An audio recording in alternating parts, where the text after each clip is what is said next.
We can't stay here. They're coming. Then we fight. Are you with me? Always. Let's go. Together. A blade pressed against her throat the moment Thressa opened her eyes. She didn't scream. Screaming was what Prey did, and despite being Omega, despite being nothing in the eyes of the Silvermaw pack, she refused to die like something helpless. The figure above her was shadow and moonlight, but the scent was unmistakable. Wolf. Alpha. And something else, desperation. Please, the voice rasped, and Thressa's breath caught. Not a threat. A plea. The blade trembled, then clattered to the floor.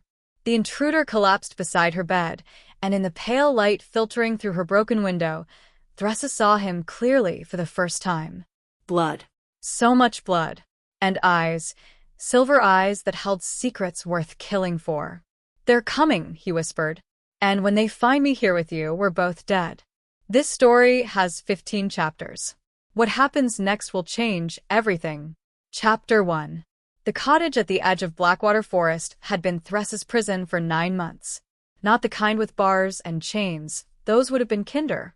This was the exile given to Omegas who asked too many questions, who saw too much, who refused to bow low enough when the pack Alpha walked by. Thressa Quinlan had committed all 3 sins. She pulled herself up from the floor, keeping distance between herself and the bleeding stranger, her mind already cataloging his injuries with the instinct of someone who'd spent years studying healing in secret. 3 deep gashes across his ribs. Claw marks. Wolf claws, but larger than any normal shifter. Poisoned, too. She could smell the sickly sweet scent of nightshade root mixed with silver dust. "Who are you?" she demanded, her voice steadier than her hands. The stranger's silver eyes met hers, and something passed between them. Recognition, though they'd never met. Understanding, though no words had been spoken. "Rydian," he breathed. I was the Alpha King's Shadow Guard." Thressa's heart stopped. Shadow Guards were legends. Elite wolves who served the throne directly, who knew every secret, who disappeared into darkness and emerged only when the kingdom needed them most. They answered to no pack, only to the Alpha King himself. And this one was dying on her floor. "The Alpha King doesn't have Shadow Guards anymore," Thressa said carefully.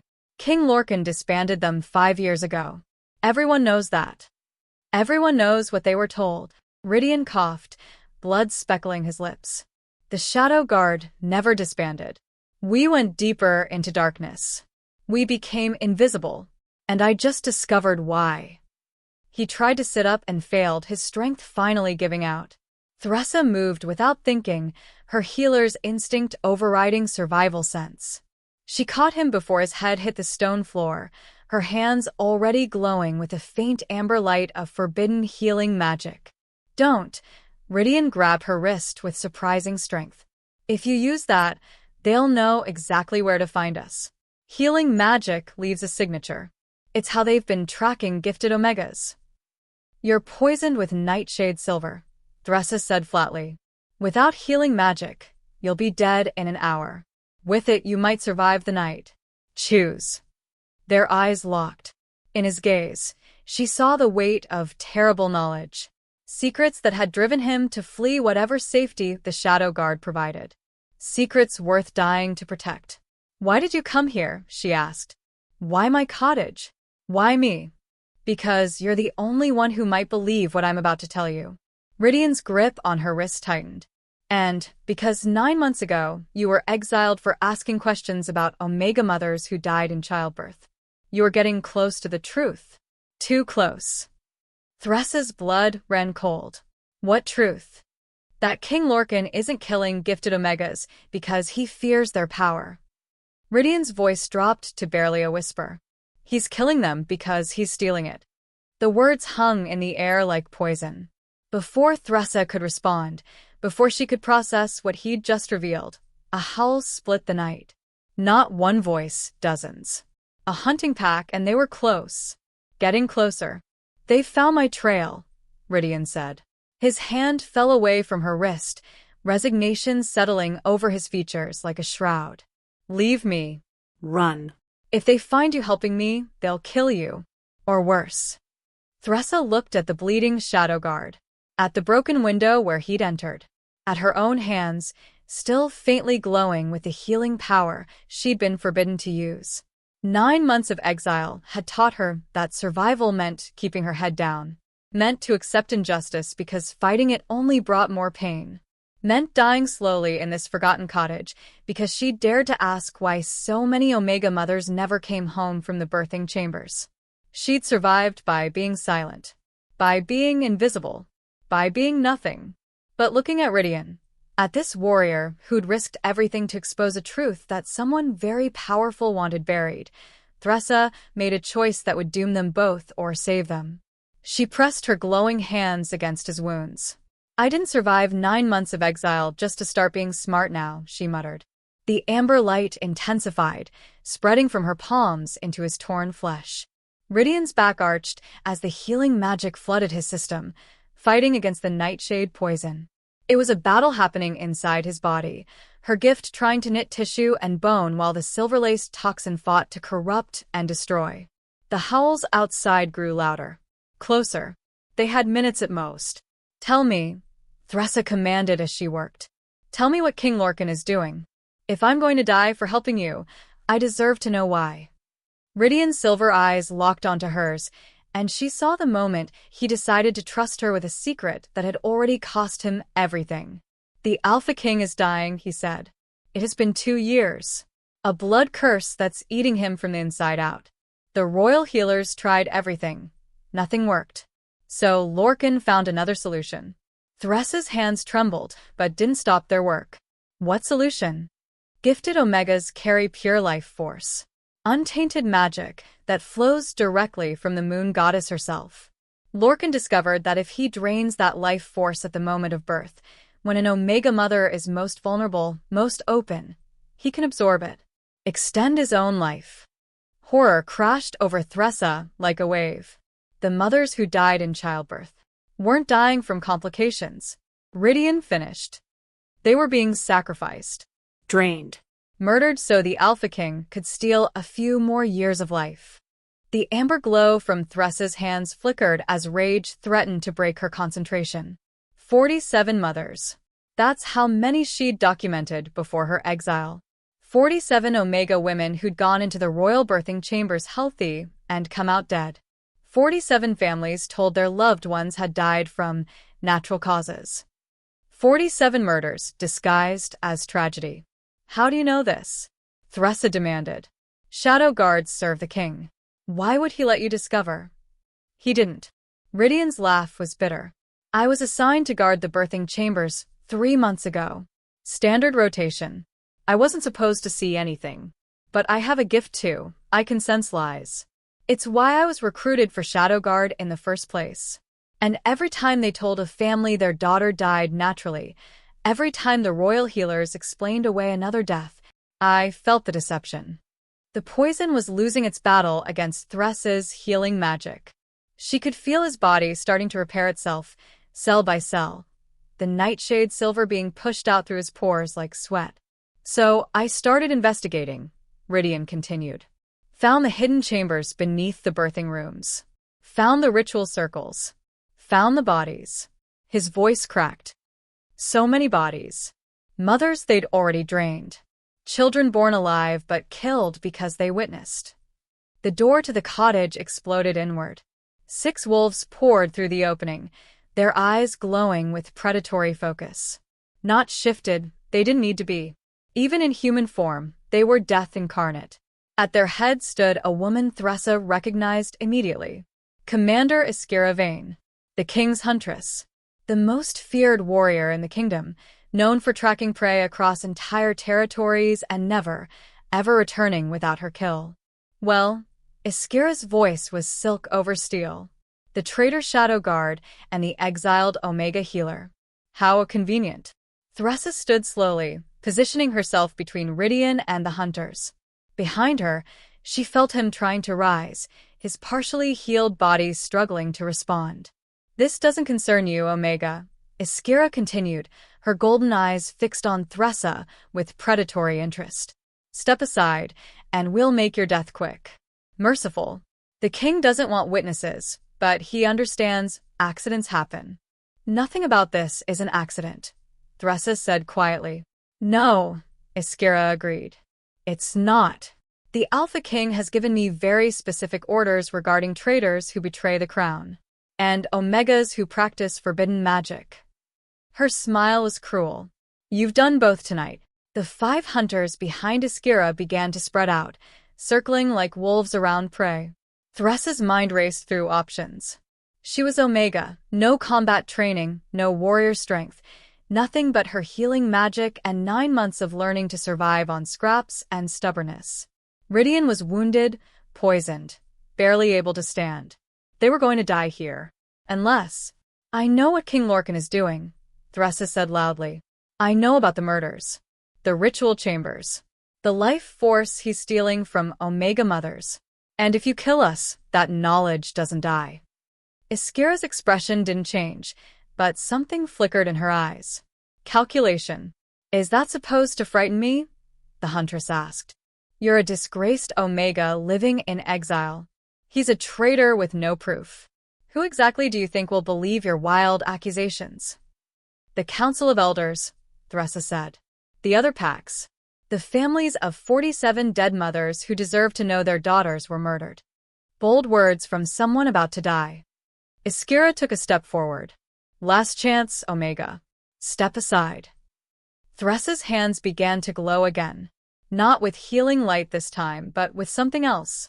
Something she discovered during her months of isolation, when rage and grief had twisted her gift into something the moon goddess never intended. Healing magic could knit flesh and bone, but it could also tear them apart. No, Thressa said simply. And the cottage exploded into violence. The first hunter lunged at her, claws extended. Thressa's glowing hands met his chest, and instead of healing, her magic inverted. She felt his ribs separate, his sternum crack, his heart stutter as her gift forced his body to undo itself. He dropped, screaming. The second and third hunters hesitated, shocked by seeing Omega magic used as a weapon. That hesitation cost them. Rydian, moving despite his injuries, caught one by the throat and twisted. The sickening crack echoed through the cottage. But they were still outnumbered, still outmatched. Iskira moved like lightning, her blade appearing in her hand as if summoned from shadow. She was on Thressa in seconds, the sword slicing through the air where Thressa's head had been a heartbeat before. Clever, Iskira breathed, pressing her attack. Using healing magic in reverse. I've never seen that before. Shame you won't live to perfect it. Their battle became a deadly dance. Iskira's blade against Thressa's desperate dodges, the huntress's warrior skill against the Omega's survival instinct. Thressa knew she couldn't win. Couldn't even fight properly. All she could do was survive the next second, and the next, and the next. Rydian was fighting 2 hunters at once, his shadow guard training evident despite his weakened state. But more hunters were coming. Thressa could hear them outside, could smell the scent of at least a dozen more wolves converging on the cottage. They were going to be overwhelmed. And then, a howl split the night, different from the hunters' calls. Older, wilder, carrying a power that made every wolf in the cottage freeze instinctively. Through the broken door walked a massive wolf. Not shifted, fully wolf.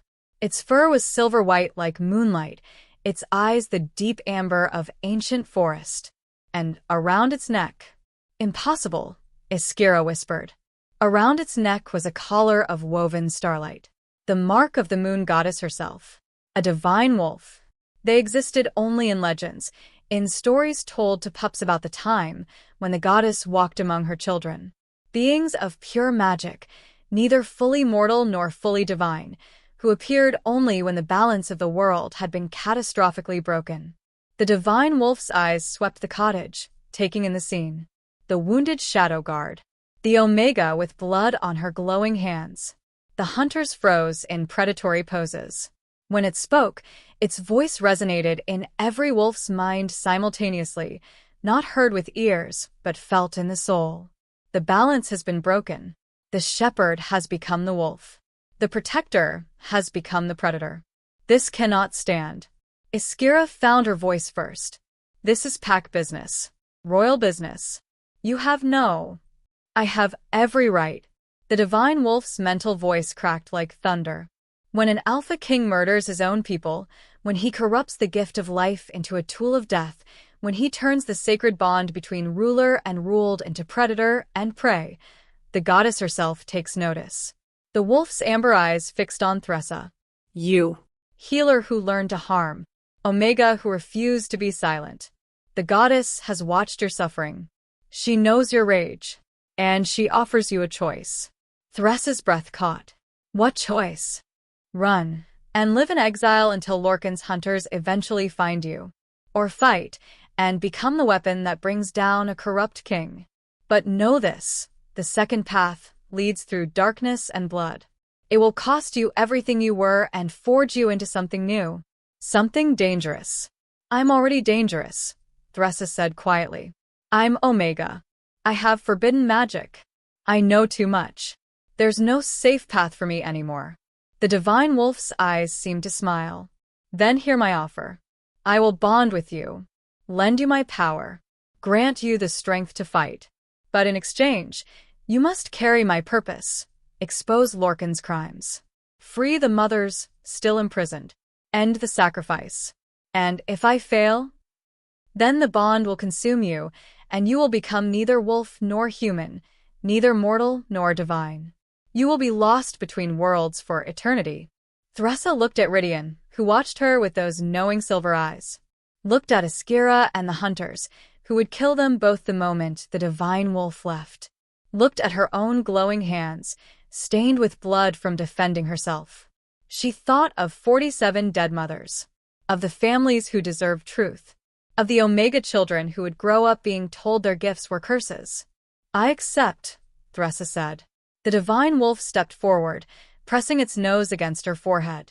The moment they touched, power exploded through Thressa's body like lightning through water. She felt her bones restructure, her muscles strengthen, her senses sharpen beyond anything natural. The amber glow of her healing magic merged with silver-white divine energy until she blazed like a star. When she opened her eyes, they were no longer human brown. They were amber, divine. Iskira took a step back, fear finally showing on her perfect face. What have you done? The huntress whispered. Thressa smiled, and it was not a kind expression. I've stopped being prey, she said. Tell King Lorcan the balance has shifted. Tell him an Omega is coming for him. Tell him the goddess herself has chosen her weapon. And tell him, Ridian added, standing at Thressa's side despite his injuries, the shadow guard who knows all his secrets is still alive, still fighting, and now has a divine-blessed ally. Iskira's face hardened. Do you think this changes anything? You're still just two against an entire kingdom, against an alpha king with an army, against a ruler who has lost the goddess's favor. The divine wolf's voice cut through her words. Leave now, huntress. Return to your king. Let him know his crimes have been witnessed. Let him know judgment is coming. For a long moment, Iskira stood frozen. Then, with a gesture to her hunters, she backed toward the door. This isn't over, she said. Not even close. No, Thressa agreed, feeling the divine power settling into her bones, changing her into something new. Something deadly. It's just beginning. The hunters fled into the night, leaving Thressa and Ridian alone with the divine wolf. Rest tonight, the wolf said. Heal. Prepare. Tomorrow we begin the hunt. Tomorrow we start taking everything from Lorcan that he stole from the innocent. Tomorrow, an Omega rises as the Alpha King's worst nightmare. The wolf's form shimmered and faded, but Thressa could feel it still present, bonded to her soul like a second heartbeat. She looked down at her hands, still glowing, but now with silver-white light mixed with amber. Looked at Ridian, who was watching her with something like awe. What am I now? She asked quietly. Something the kingdom has never seen before, Ridian replied. And exactly what we need to win. Outside, dawn was breaking. And somewhere in the royal palace, an Alpha King was about to learn that the Omega he'd tried to silence had become the voice that would shout his crimes from every corner of the kingdom. The hunt had begun. And this time, the prey was hunting back. Chapter 2. The sun rose over Blackwater Forest like a judgment, painting the sky in shades of blood and gold. Thressa stood at the edge of the clearing behind her cottage, her body still humming with divine power that felt both foreign and strangely right. Like a blade she'd been forged to carry, but never knew existed. Rydian sat against a fallen log, watching her with those unsettling silver eyes that saw too much. His wounds had closed. Her healing magic had worked despite the nightshade poison, but he was still weak. Still vulnerable. "You need to eat," Thressa said, not looking at him. "Real food, not whatever scraps I've been surviving on. Your body is trying to repair damage that should have killed you 3 times over." "I'll manage." His voice was rough from the night's violence. "We need to move. Iskira won't wait long before she returns with reinforcements. And next time, she won't come to talk." Thressa turned to face him, and she saw him flinch slightly at the sight of her eyes. No longer brown, but amber shot through with silver. Divine wolf eyes in a human face. "Where exactly do you think we're going?" she asked. "You said King Lorcan is killing Omega Mothers to steal their life force. You have no proof except what you saw. I'm an exiled Omega with forbidden magic who just bonded with a divine wolf.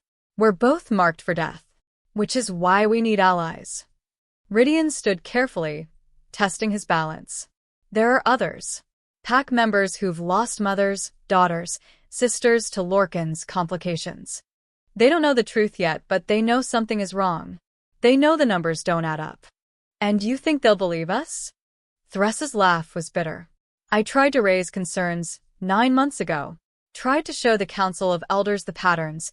47 deaths over 2 years. All gifted Omegas. All in the royal birthing chambers. They called me hysterical. Called me a troublemaker. Exile me before I could say another word. Because you didn't have proof."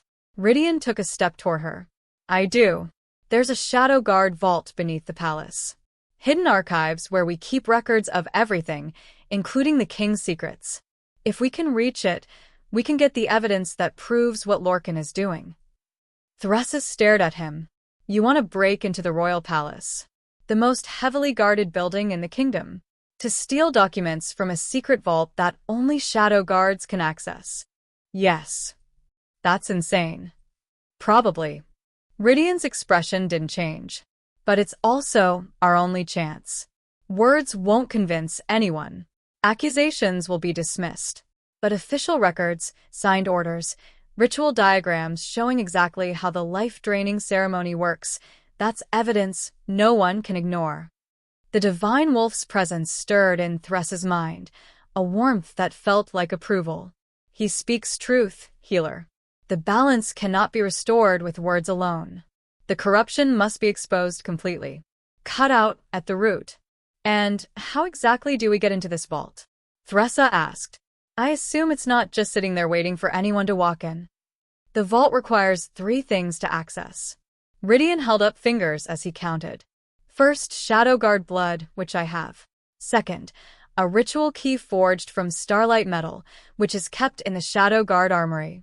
Third, the vault must be opened during a new moon, when the goddess's sight is turned away and secrets can be revealed." "When is the next new moon?" 4 nights from now." Thressa felt her stomach drop. 4 nights. To get from this forest to the capital, infiltrate the palace, steal a ritual key from a guarded armory, and open a secret vault. All while King Lorcan's entire army is hunting us. "Yes." Rydian smiled, and it was the expression of someone who'd already accepted death and found the prospect amusing. "I told you it was insane." Before Thressa could respond, the divine wolf's presence surged in her mind with sudden urgency. "They come. From the north. 20 hunters moving fast. They bring silver chains and binding spells. They mean to capture, not kill." "Why would they want us alive?" Thressa asked aloud. Rydian's face went pale. "Because Lorcan will want to study you. A divine-bonded Omega who can use healing magic as a weapon? You're exactly what he's been searching for, a new source of power to drain." Horror crashed over Thressa. Not just death, then. Something worse.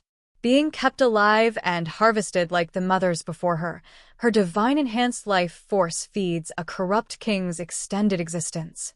"Run," she said to Rydian. "You're still weak. I'll hold them off." No. His hand caught her wrist with surprising strength. "We run together or we fight together. Those are the only options." The bond in Thressa's chest pulsed with heat. Neither, the divine wolf said. "We hunt." Images flooded Thressa's mind. Not her own thoughts, but the wolf's instincts translated into human understanding. The hunters were tracking them by scent, following the trail of blood and magic left from last night's battle. They expected prey that would flee or hide. They weren't expecting an ambush. "Can you run?" Thressa asked Rydian. "Can you fight?" "I guess we're both about to find out." They moved through the forest like shadows, the divine wolf's presence guiding Thressa's steps, showing her paths invisible to normal eyes. Rydian followed with the silent grace of someone trained to move unseen, his shadow guard instincts taking over despite his injuries. The hunter's scent grew stronger. 20 wolves, as the divine wolf had said, all battle-hardened, all carrying the silver chains and binding talismans designed to suppress magical abilities. "There," the wolf's voice whispered in Thressa's mind. "The ravine. We lure them through the narrow passage. Take them in small groups rather than all at once." Thressa could see the tactical advantage immediately. The ravine was barely wide enough for 2 wolves to walk side by side. If they could force the hunters through that bottleneck, the numbers wouldn't matter as much. "You take the high ground," she whispered to Rydian. "Drop down on them from above once they're committed to the passage. I'll hold the entrance." "You can't hold 20 wolves alone." "I won't be alone." Thressa's eyes blazed with divine light. "I have a goddess watching my back." They separated, Rydian climbing to a ledge overlooking the ravine while Thressa positioned herself at the narrow entrance.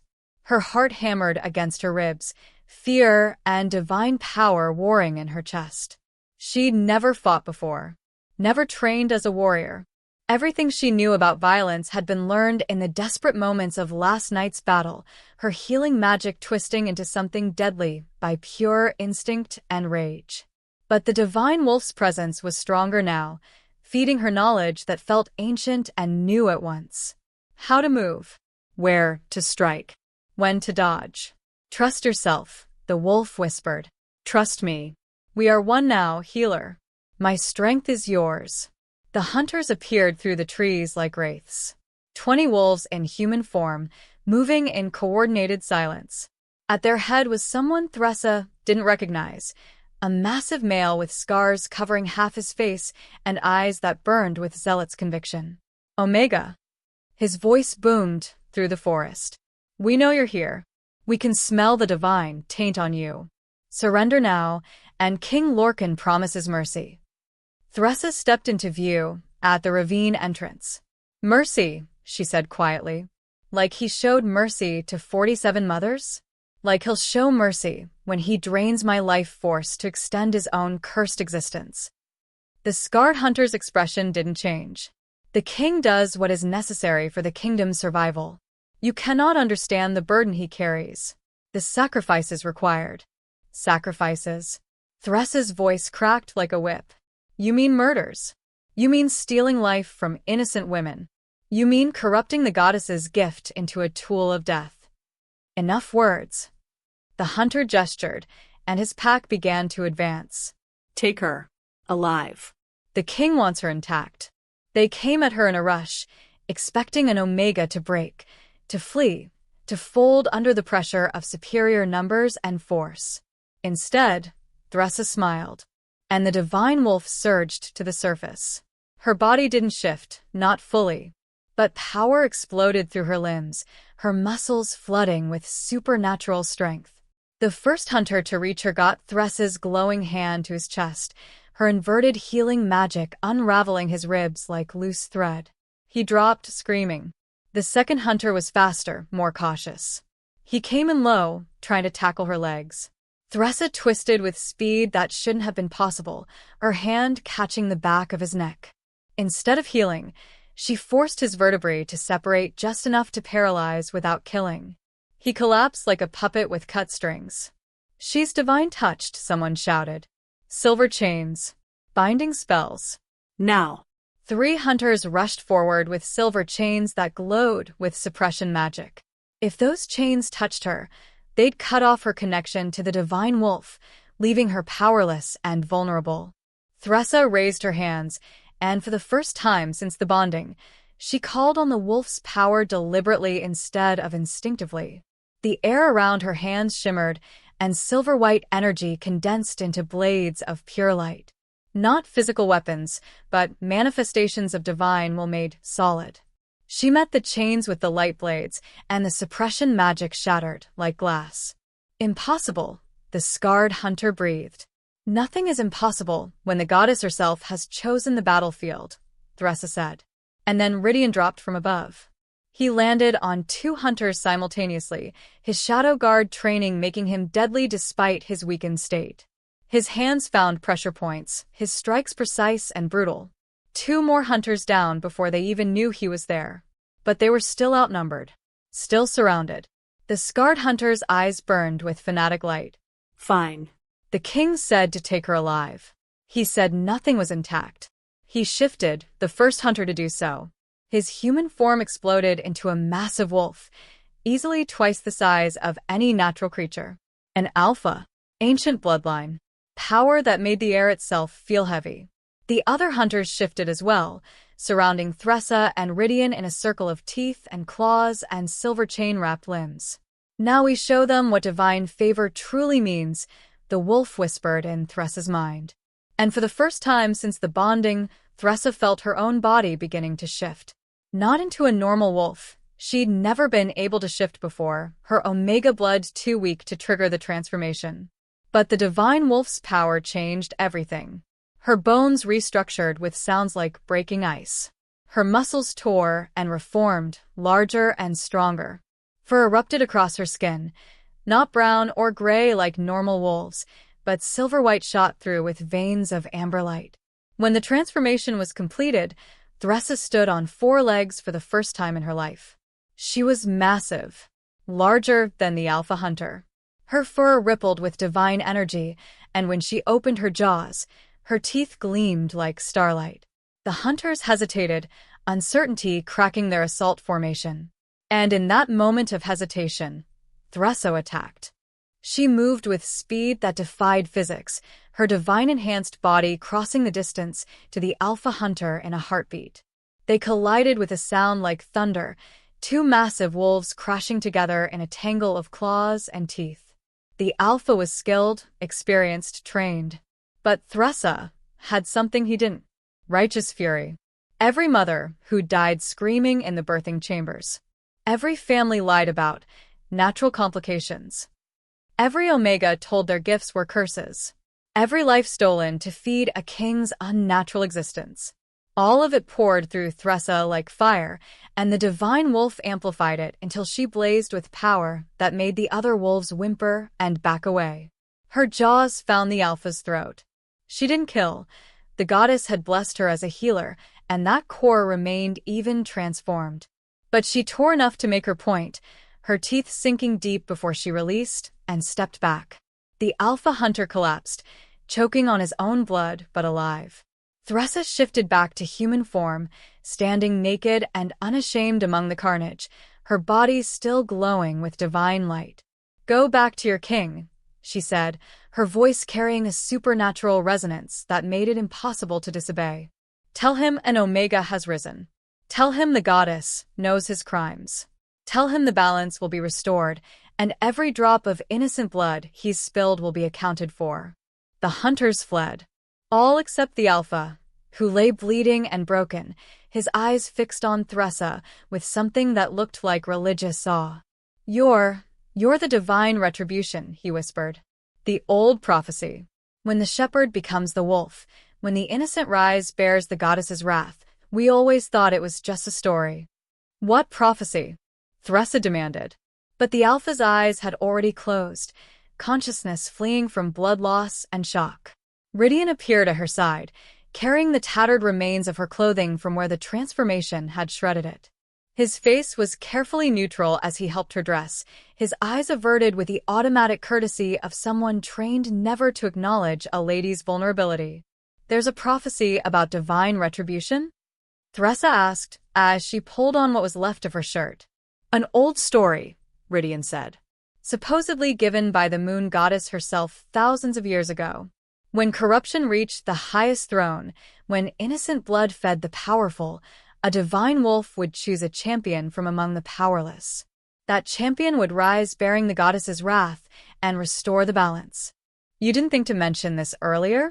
"I thought it was a myth." Ridian's silver eyes met hers. "Most shadow guards do. We deal in secrets and evidence, not prophecies and divine intervention. But looking at you now." He gestured to where silver-white light still flickered around her hands. "I'm starting to think the old stories got it right." The divine wolf's presence pulsed with satisfaction. "The prophecy is truth, as all my words are truth. You were chosen because you embody what was needed, an omega with the power to heal and the will to harm, gentle enough to preserve life and fierce enough to end corruption. You are my balance made flesh healer." "Great," Theresa muttered. "No pressure then." A sound from the unconscious alpha hunter drew their attention. He was stirring, awareness returning despite his injuries. "He could be useful," Ridian said quietly. "An alpha hunter who's seen the divine retribution firsthand. His testimony could sway others. Or he'll run straight back to Lorcan and tell him exactly what we can do." Theresa knelt beside the hunter, her hands already glowing with healing light. "But we can't leave him to die out here." "Your compassion will get you killed," Ridian observed. "Maybe." Theresa's magic flowed into the alpha's wounds, knitting torn flesh and repairing damaged blood vessels. "But I'm a healer before I'm a weapon. I won't let anyone die if I can prevent it." The alpha's eyes opened, consciousness returning as his body repaired itself. He looked at Theresa with an expression she couldn't quite read. "Why?" he asked hoarsely. "I came to capture you. To drag you back to the king in chains." "Why save me?" "Because you're not my enemy," Theresa said simply. King Lorcan is. "The corruption is. The system that lets innocent people die in silence. That's what I'm fighting. You're just a warrior following orders you believed were righteous." "I believed." The alpha's voice broke. "My sister. 3 years ago. She died in childbirth. They said it was complicated. Said her heart couldn't take the strain." Tears gathered in his eyes. "Was she murdered? Did the king drain her life force like you claim?" Theresa met his gaze steadily. "If she was gifted, if she went to the royal birthing chambers, if she was Omega, then yes." "I'm sorry." The alpha's face crumpled with grief and rage in equal measure. Her name was Noriel. She could see the future in dreams. Small things, weather patterns, who would visit, whether crops would be good. Nothing dramatic. Nothing that should have made her dangerous. It made her valuable, Ridian said quietly. Prophetic gifts are rare. The life force they carry is exceptionally pure. Lorcan would have prioritized draining someone like your sister.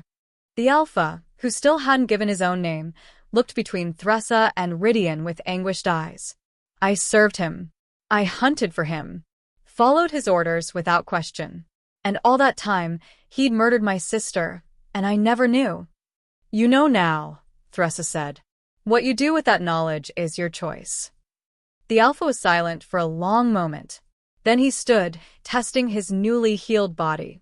"My name is Tarian," he said, "and I pledge myself to the divine retribution. Whatever you need, whatever your mission requires, I'm yours until the balance is restored or I fall in battle." "We're breaking into the royal palace in 4 nights," Ridian said bluntly, "to steal evidence from the Shadow Guard vault.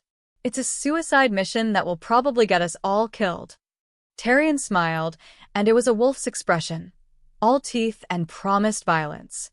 "Then I'll die doing something that matters instead of serving a murder." "When do we leave?" Theresa looked at the 2 males standing before her, a shadow guard who'd betrayed his king for truth, and an alpha hunter who'd lost his sister to corruption. Both were broken in different ways.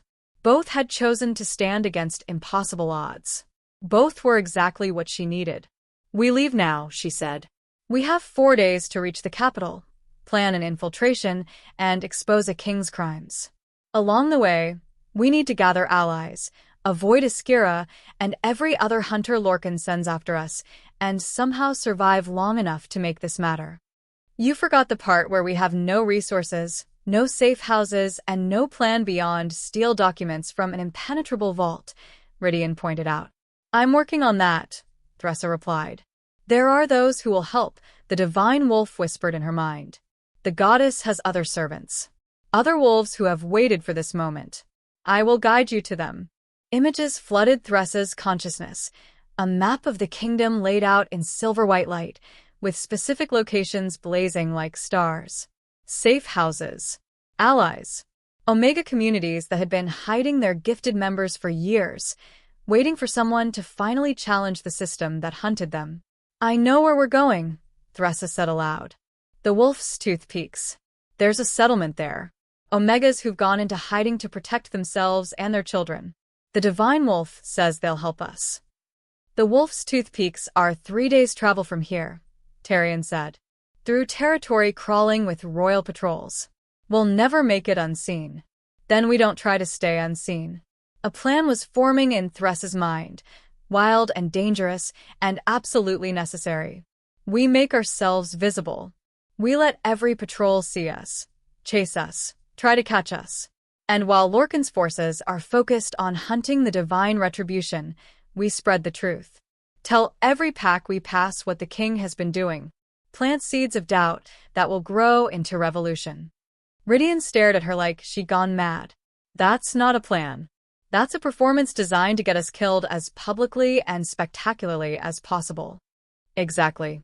Thressa's amber eyes blazed with divine light and very mortal determination. Lorcan has ruled through secrecy and silence. He's murdered in the shadows and called it a necessary sacrifice. What if we drag everything into the light? What if we make so much noise that he can't silence us without proving our accusations true? It could work, Tarion said slowly. If we survive. If we reach enough packs before Iskira catches up. If the truth spreads faster than Lorcan can suppress it. That's a lot of ifs, Rydian observed. Yes, Thressa agreed. But I'm done hiding. Done being silent. Done letting fear dictate what's possible. She looked at both males, her voice dropping to something fierce and final. The goddess chose me as her weapon. Not because I'm the strongest or the most skilled, but because I refused to accept injustice even when it meant my destruction. That hasn't changed. It won't change. Tarion dropped to one knee, his fist over his heart in the ancient pledge of fealty. Then I follow the divine Retribution wherever she leads. Even if that path ends in fire and blood. Rydian didn't kneel, shadow guards bowed to no one, but his silver eyes held respect as he inclined his head. I've already betrayed everything I was sworn to protect. Might as well go all the way. Let on, Omega. Let's start a revolution. Thressa felt something settle in her chest. Not peace. There would be no peace until the balance was restored. But purpose. Direction. The certainty that even if they failed, even if Lorcan's hunters brought them down, at least they would fail fighting for something that mattered. Then let's go wake up a kingdom, she said. And as they set off through Blackwater Forest toward the Wolf's Tooth Peaks, toward allies and enemies and impossible odds, the divine wolf's presence hummed with satisfaction in Thressa's mind. The hunt begins in earnest now, the wolf whispered. And this time, healer, the prey sits on a throne. Chapter 3. The village of Thornhaven appeared through morning mist like a memory half-forgotten. Thressa, Rydian, and Tarion had been traveling for 18 hours straight, pushing through the night to put distance between themselves and the site of yesterday's battle. Every muscle in Thressa's body screamed for rest, but the divine wolf's presence kept her moving, kept her alert. We must reach the settlement before word of our location spreads, the wolf had whispered hours ago. Iskira will not make the same mistake twice. Next time, she brings overwhelming force. Thornhaven sat in a valley between two mountains, its buildings constructed from dark stone that blended with the surrounding rock. Clever camouflage that would make the village nearly invisible from a distance. Only the thin trails of smoke from morning cooking fires betrayed its presence. Omega settlement, Tarion observed quietly. I've heard rumors about places like this. Communities that reject pack hierarchy entirely. They're supposed to be myths, places desperate Omegas tell themselves exist when reality becomes unbearable. Not myths, Rydian said. The Shadow Guard has known about these settlements for years. King Lorcan ordered us to monitor them, but not interfere. He wanted to know where problematic Omegas gathered, so he could harvest them more efficiently when he needed fresh life force. Thressa's hands clenched into fists, divine light flickering around her knuckles.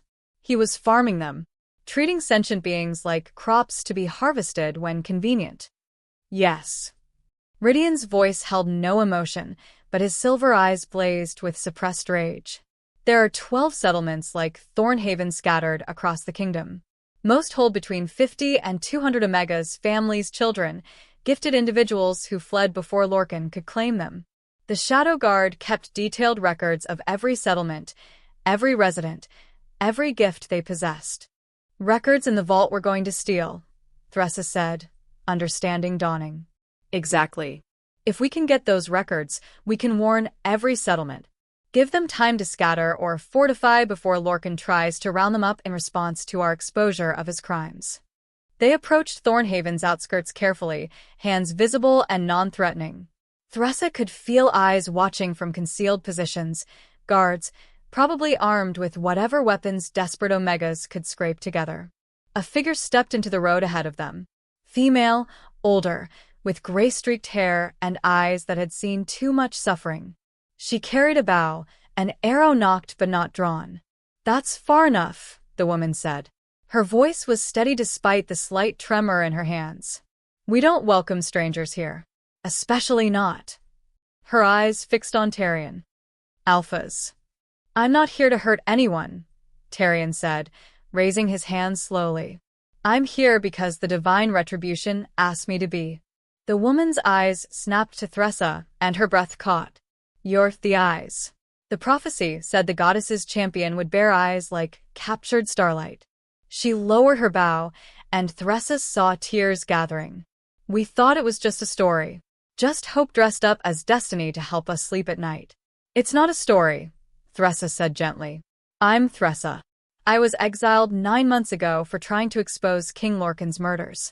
3 nights ago, a divine wolf bonded with me and gave me the power to fight back. We're here because we need your help. The woman studied them for a long moment, her gaze moving between Thressa's divine-touched eyes, Rydian's Shadow Guard bearing, and Tarion's alpha strength. My name is Aloan, she said finally. I lead this settlement. If what you say is true, if the goddess has truly chosen a champion. She paused, seeming to wrestle with hope and fear in equal measure. Come. The Council of Mothers will want to hear your story. They followed Aloan through Thornhaven's narrow streets. The settlement was larger than it appeared from outside, buildings dug into the mountainside, gardens hidden beneath camouflage netting, water wheels powered by underground streams. Every detail designed for concealment and self-sufficiency. Omegas watched from doorways and windows. Thressa saw children with eyes that glowed faintly, prophetic gifts awakening. Saw mothers with hands that sparked with untrained healing magic. Saw fathers whose very presence seemed to bend shadows, natural stealth abilities that would have marked them for death in normal pack territory. All of them lived in hiding because their gifts made them valuable, made them targets, made them prey. The Council of Mothers met in a building carved directly into the mountain, a large cavern with walls smoothed by decades of careful work. 7 women sat in a semicircle, their ages ranging from barely 20 to ancient. Each bore the marks of survival, scars, missing fingers, eyes that had witnessed horrors they'd never fully escaped. This is the one? The eldest mother spoke, her voice like gravel and honey mixed. The divine Retribution? I am, Thressa said. She let the divine power flow to the surface, her eyes blazing with silver-white light. The moon goddess bonded me with her wolf 3 nights ago. She charged me with restoring the balance, exposing King Lorcan's crimes and ending the slaughter of gifted Omegas. Bold words, another mother said. This one was younger, maybe 30, with burn scars covering half her face. We've heard bold words before. Heard promises of justice and protection and change.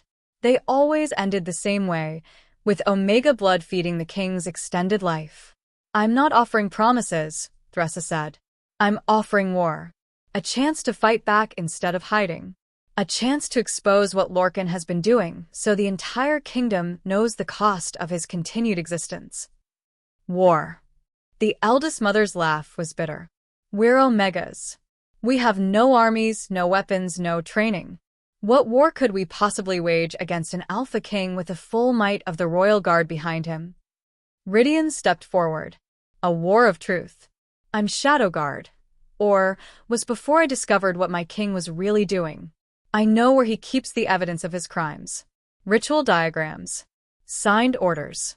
Lists of every mother he's drained, every child he's killed, every family he's lied to.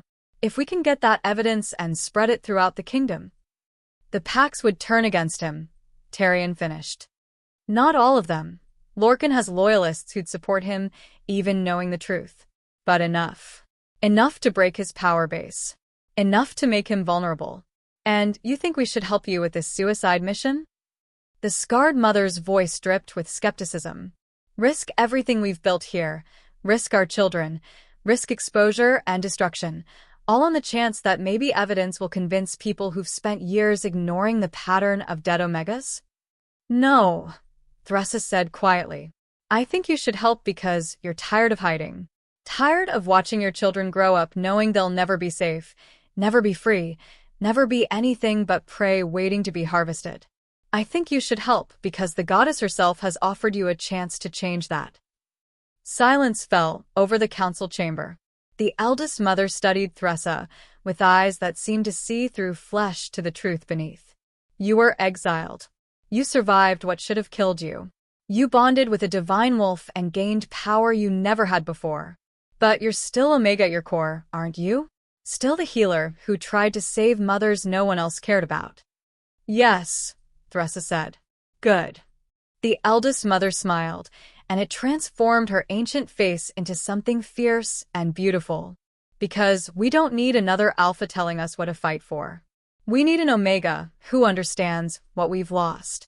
What we're still losing every day Lorcan remains on that throne. She stood, and the other mothers rose with her.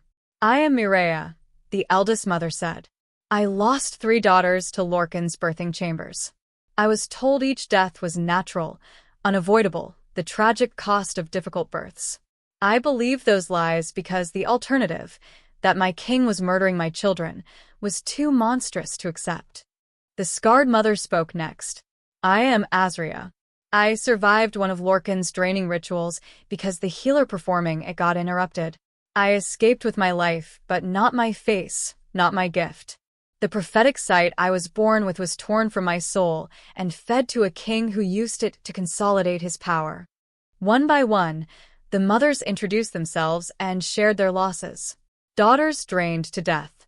Sons killed for witnessing the murders. Gifts stolen. Lives destroyed. Families shattered. By the time they finished, Thressa had tears streaming down her face. We will help you, Mireia said. Not because we believe you'll succeed. The odds are too long, the enemy too powerful, the cost too high. But because you're offering us something we haven't had in years. What's that? Thressa asked. The chance to die fighting instead of hiding. Mireia's smile was terrible and beautiful.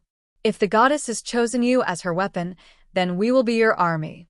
We will spread the truth you uncover. We will shelter you when hunters pursue. We will fight when fighting is needed and fade into shadow when stealth serves better. We're not warriors, Azria added, but we're survivors. We've spent years learning how to evade detection, how to move unseen, how to strike from unexpected angles and disappear before retribution comes. Those skills served us in hiding. Now they'll serve the revolution. The divine wolf's presence surged in Thressa's chest, warm and approving. They are worthy, the wolf said. The mothers who refused to break, who protected their children even when the world abandoned them, they are exactly what we need. How many fighters can you provide? Tyrion asked, his tactical mind already working through logistics. Fighters. Mireia laughed. Child, every Omega in this settlement is a fighter. We've been fighting for survival every day of our lives. But if you mean how many can wield weapons and follow orders. She paused, calculating. 70 adults capable of combat. Maybe 20 adolescents who've trained with bows and knives. Not an army, but enough to cause problems if deployed cleverly. And the other settlements? Ridian asked. Can you contact them? Coordinate a response if we succeed in exposing Lorcan. We can try. Azria moved to a table where a map of the kingdom was spread out, marked with symbols Thressa didn't recognize. We maintain runners between settlements. Messages take time, 3 days to reach the furthest community, but it's possible. What exactly are you asking us to do? Thressa moved to the map, the divine wolf's knowledge flooding her mind with tactical awareness she'd never possessed before. She began pointing to locations, her voice steady as she outlined a plan that was either brilliant or insane. In 4 nights, Ridian and I infiltrate the palace during the new moon. We steal the evidence from the Shadow Guard vault, records of every murder, every ritual, every crime Lorcan has committed. Once we have that evidence, we need it spread throughout the kingdom before Lorcan can suppress it. Her finger traced lines across the map, connecting settlements to major pack territories. Each settlement sends runners to the nearest packs. You don't try to convince them. You just present the evidence. Lists of names, dates, methods. You make it impossible for anyone to claim they didn't know that it was just rumor or conspiracy. Lorcan will respond with force, Tyrion said. The moment this evidence goes public, he'll send hunters to every settlement. Try to silence witnesses before they can testify. Which is why we need the settlements to scatter the moment the runners depart. Thressa's plan was taking shape as she spoke, pieces falling into place with divine guidance. You don't stay and fight. You disappear. Take the children, the vulnerable, everyone who can't defend themselves, and you vanish into the wilderness. Make Lorcan's hunters chase shadows while the truth spreads like wildfire. And what about you? Mireia asked. Even if you succeed in stealing this evidence, even if you escape the palace alive, Lorcan will send everything he has to hunt you down. You'll be the most wanted fugitive in the kingdom. Good, Thressa said. Let him chase me. Let him pull forces from the settlements to hunt the divine retribution. Every hunter chasing me is one less threat to your people. That's martyrdom, not strategy, Azria said bluntly. It's both. Thressa met the scarred mother's eyes steadily. I'm not planning to die, but I'm also not planning to hide. The goddess chose me to be visible, to be loud, to drag Lorcan's crimes into daylight so bright that even his most loyal supporters have to see. That requires making myself a target. Ridian had been quiet during this exchange, but now he spoke. There's another element we need to consider. Eskira. The name fell like a stone into still water. The king's huntress, Mireia said softly. We've heard stories. She's never failed to catch prey she's been set on. Never lost a hunt. If Lorcan sends her after you specifically, she's already hunting us, Ridian said. She was there the night Thressa bonded with the divine wolf. She's seen what Thressa can do. And she's probably already tracking us, gathering forces, preparing to strike where and when we're most vulnerable. Then we use that. Tyrion's voice carried the confidence of someone trained in tactical thinking. If Eskira is hunting us, we know where she'll be, wherever we are. We can control the battlefield by controlling our own movements, lead her into situations that favor us instead of her. Or lead her into a trap, Thressa added, an idea forming. The new moon is 4 nights away. What if we don't just infiltrate the palace? What if we make Eskira think we're going somewhere else? Send her on a false trail while we slip into the vault. She's too skilled to fall for simple misdirection, Ridian warned. Then we make it complicated. Thressa's mind raced ahead, pieces of a plan assembling like a puzzle. We make noise heading toward the Eastern Territories, somewhere far from the capital. We let ourselves be seen, let rumors spread that the divine Retribution is gathering an army. Iskira follows because she has to, and while she's chasing us east, a small team infiltrates from the west. Azria finished, understanding dawning. A few people, moving quietly, could slip into the capital while all eyes are turned the wrong direction. It could work, Mireia said slowly. But you'd need the eastern run to be convincing. Need Iskira to absolutely believe you're where you appear to be, not suspect it's a diversion. I'll lead it personally, Thressa said. She's hunting the divine Retribution specifically. If I'm visible in the east, she'll follow. Which means you won't be at the palace when the vault is opened, Rydian pointed out. I'd be going in alone. Not alone. Tyrion stepped forward.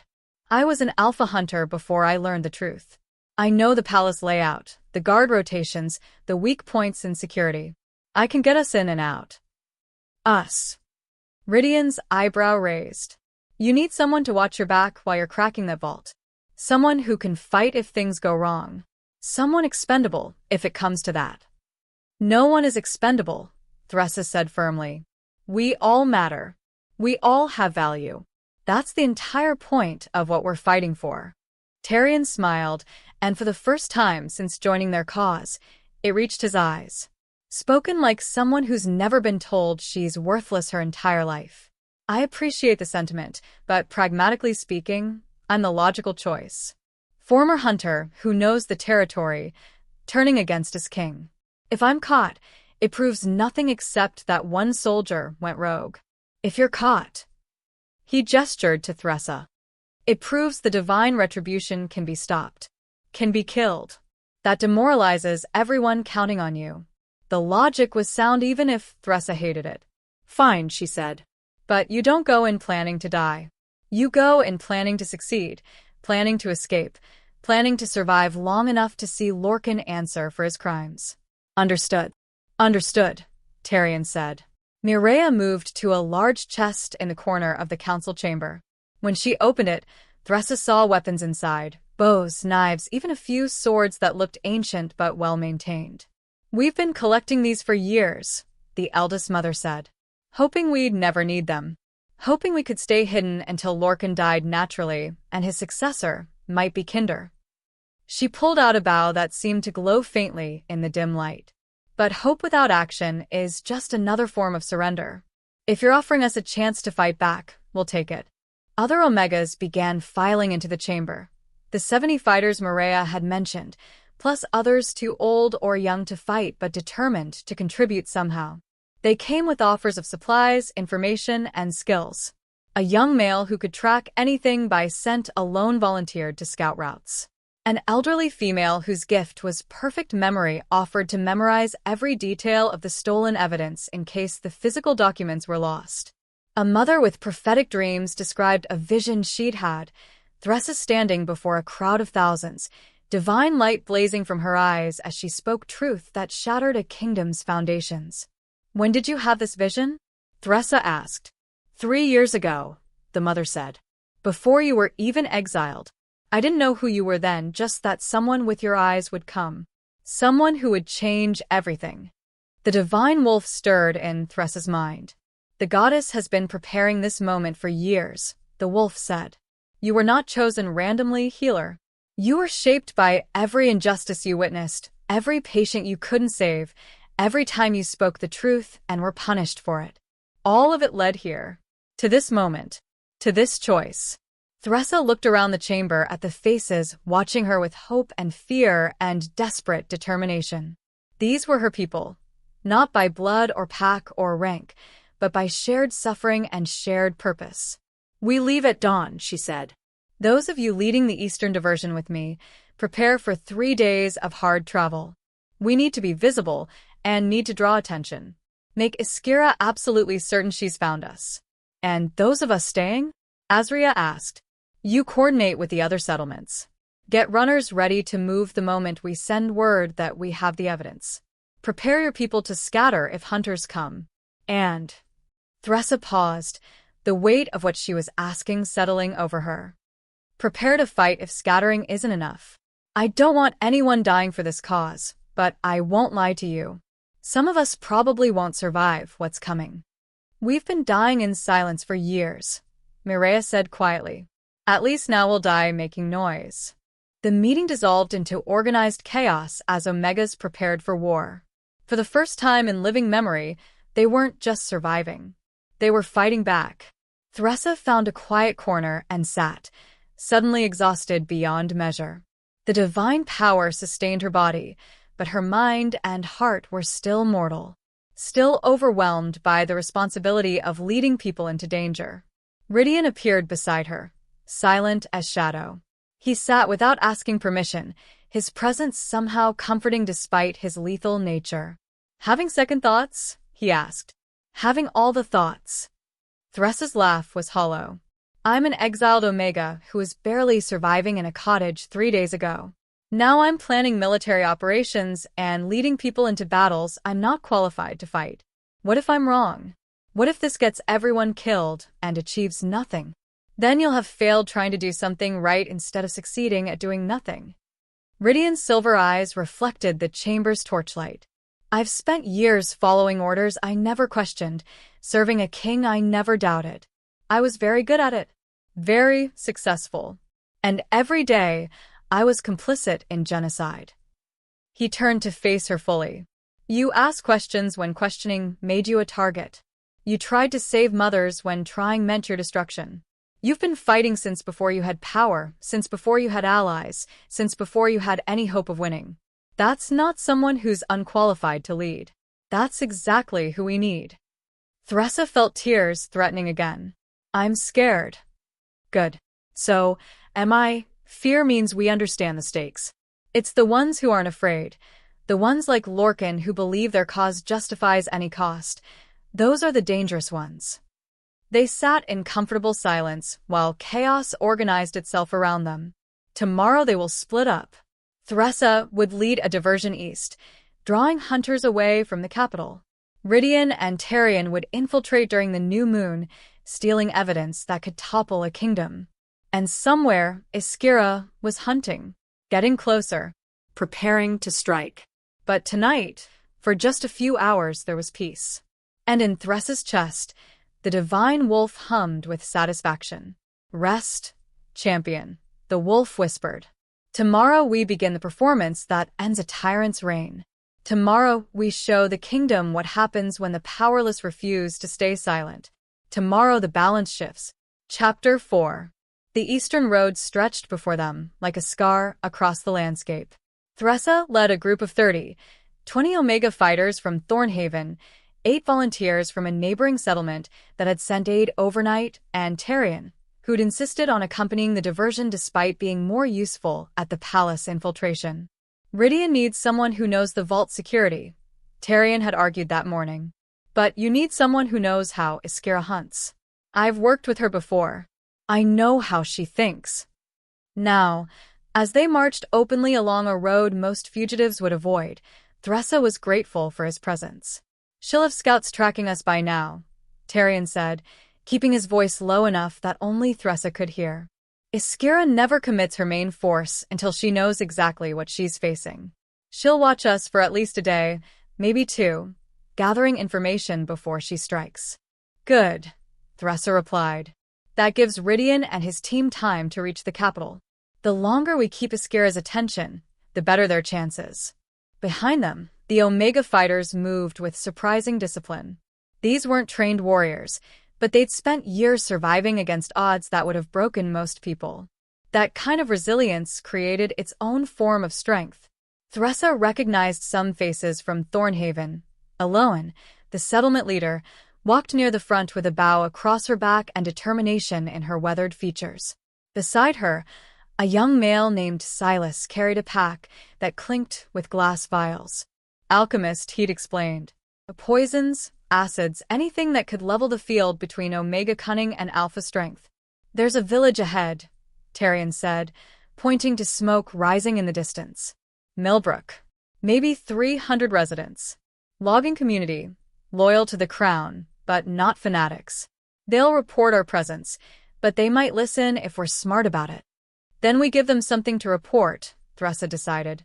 We don't just pass through, we make a scene. We tell them exactly who we are and what we're doing. That's insane, Eloan said, having drifted close enough to overhear. You want to announce ourselves to a village full of potential enemies? I want to announce ourselves to a village full of potential witnesses, Thressa corrected. When Iskira arrives asking about us, I want every person in Millbrook to have seen the divine retribution with their own eyes. I want them to hear our message directly, not filtered through royal propaganda. The divine wolf stirred in her mind, approving. Truth spreads like fire, champion. All it needs is a spark. They entered Millbrook at midday, making no attempt at stealth. Thressa walked at the front, her amber-silver eyes uncovered and blazing with divine light. The effect was immediate. Villagers stopped mid-task, staring at the impossible sight of an Omega who glowed like captured starlight. An older male stepped forward, probably the village elder based on the deference others showed him. His expression was cautious but not hostile. We don't want trouble, he said, hands visible and empty. Whatever business brings you here, conduct it peacefully and move on. We're not here for trouble, Thressa said clearly, her voice carrying across the village square where a crowd was gathering. We're here to tell you the truth about your king. Murmurs rippled through the crowd. The elder's eyes narrowed. Careful, stranger. Speaking against the crown is treason. Speaking the truth is never treason, even when it condemns those in power. Thressa stepped forward, letting her divine presence wash over the gathered villagers. My name is Thressa Quinlan. I was a royal healer until I discovered King Lorcan was murdering gifted Omegas and draining their life force to extend his own existence. For trying to expose these crimes, I was exiled to die in the wilderness. The crowd's murmurs grew louder. Shocked. Disbelieving, but not dismissive. Her divine-touched eyes made it impossible to simply ignore her words. 3 nights ago, the moon goddess herself sent a divine wolf to bond with me. She gave me power and purpose, expose Lorcan's crimes and restore the balance he's corrupted. I am the divine retribution spoken of in the old prophecies. And I'm here to tell you that everything you've been told about Omega deaths, about natural complications and tragic losses, has been a lie. This is sedition, someone shouted from the crowd. The king's hunters will hear of this. I'm counting on it, Thressa replied. In fact, I guarantee Commander Iskira is already tracking us. She'll be here within days, probably with orders to capture or kill me. When she arrives, I want you to remember this moment. Remember that I came here openly, speaking freely, making no threats. And then watch what the king's hunters do in response. She turned slowly, making eye contact with as many villagers as possible. 47 Omega mothers have died in the royal birthing chambers over the past 2 years. All of them were gifted, healers, prophets, and paths. All of them went into those chambers healthy and came out dead. The king told their families it was natural causes. He lied. Do you have proof of this? The elder asked. His tone was skeptical, but there was something in his eyes. A willingness to hear more. I will have proof in 4 days, Thressa said. Evidence from the king's own archives. Records he's kept of every murder, every ritual, every life he's stolen. When that evidence goes public, every pack in this kingdom will know what he's done. And they'll have to decide, do they serve a king who murders his own people, or do they stand with the goddess's chosen champion? Big words, a female voice called out. But words don't prove anything. How do we know you're really divine-touched? How do we know this isn't just an elaborate trick? Thressa smiled. Good question. Eloan. The settlement leader stepped forward, pulling back her sleeve to reveal a burn scar that covered most of her forearm. Wolfsbane burns. 3 years old. Took the use of my hand and never healed right. Watch. Thressa placed her glowing hand over the scar, and divine healing magic flowed through her touch. Not the inverted, destructive power she'd used against hunters, but pure healing amplified by the goddess's blessing. The scar tissue began to fade. Withered muscle reformed. Damaged nerves rekindled. In less than a minute, Eloan's arm was whole again, the skin smooth and unblemished. The crowd gasped. Several villagers dropped to their knees. Wolf's bane burns don't heal, the elder whispered. Everyone knows that. The silver in the poison prevents regeneration. It's impossible.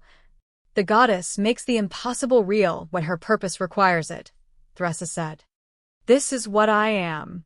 This is what I can do. And this is what King Lorcan fears.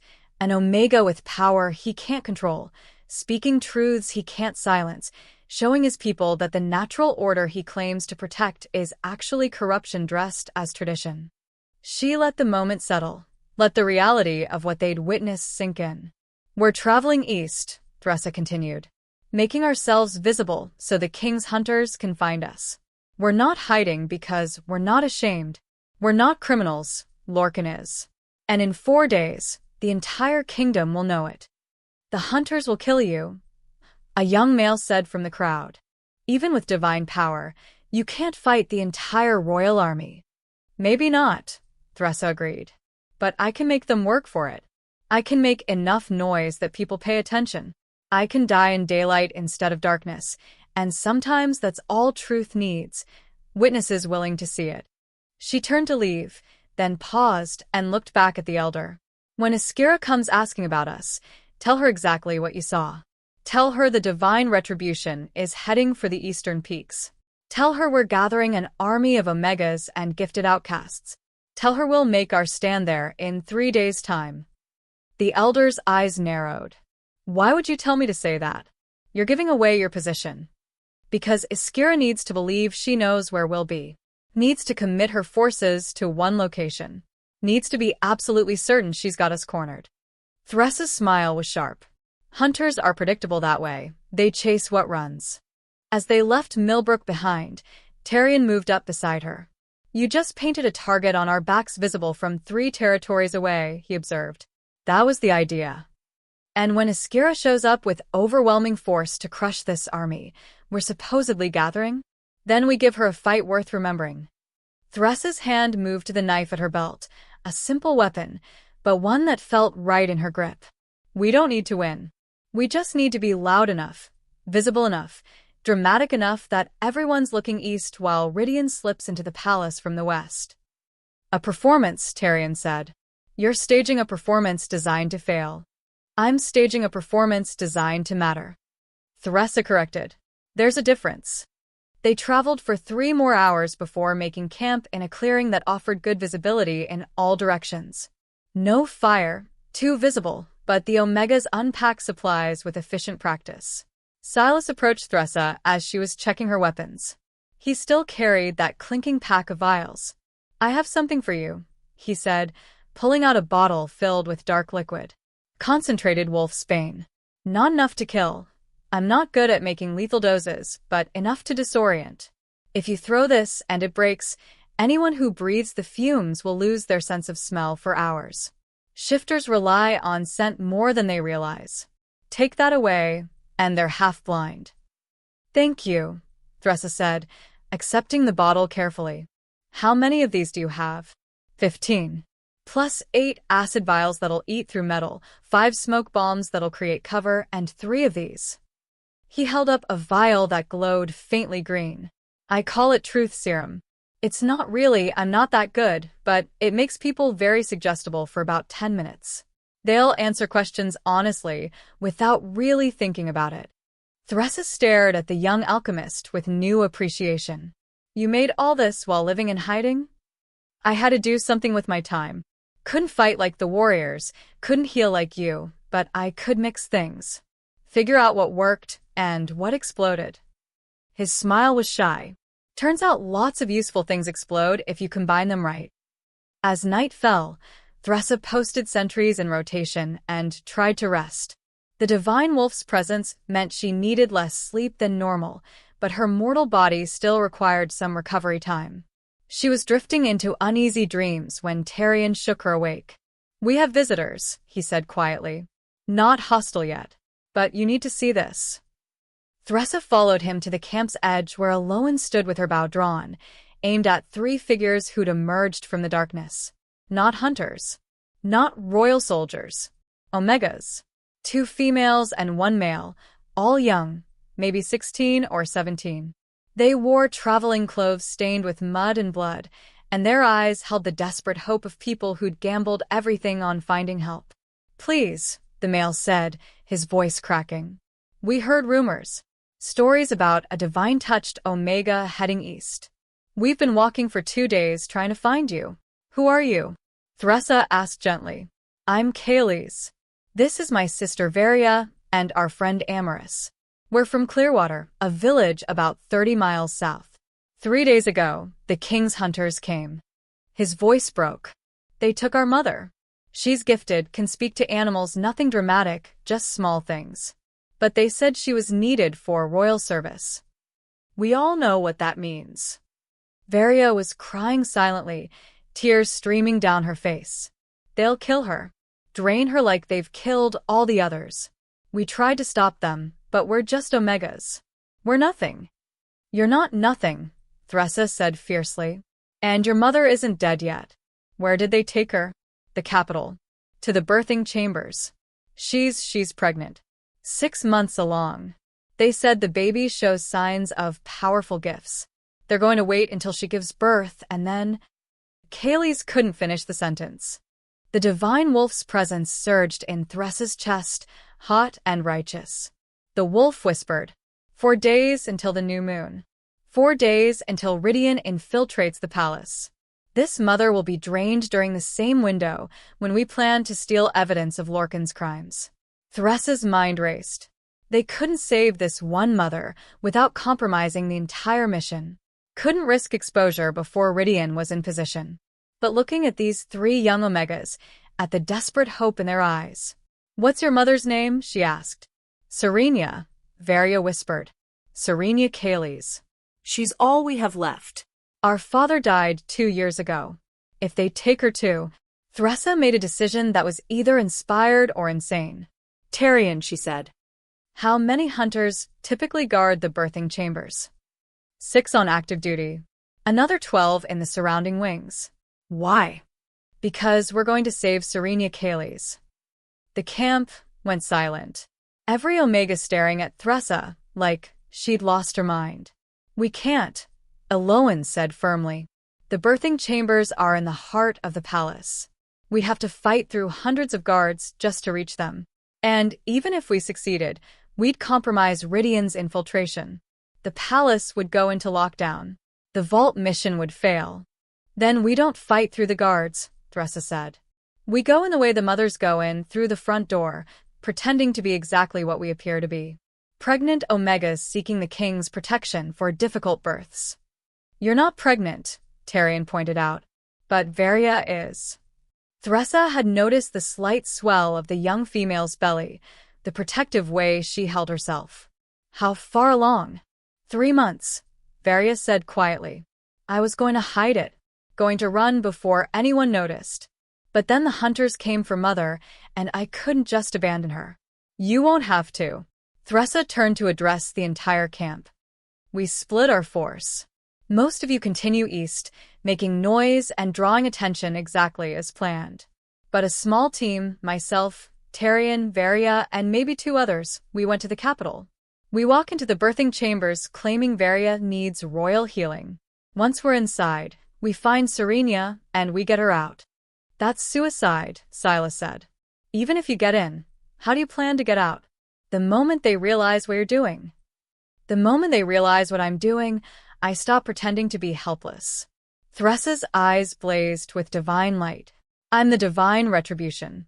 The champion the goddess chose to expose Lorcan's crimes. What better way to do that than by walking into his murder chamber and walking back out with living proof of what he's been doing?" The divine wolf's approval washed through her like fire. "Yes," the wolf whispered. "This is what I chose you for. Not just to speak truth, but to embody it. To show that the powerless can stand against corruption and win." "It changes the timeline," Tyrion warned. "If we hit the birthing chambers before Rydian reaches the vault, the palace will lock down. Security will triple. His infiltration becomes exponentially harder." "Then we coordinate," Thressa said. "We don't move on the chambers until Rydian is already inside. He sends a signal, something that tells us he's committed. Then we strike. The chaos of rescuing Serena provides cover for his escape with the evidence. And if something goes wrong? Eloan asked. If he can't get in, or he's caught, or the signal never comes? Then we improvise. Thressa's smile was fierce. We're Omegas. We've spent our entire lives improvising survival. This is just improvising with higher stakes. Kaylee's dropped to his knees before her, tears streaming down his face. You'd really do this? You'd risk everything to save our mother? I'd risk everything to prove that Omega lives matter, Thressa corrected gently. Your mother is one of thousands Lorcan has targeted. Saving her sends a message. We're not prey anymore. We're not victims waiting to be harvested. We're people with power and purpose, and we will not go quietly into his murder chambers.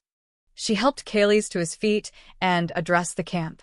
Those of you continuing the Eastern diversion, keep making noise. Keep spreading the word about who we are and what we're doing. Make Iskira absolutely certain she's chasing the right target. The longer you keep her attention, the more time Ridian has to work. And those of us going to the capital?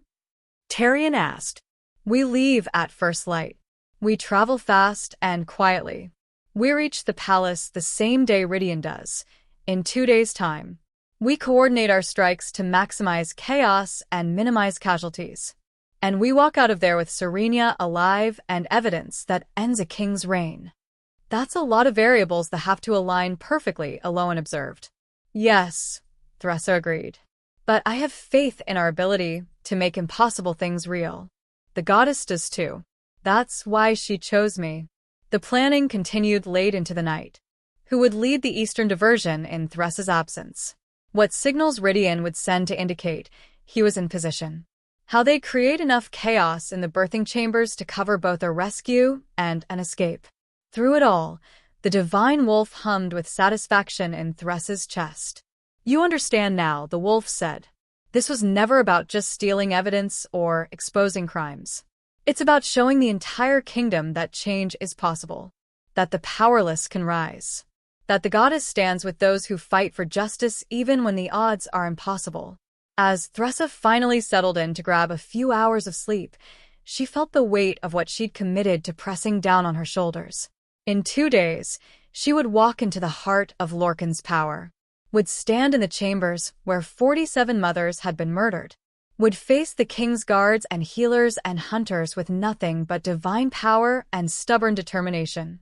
She would rescue one mother to prove all mothers mattered. She would make enough noise that the entire kingdom heard, and she would trust that Ridian, somewhere in the shadows, was doing the same. The hunt was reaching its critical point, and this time, the prey was walking straight into the predator's den, but carrying teeth of its own. Chapter 5. The capital city of Silver Peak rose from the valley floor like a crown of stone and steel. Thressa stood at the tree overlooking the sprawling metropolis, her heart hammering against her ribs.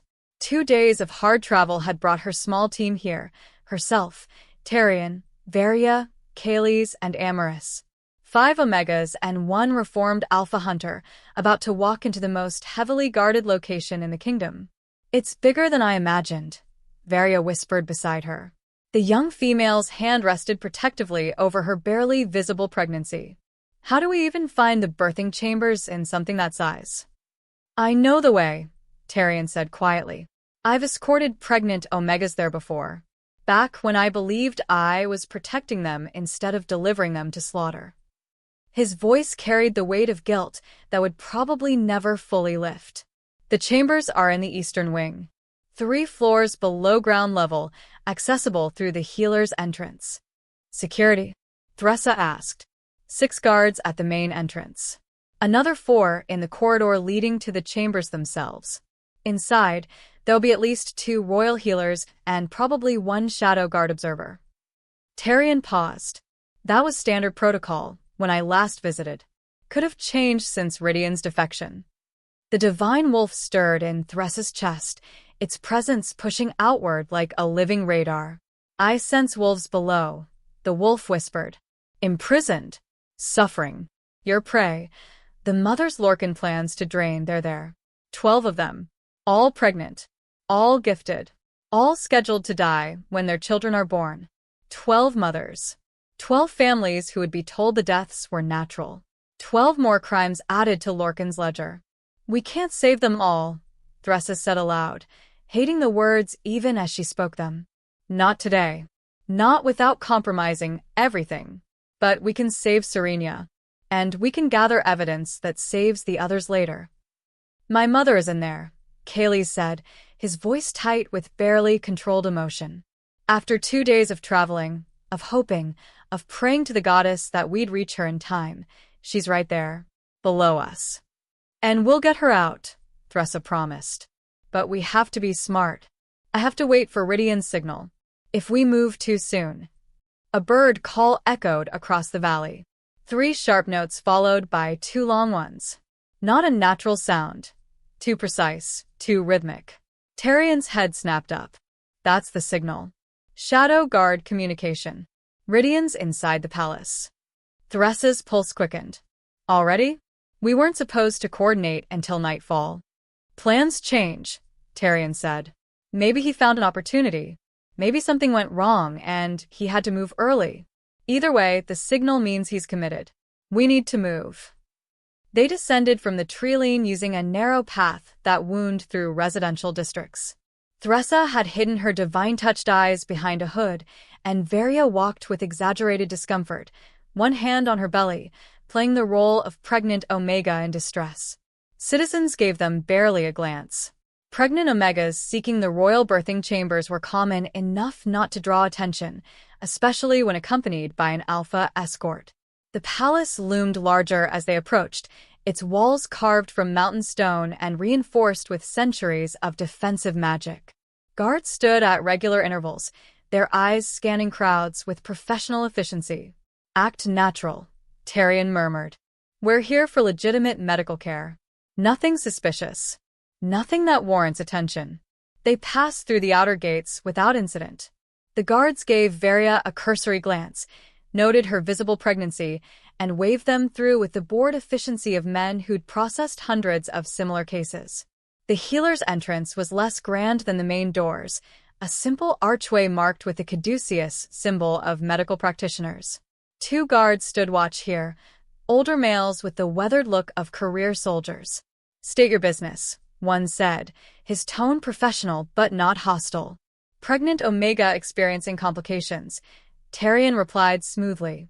The village healer recommended royal care. We were told to come to the birthing chambers. The guard's eyes moved to Varia, assessing. How far along? 3 months, Varia said, her voice trembling with genuine fear that sold the performance perfectly. But I'm bleeding. The baby's father had prophetic gifts. I'm scared something's wrong. The mention of prophetic gifts made both guards stiffen slightly. Exactly the reaction Thressa had expected. Wait here, the second guard said, disappearing inside. Thressa's hand moved subtly to the knife hidden beneath her cloak. If this went wrong, if they were recognized or questioned too closely, the guard returned with a female healer, elderly, with kind eyes that had probably witnessed too much death to remain truly kind. Prophetic bloodline? The healer asked Varia gently.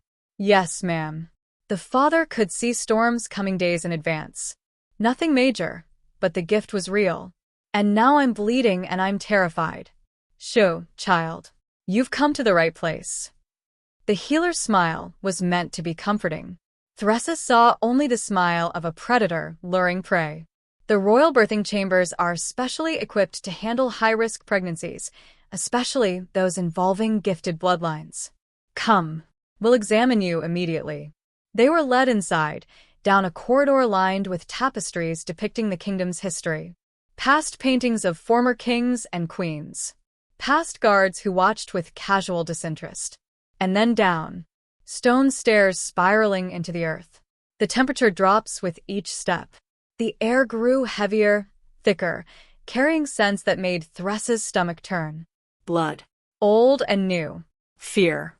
Concentrated and pervasive. Magic. Twisted and corrupted. The birthing chambers. The corridor at the bottom opened into a large antechamber. Guards stood at attention, 6 of them, just as Tyrion had predicted. Beyond them, a heavy door bound with silver chains and warding symbols. "Wait here while I prepare the examination room," the elderly healer said to Varia. She disappeared through the warded door, leaving them in the antechamber with 6 armed guards. Thressa's divine senses pushed outward, searching for Serenia among the imprisoned mothers. The divine wolf's presence amplified her awareness until she could feel each heartbeat beyond that door. 12 mothers, their life forces already being slowly drained, weakened deliberately so they'd be too fragile to resist when the final ritual came. "Third cell," the wolf whispered. "The one you seek. Her gift calls to mine. She speaks with beasts, communes with the wild things. The goddess treasures such souls." "I can feel her," Thressa whispered to Kayleigh. "Your mother. She's alive." Weakened, but alive. Kayleigh's eyes filled with tears. "Thank the goddess." The elderly healer returned. "This way, dear. We'll see you immediately." As Varia moved to follow, Thressa's hand caught her arm. "Now," Thressa said quietly, and everything happened at once. Thressa threw back her hood, letting her divine-touched eyes blaze with full intensity. The amber-silver light filled the antechamber like captured lightning. The guards reacted instantly, hands moving to weapons. But Tyrion was faster. His shadow guard training made him a blur of motion. 3 strikes, 3 guards down before they could draw steel. Thressa's hands erupted with divine light, but this time she didn't attack the guards directly. Instead, she channeled her power into the silver chains binding the warded door. Healing magic worked by understanding how bodies should function and helping them return to that natural state. But chains weren't bodies. They were metal-shaped and bound by will and magic. So Thressa inverted her gift again, forcing the chains to remember what they'd been before: raw silver, unmolded, unbound. The chains shattered.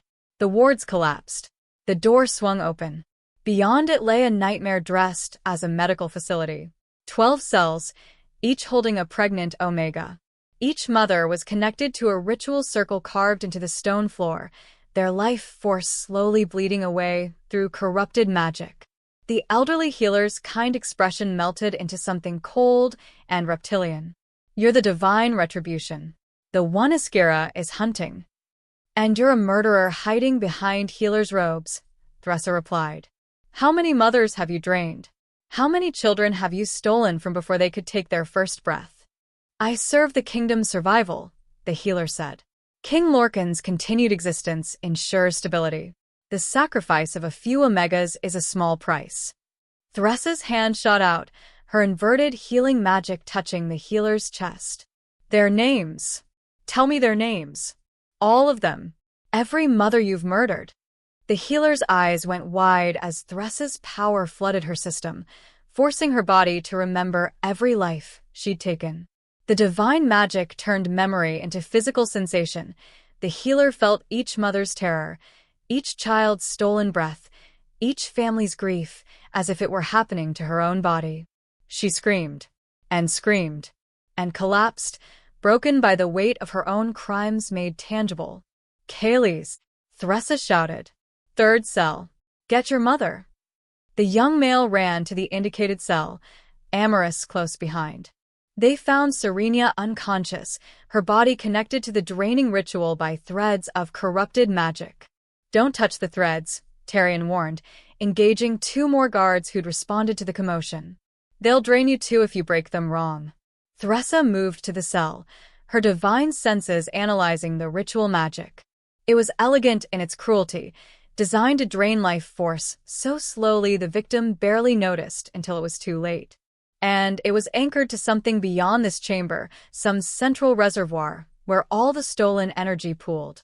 Lorcan's sanctum, the divine wolf confirmed, 3 floors above, where the king himself resides. All the life force flows to him, sustaining his cursed existence. "Can you break it?" Kayleigh asked desperately. "Can you free her?" "Not break," Thressa said. "Redirect." She placed her hands on the ritual threads, her healing magic flowing through them backward. Instead of letting the life force drain from Serenia to Lorcan, Thressa reversed the flow.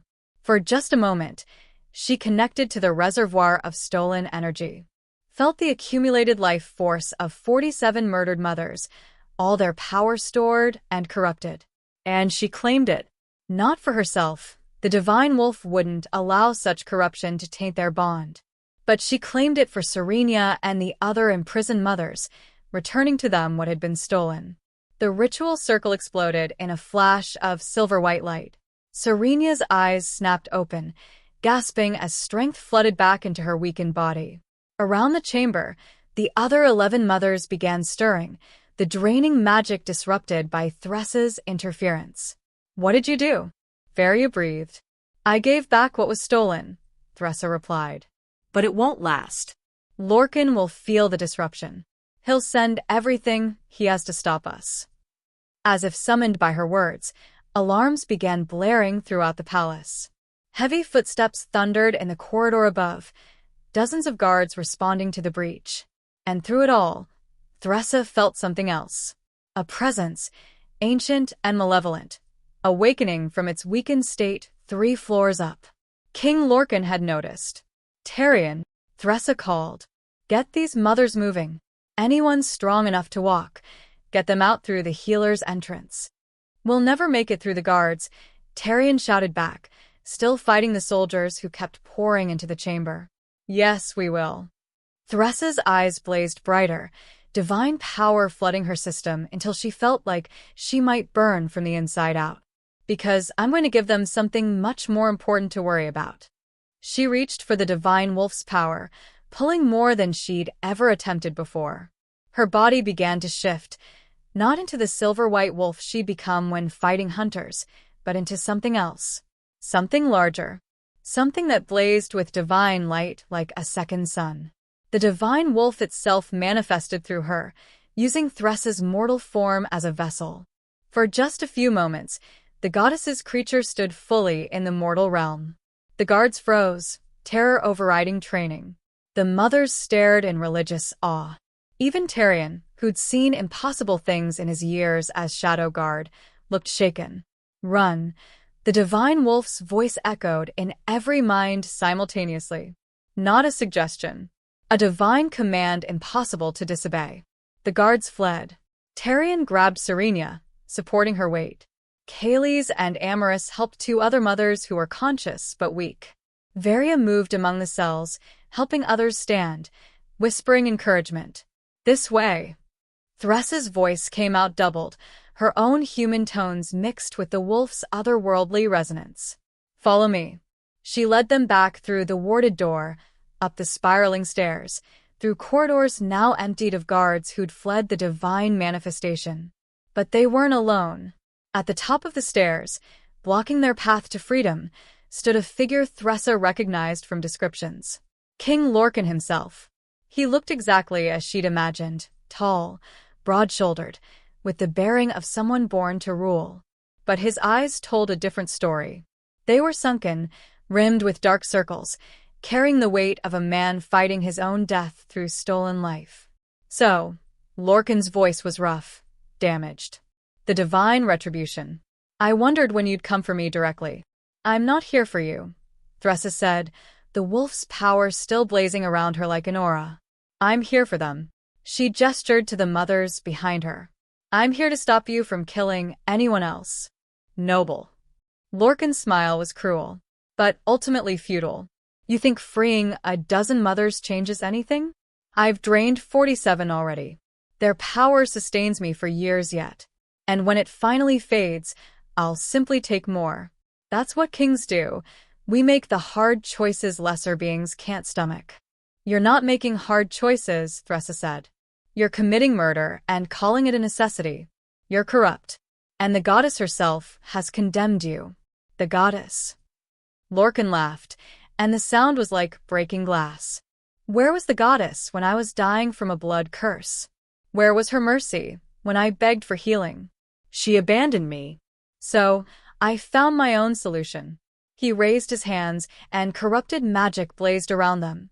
All the stolen life force he'd accumulated, all the power ripped from dying mothers, now channeled into raw destructive force. "You want to judge me?" Lorcan snarled. Then come. Face the consequences of challenging a king. The divine wolf's power surged in Thress's chest. He has broken the covenant, the wolf said. A ruler who preys on his people forfeits the goddess's protection. He is yours to judge, champion. Yours to stop. Thressa stepped forward, divine light blazing from every inch of her transformed body. I don't judge you, Lorcan, she said quietly. The mothers you murdered already did that. I'm just the weapon they prayed for.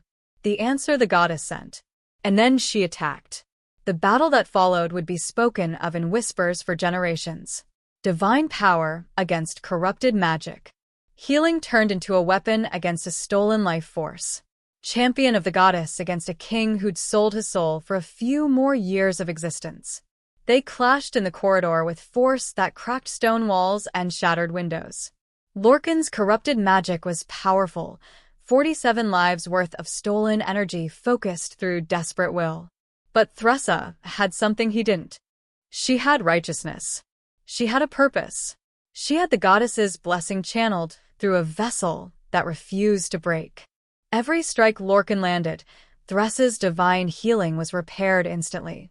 Every attack she countered with inverted magic that unraveled his corrupted power thread by thread. Behind them, Tyrion was shepherding the mothers toward freedom. Guards were starting to rally, to overcome their fear of the divine manifestation. Time was running out. Enough. Thressa's voice cracked like thunder. She grabbed Lorcan's wrist, her divine power flooding directly into his corrupted core. And she showed him everything. Every mother's face as she died. Every child's first and last breath. Every family's grief. Every moment of suffering he'd caused in his desperate bid to cheat death. Not as distant knowledge, but as lived experience. Forcing him to feel what they'd felt. To understand what he'd done. Lorcan screamed, falling to his knees, his corrupted power shattering under the weight of divine judgment. You could have asked for healing, Thressa said, her voice gentle despite the power blazing around her. Could have sought the goddess's mercy instead of stealing it from the innocent. You could have died with honor. Instead, you became the monster you were supposed to protect your people from. She released him, and he collapsed completely, broken not by physical damage, but by the crushing weight of his own crimes made tangible. The evidence is in the vault, Thressa said to the guards who were slowly surrounding them, weapons drawn but uncertain. Everything he's done. Every murder. Every stolen life. Ridian of the Shadow Guard is bringing it into the light even now. When the kingdom sees what your king has done, you'll have to choose. Do you serve a murderer, or do you serve justice? Movement in the crowd of guards. Someone pushing through to the front. Ridian, blood-spattered but alive, carrying a leather satchel that surely contained the evidence they'd risked everything to steal. Got it, he said simply. Everything. Records, ritual diagrams, signed orders. Enough to hang Lorcan 50 times over. You're surrounded, one of the guards shouted. Surrender the documents or die. Kill us and you prove everything we've said, Thressa replied calmly. The divine Retribution murdered in the palace she came to peacefully enter? Mothers slaughtered while seeking freedom? That's not the story you want spreading through the kingdom. She could see the calculation in the guard's eyes. The uncertainty. The growing doubt. And then, from somewhere outside the palace, a howl rose into the air. Not one voice. Dozens. The Omega fighters from Thornhaven had arrived. The Eastern Diversion had turned back when they'd felt the divine manifestation's power surge. And they'd brought others, Omegas from settlements across the region, drawn by rumors of the divine Retribution stand. They surrounded the palace, not with weapons drawn, but with voices raised. Chanting. Singing. Demanding justice. You can kill us, Thressa said to the guards. But you can't kill the truth. It's already spreading. Already growing beyond any one person's ability to stop. The captain of the guard, a grizzled veteran with scars that spoke of decades of service, lowered his weapon. Let them go, he said quietly. Captain, the king commanded. The king, the captain interrupted, looking at Lorcan's broken form, is no longer capable of command. And I will not order my soldiers to massacre mothers and healers in the name of protecting a murderer. He stepped aside, creating a path to the exit. Go, he said to Thressa. Take your evidence. Take your mother's. Tell your truth. Let the kingdom decide what justice looks like. Thressa inclined her head respectfully. Thank you. They moved quickly, the rescued mothers supported by Thressa's group, Rydian clutching the evidence that would change everything. Guards watched but didn't interfere as they made their way through the palace and out into the courtyard. The crowd of Omegas erupted in cheers when they emerged. Eloan pushed through, tears streaming down her face as she embraced Thressa.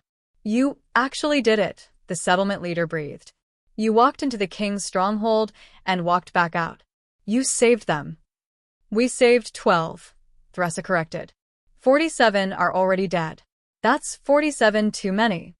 But you stopped it from being 59. Stopped it from being hundreds more. Eloan pulled back, her eyes fierce with pride. You showed the kingdom that Omegas aren't prey. That we can fight back. That we matter. The divine wolf's manifestation was fading now, Thressa's mortal form unable to sustain it any longer. She collapsed, suddenly exhausted beyond measure, her body screaming from the strain of channeling divine power. Tyrion caught her before she hit the ground. Rest, he said quietly. You've earned it. Can't, Thressa mumbled, fighting to stay conscious. Need to spread the evidence. Make sure everyone knows. We'll handle it, Rydian said, holding up the satchel. Runners are already waiting. By tomorrow, every pack in the kingdom will have copies. Every family who lost someone will know the truth. Lorcan's crimes will be impossible to deny. And Iskira?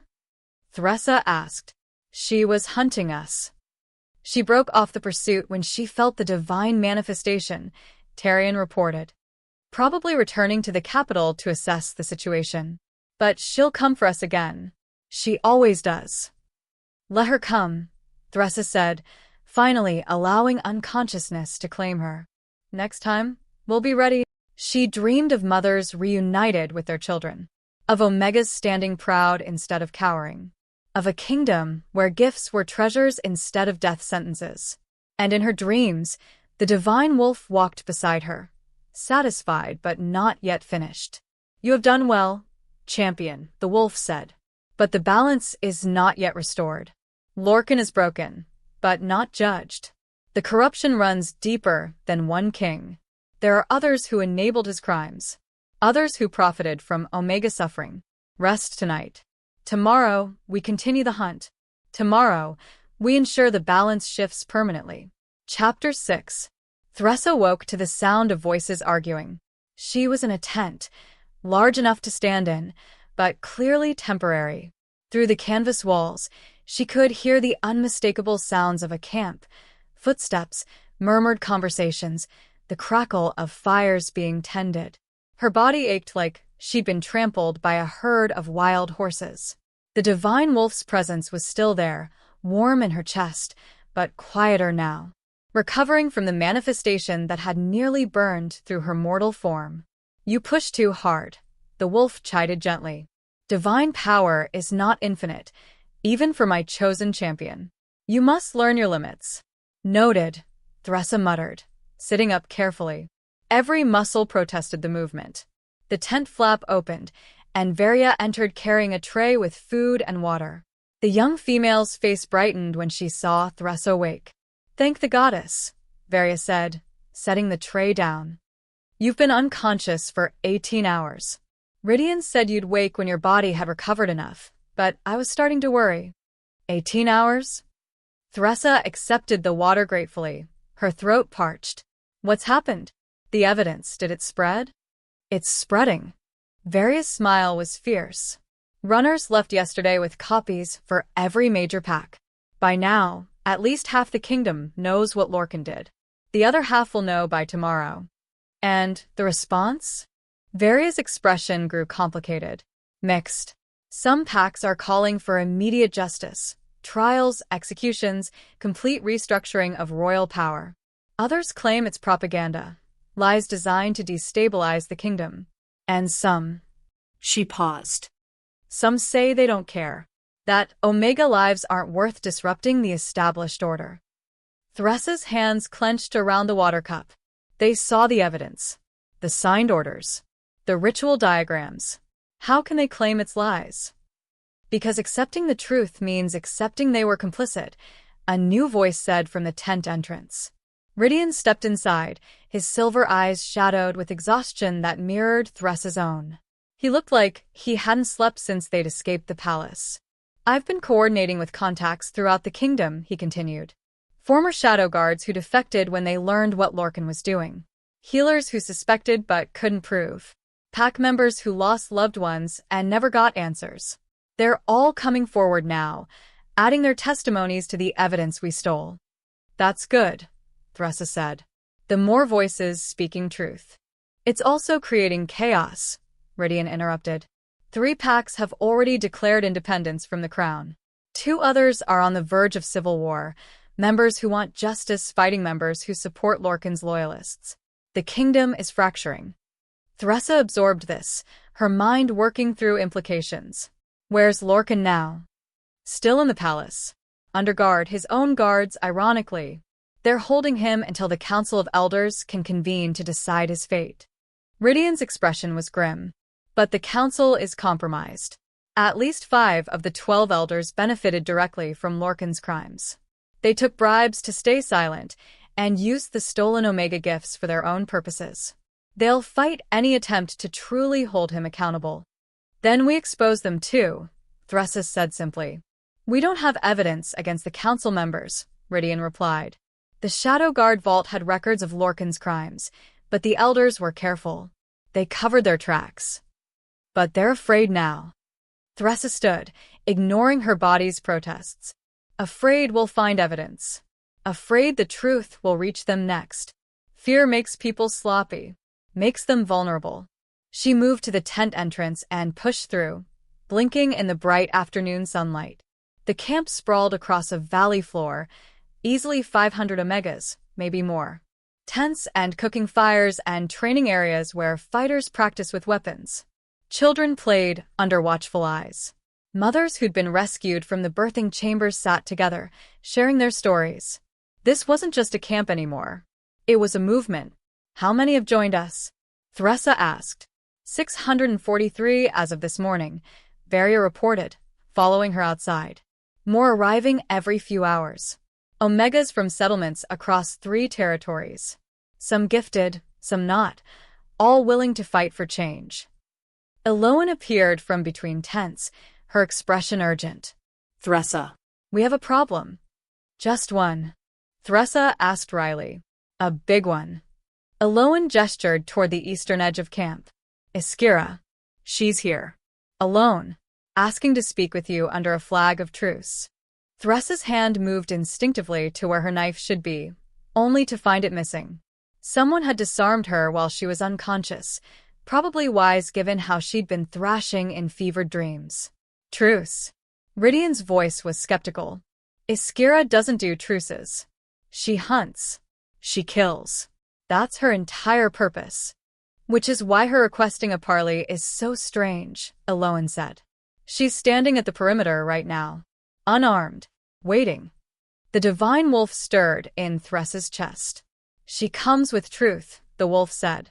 Not all of it, but enough. Hear her. Learn what she offers. But keep your guard raised. The huntress is dangerous even without weapons. Take me to her, Thressa said. They walked through camp, drawing stares from Omegas who'd heard stories of the divine Retribution but hadn't seen her awake. Thressa caught fragments of whispered conversations. Walked into the palace itself. Freed 12 mothers from the death chambers. Faced Lorcan and broke him with truth alone. The stories were already growing larger than reality. Soon she'd be 10 feet tall and breathing fire if the rumors continued unchecked. At the camp's edge, Iskira waited. The king's huntress looked exactly as she had 3 nights ago, perfectly poised, lethally beautiful, with golden eyes that missed nothing. She wore traveling leathers instead of armor, and as promised, carried no visible weapons. But Iskira herself was a weapon. Thressa didn't need divine sight to recognize the predator beneath the civilized exterior. Divine retribution, Iskira said, inclining her head in a gesture that wasn't quite respectful, but wasn't mockery either. Thank you for agreeing to speak with me. I haven't agreed to anything yet, Thressa replied. You've been hunting me for days. Excuse me if I don't trust this sudden desire for conversation. Fair. Iskira's smile was sharp. I have been hunting you. Following orders from a king I believed was worth serving. But circumstances have changed. You've seen the evidence. Everyone's seen the evidence. Iskira's golden eyes held something Thressa couldn't quite read. 47 murders documented in meticulous detail. Ritual diagrams showing exactly how the life-draining ceremony works. Testimonies from healers who participated. It's damning. And yet you're still here, Thressa observed. Still presumably loyal to the crown that ordered those murders. I'm loyal to the kingdom, Iskira corrected. There's a difference. Lorcan was supposed to protect his people. Instead, he preyed on them. That makes him a threat to everything I've sworn to defend. Rydian stepped forward, his hand on his weapon. So, you've switched sides? Decided to fight against Lorcan instead of for him. I've decided to serve the kingdom's survival rather than one corrupt king's continued existence. Iskira's gaze remained fixed on Thressa. The evidence you stole proves Lorcan's guilt. But it also revealed something else, the extent of the conspiracy. 5 council elders taking bribes. 12 royal healers participated in the murders. 23 guards who knew and stayed silent. The corruption runs deep. Tell me something I don't know, Thressa said. A coup is being planned. That got everyone's attention. Iskira continued, her voice dropping. The 5 compromised elders, they're planning to remove Lorcan, yes, but only to install one of their own as regent. They'll claim they're serving justice while actually just protecting themselves. Lorcan falls, but the system that enabled him continues unchanged. Why are you telling us this? Thressa asked suspiciously. Because I spent my entire life hunting threats to the kingdom. And I just realized the biggest threat has been sitting on the throne, hiding behind tradition and rank while murdering innocents. Iskira's expression hardened. I won't serve a corrupt system anymore. But I also won't let the kingdom descend into chaos. So, I'm offering you a deal. What kind of deal? Work with me to expose the entire conspiracy, not just Lorcan, but the elders, the healers, the guards, everyone who profited from Omega suffering. In exchange, I use my position and connections to ensure the trials are fair, that justice is actually served instead of political theater. Thressa studied the huntress carefully. The divine wolf's presence expanded in her awareness, reading Iskira's intentions the way predators read prey. She speaks the truth, the wolf said. But not all of it. She has her own agenda.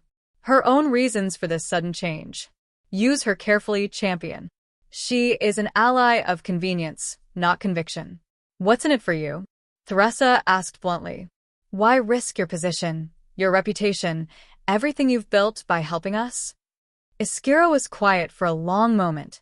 When she spoke, her voice carried emotion that seemed genuine. My daughter. She's 8 years old.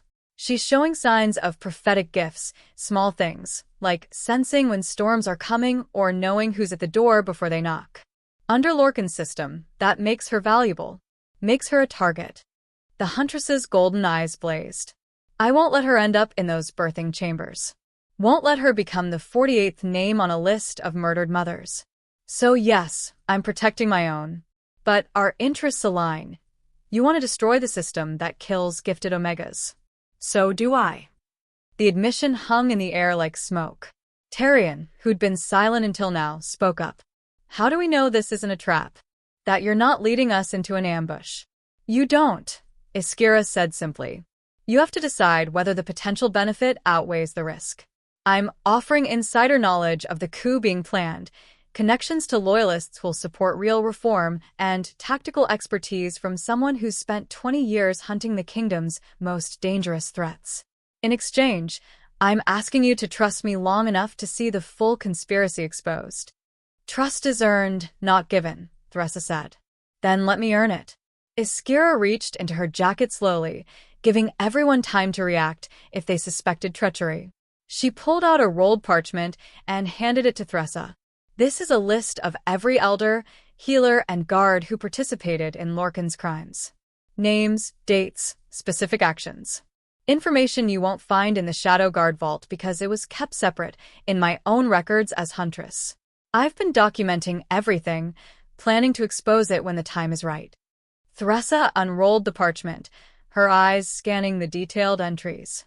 Dates of murders. Names of accomplices. Amounts of bribes paid. This wasn't just evidence, it was a complete map of the conspiracy. Why didn't you expose this earlier? Thressa demanded. If you've had this information for months, maybe years, why let the murders continue? Because I was looking for the right moment to strike. Iskira's voice turned hard. Lorcan had too much power. Too many loyalists. If I'd moved too soon, I'd have been branded a traitor and executed, the evidence dismissed as fabrication. But you changed everything. The divine retribution blessed by the goddess herself, walking into the palace and walking back out with proof of Lorcan's crimes.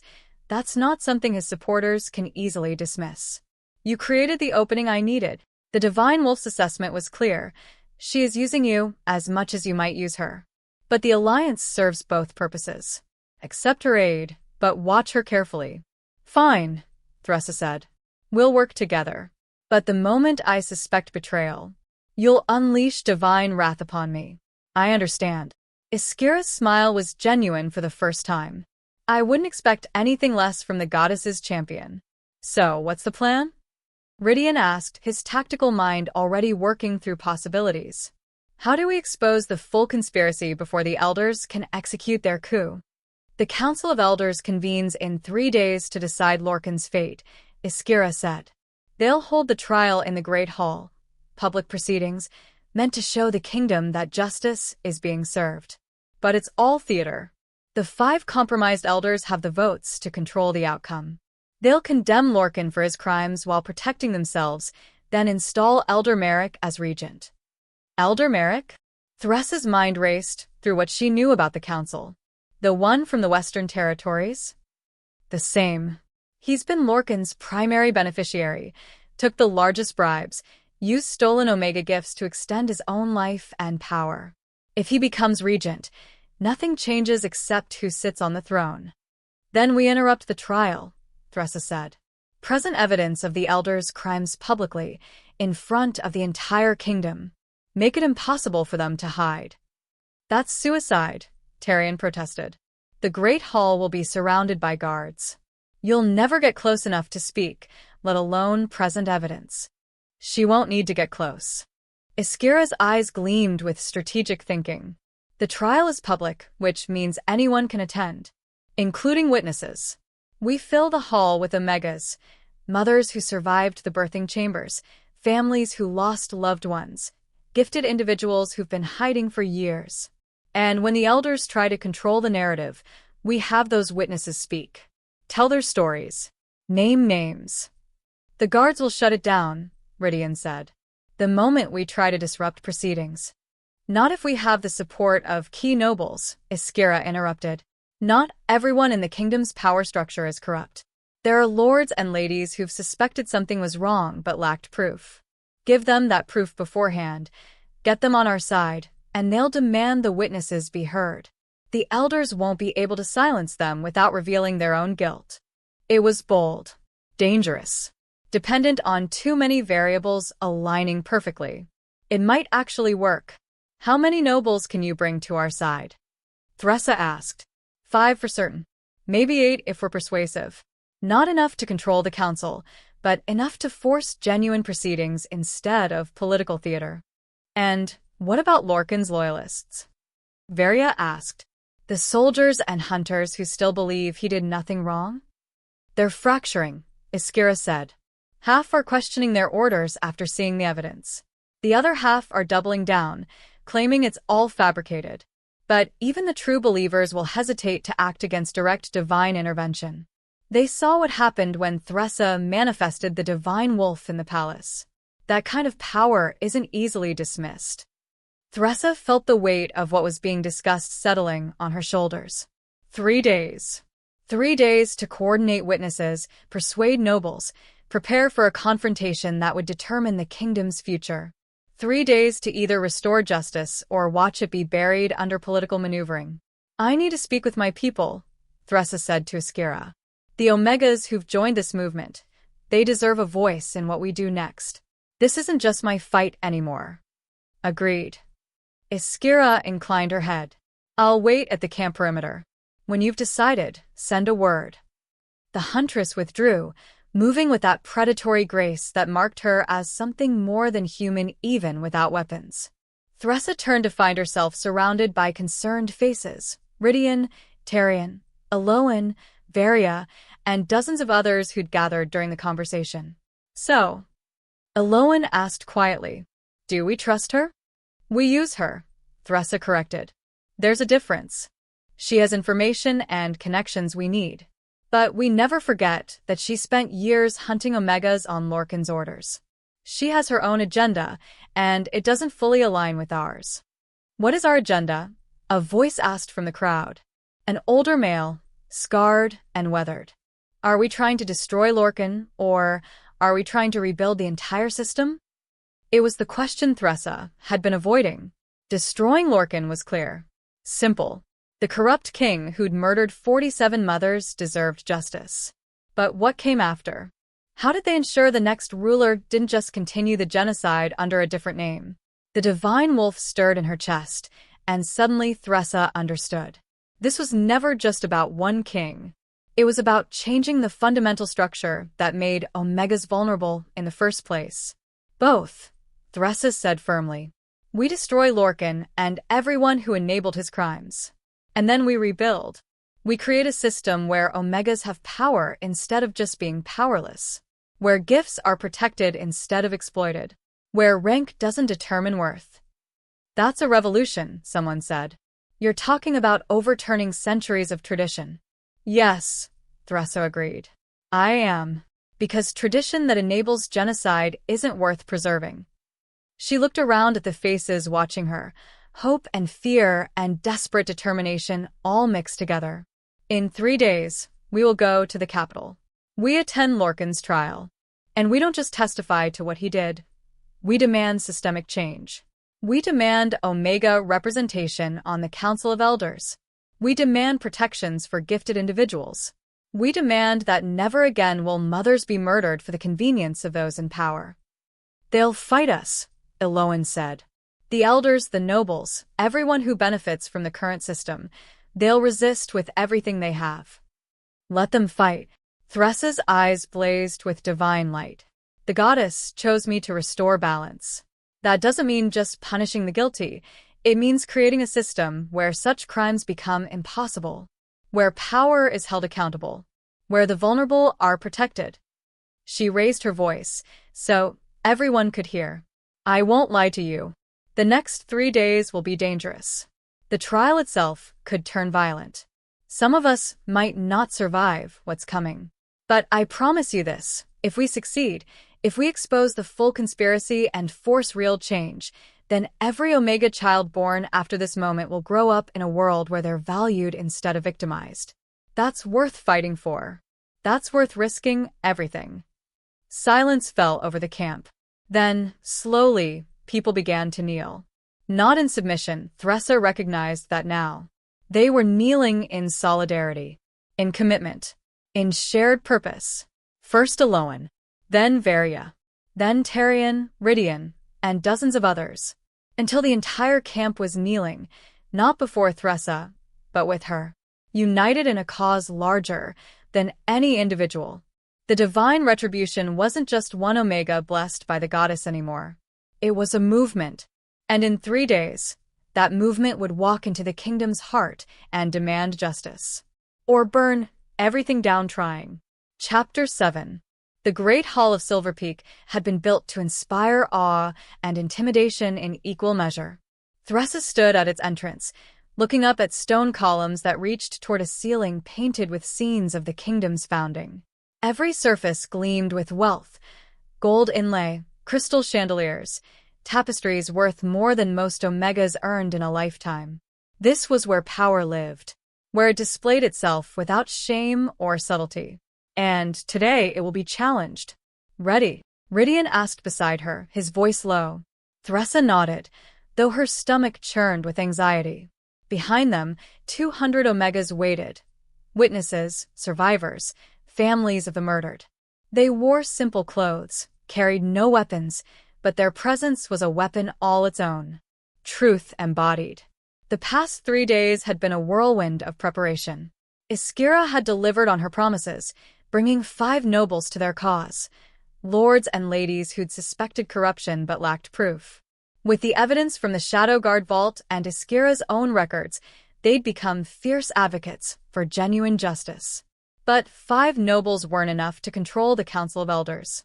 The compromised members still held the majority, still planned to use this trial as theater while protecting their own interests.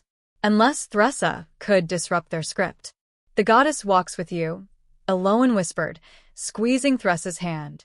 The settlement leader had volunteered to testify about her own daughter's death, one of the 47 mothers murdered in the birthing chambers. She walks with all of us, Thressa replied, gesturing to the Omegas behind them. Every person here carries her blessing. Every voice speaking the truth is her voice. The massive doors swung open, and a herald's voice rang out. The trial of King Lorcan, accused of crimes against the kingdom, will now commence. All who have business before the Council of Elders enter and be heard. They filed in, 200 Omegas walking into a space designed to make them feel small. The great hall was packed, nobles in their finest clothes, guards lining the walls, citizens curious to witness history. And at the center, seated on a raised platform, the 12 Council of Elders. Thressa's eyes found the 5 Iskira had identified as corrupt. Elder Merrick, a heavy-set man with cold eyes and hands that never stopped moving. Elder Kasha, elegant and beautiful with cruelty hiding behind her painted smile. Elder Roderick, ancient and bitter, who'd profited from Omega suffering for decades. Elder Silwyn, young by council standards but ambitious enough to sell her soul for power. And Elder Fenric, whose gift for persuasion had helped silence witnesses for years. They sat together, a unified bloc, confident in their control of the proceedings. Below the platform, in a cage of silver-reinforced bars, King Lorcan waited. He looked worse than when Thressa had last seen him. The divine judgment she'd forced him to experience had left marks. His hair had gone completely white, his face gaunt and hollow-eyed. He stared at nothing, lost in memories of the mothers he'd murdered. Broken, but not yet held accountable. Elder Merrick stood, his voice carrying across the hall with practiced authority. We gather today to judge King Lorcan for crimes that have shaken the foundations of our kingdom. The evidence presented is disturbing. 47 Omega mothers died. Ritual magic used to drain their life force. A systematic genocide disguised as medical necessity. He paused, letting the words settle. However, we must remember that our king acted out of desperation. A blood curse was killing him. In his fevered state, he made choices that, while regrettable, came from a place of survival instinct rather than malice. Murmurs rippled through the crowd. Thressa felt rage building in her chest. Already they were softening the charges, preparing to excuse mass murder as an unfortunate necessity. Regrettable? The word burst from Thressa before she could stop herself. Every eye in the hall turned to her. Elder Marek's expression hardened. The accused will not speak unless called upon. I'm not the accused, Thressa said, stepping forward from the crowd of Omegas. King Lorcan is. I'm a witness. And I have testimony relevant to these proceedings. You're the divine Retribution. Elder Kasha's voice dripped with disdain. The Omega who's been spreading sedition throughout the kingdom, who broke into the royal palace, stole classified documents, and freed prisoners held under legitimate medical care. I freed mothers scheduled for murder, Thressa corrected. And the documents I stole prove every word I've said. 47 murders aren't regrettable. They're genocide. Strong words from someone who wasn't there, Elder Roderick said. His ancient voice carried weight earned from decades of authority. You claim knowledge of crimes you couldn't possibly have witnessed. You spread rumors and call them the truth. Then let me present witnesses who were there, Thressa replied. Mothers who survived the birthing chambers. Healers who participated and now regret their silence. Guards who followed orders they knew were wrong. Or are you afraid of what they'll say? Elder Marek's eyes narrowed. This trial will follow proper procedure. We will hear testimony in the order we deem appropriate. You'll hear testimony that protects you, a new voice interrupted. One of the nobles Iskira had recruited, Lady Oriva, a powerful voice from the Northern Territories, stood from her seat among the observers. Elder Marek, we all know you took bribes from King Lorcan. 20,000 gold pieces over 2 years in exchange for your silence about the murders. Are we supposed to believe you'll judge him fairly when your own crimes are tied to his? The hall erupted in chaos. Nobles shouting questions. Guards moving toward Lady Oriva as if to remove her. Elders demand order while clearly panicking at having their corruption exposed so publicly. Elder Marek's face flushed red. That's a lie. I've served this kingdom faithfully for 30 years. Then let the divine wolf judge your truth, Thressa said. She let the divine power surge to the surface, her eyes blazing with amber-silver light. The divine wolf's presence manifested around her like an aura, not fully taking physical form but present enough that everyone felt it. The temperature in the hall dropped. Conversations died. Even the guards stopped moving, instinctive fear of divine power overriding their training. Speak. The wolf's voice resonated in every mind. Speak your truth or be silent forever. But now that lies spoken in my presence will be revealed. Elder Marek opened his mouth, clearly intending to deny everything again. But no sound emerged. The divine wolf's power had taken his voice, leaving him mute and exposed. Let the witnesses speak, Lady Oriva pressed, sensing the moment's power. Let those who suffered under Lorcan's crimes tell their stories. Let the mothers who survived, the families who lost loved ones, the healers who carry guilt, let them all be heard. This is highly irregular, Elder Silwyn tried to object. So is mass murder, Rydian said, stepping forward. His shadow guard bearing commanded attention even in this crowd of nobles. I served King Lorcan for 5 years. I was loyal. I believed in the crown's righteousness. And I discovered that loyalty was built on lies and blood. He pulled documents from his jacket, copies of the evidence they'd stolen from the vault. These are the king's own records. Orders he signed. Ritual diagrams he approved. Lists of mothers targeted because their gifts made them valuable. This isn't rumor or speculation. This is documented genocide. He held up one particular page, and Thressa saw his hand tremble slightly. This is the order to murder a mother named Noriel. She was a prophet, could see weather patterns days in advance. Small gift, nothing threatening, but valuable enough that Lorcan wanted her life force. She left behind a brother who still grieves her loss. Tarion stood from where he'd been sitting among the Omega witnesses. I'm that brother. I was an alpha hunter, serving the crown without question. I helped escort pregnant Omegas to the birthing chambers, believing I was protecting them. I delivered my own sister to her death, and never knew.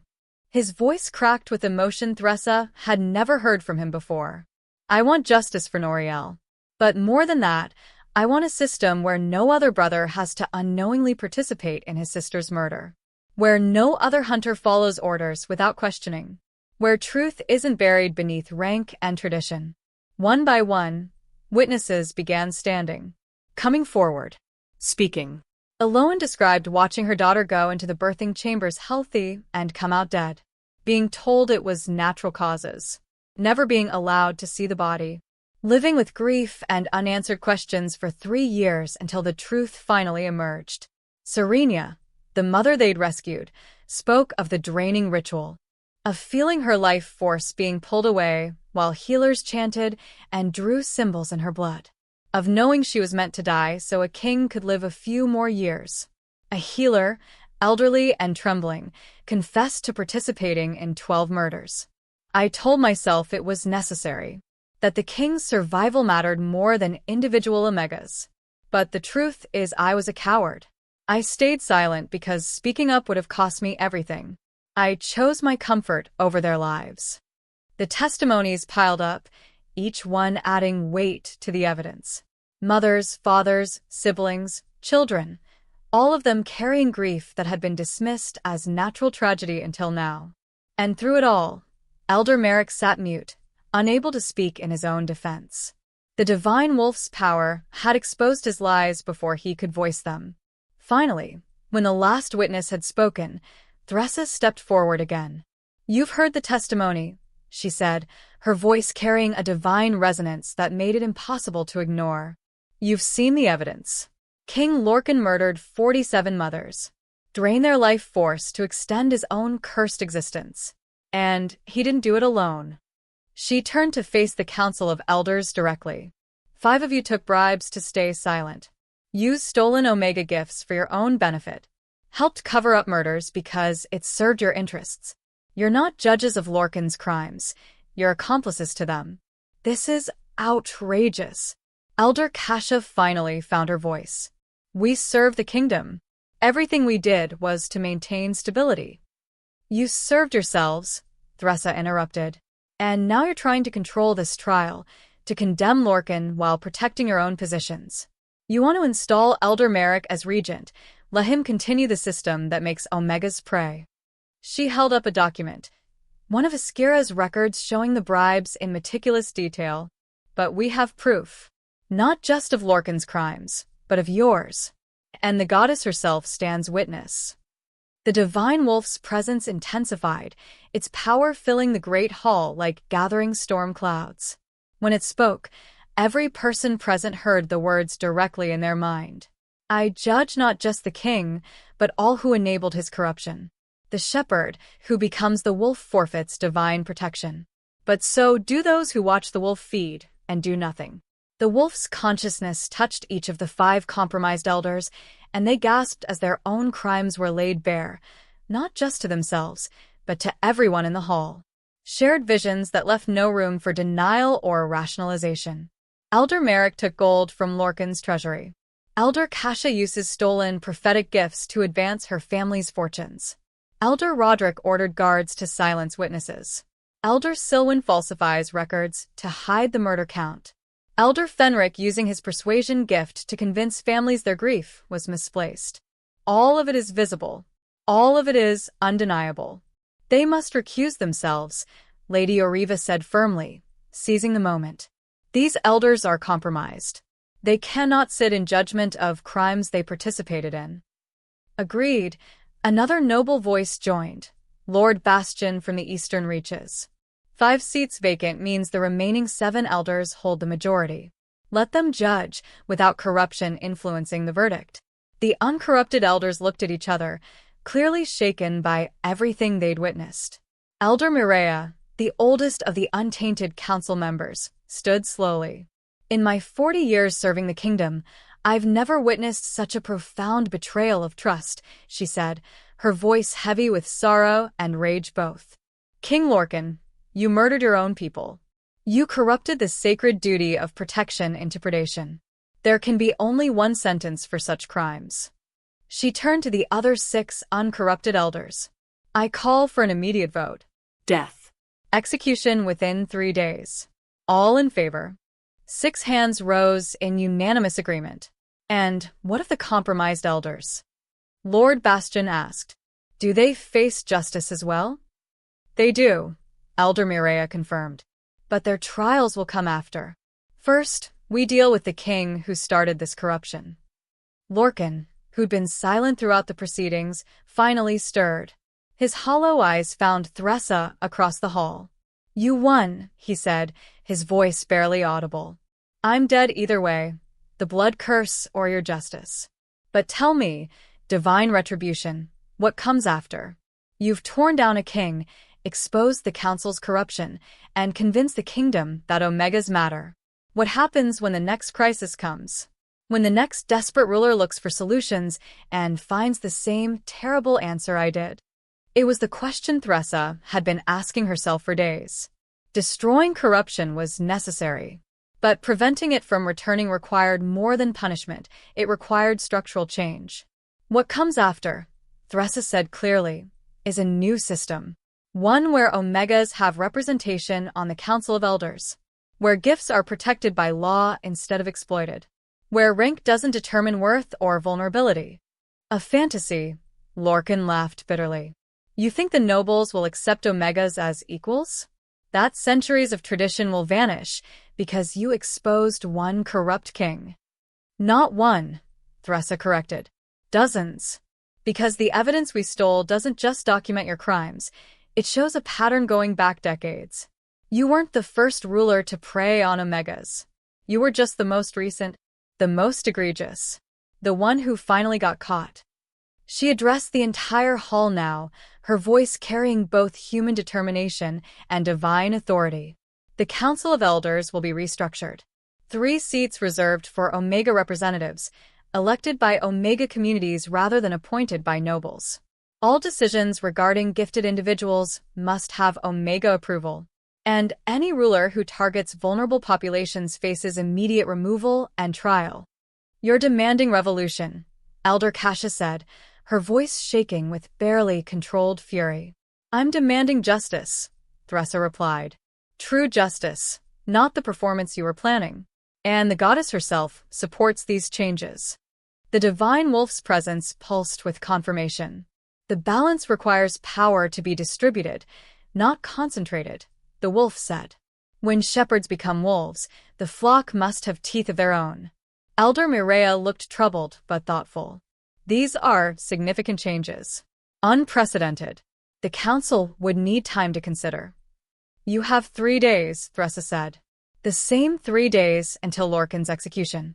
If the council won't implement these reforms, then the Omegas will govern themselves. We'll establish our own territories, our own laws, our own protection. We'll secede from a kingdom that refuses to value us. The threat hung in the air like smoke. Secession would fracture the kingdom, would create territories outside royal control, would prove that Omegas didn't need the crown's protection. The crown needed their gifts, their labor, their compliance. You're blackmailing us, Elder Fenric said quietly. I'm offering a choice, Thressa corrected. Change willingly, or watch us leave and build something better without you. Either way, the old system where Omegas are powerless ends today. Lady Oriva stood again, her voice carrying authority. The Northern Territories support these reforms. We've seen what happens when power goes unchecked. We've lost daughters, sisters, mothers to corruption disguised as tradition. It ends now. Other nobles began standing, adding their voices. Not all of them. Plenty remained seated, clearly opposed to such radical change. But enough. Enough that the council couldn't simply dismiss the demands. Elder Mireia's weathered face showed the weight of impossible decisions. The council will deliberate, she said finally. We will discuss these reforms, debate their implementation, and deliver our decision before King Lorcan's execution. But understand, what you're asking for changes the fundamental structure of this kingdom. It cannot be done lightly or quickly. Then do it carefully but certainly, Thressa said. Because whether you implement these reforms or not, Omegas are done being powerless. We're done being prey. We're done waiting for someone else to value our lives. She turned to face the 200 Omegas who'd come with her, who'd stood in this hall and shared their pain, who demanded to be seen and heard. We leave in 3 days, she told them, either as full citizens of a reformed kingdom or as founders of something new. But we leave standing tall, with our voices heard and our worth acknowledged. The Omegas erupted in cheers, not of victory yet, but of hope, of pride, of the fierce joy that comes from finally being seen after years of invisibility. As guards began clearing the hall, as nobles argued about the implications, as the corrupted elders were led away in chains, Thressa felt the divine wolf's satisfaction humming in her chest. Well done, champion, the wolf whispered. You've planted seeds of change. Now we wait to see what grows. Iskira appeared from the crowd, her golden eyes unreadable. That was quite a performance, the huntress said quietly. You forced the council's hand beautifully. But you've also made powerful enemies. The nobles who oppose reform won't simply accept defeat. Let them oppose, Thressa replied. I'm done caring about what makes powerful people comfortable. Even if their discomfort leads to violence, to civil war. Even then, Thressa met Iskira's gaze steadily. Because the alternative is more mothers dying in silence. More children told their gifts are curses. More families are destroyed by a system that treats omegas as resources to be harvested. If it takes violence to change that, then violence is what we'll bring. Iskira smiled, and it was the expression of a predator recognizing another predator. You've changed since we first met, she observed. The frightened Omega, who could barely defend herself, has become something dangerous. The goddess made me her weapon, Thressa said simply. Weapons are supposed to be dangerous. As they walked out of the great hall into the afternoon sun, Thressa felt the weight of the next 3 days settling on her shoulders. The council would deliberate. Nobles would argue. The kingdom would fracture along lines of tradition versus reform. And at the end of those 3 days, Lorcan would die. But what would be born from his death? A reformed kingdom that valued all its people? Or a fractured realm torn by civil war? The Divine Wolf's presence offered no easy answers, only steady support. The balance shifts slowly, champion, the wolf said. This profound change doesn't happen in 3 days. It happens in 3 years, 3 decades, 3 generations. But today you started that change. Today, you made it impossible for anyone to claim they didn't know. That alone is victory. Thressa hoped it would be enough. Because somewhere in the kingdom, powerful people were gathering forces. Preparing to resist reform. Planning to crush this Omega uprising before it could fully take root. The trial was over. But the real battle was just beginning. Chapter 8. The assassination attempt came on the second night. Thressa woke to the sound of breaking glass and rolled from her bedroll just as a crossbow bolt buried itself where her head had been seconds before.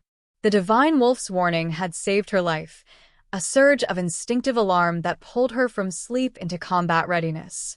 She was on her feet before her eyes fully opened, divine power already flooding her limbs. Attack, she shouted, her voice carrying across the Omega camp. We're under attack. Shadows poured through the darkness, at least 20 figures dressed in black, moving with the coordinated precision of professional killers. Not royal guards. Not hunters. These were assassins, hired by someone who wanted the divine Retribution dead before the council could implement reforms. The first assassin reached her tent, blade gleaming in moonlight.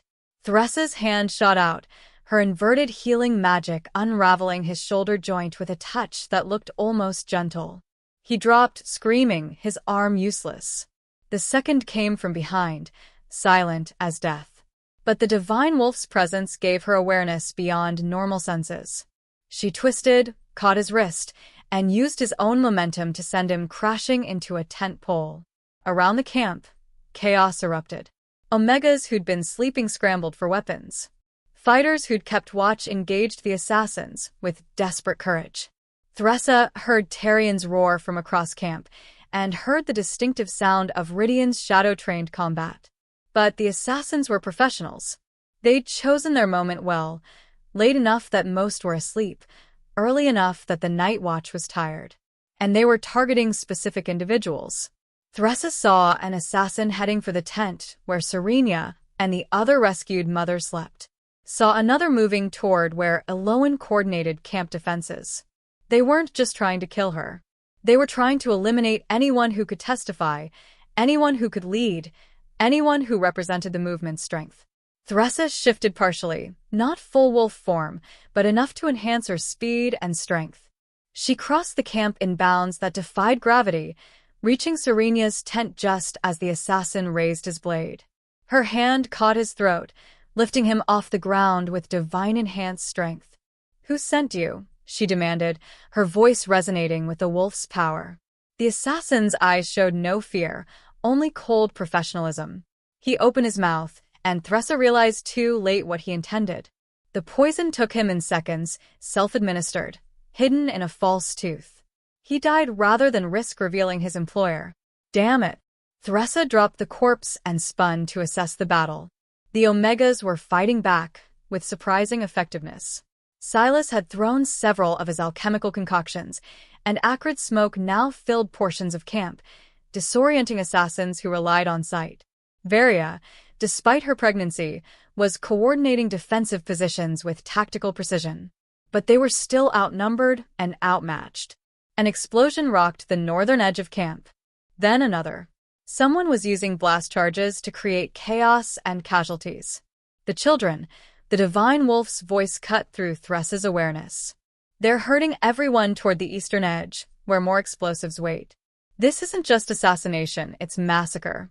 Thressa's vision went red with rage. These weren't warriors fighting warriors. These were killers targeting the vulnerable, using terror tactics meant to break the movement before it could fully form. She let the Divine Wolf surge fully to the surface.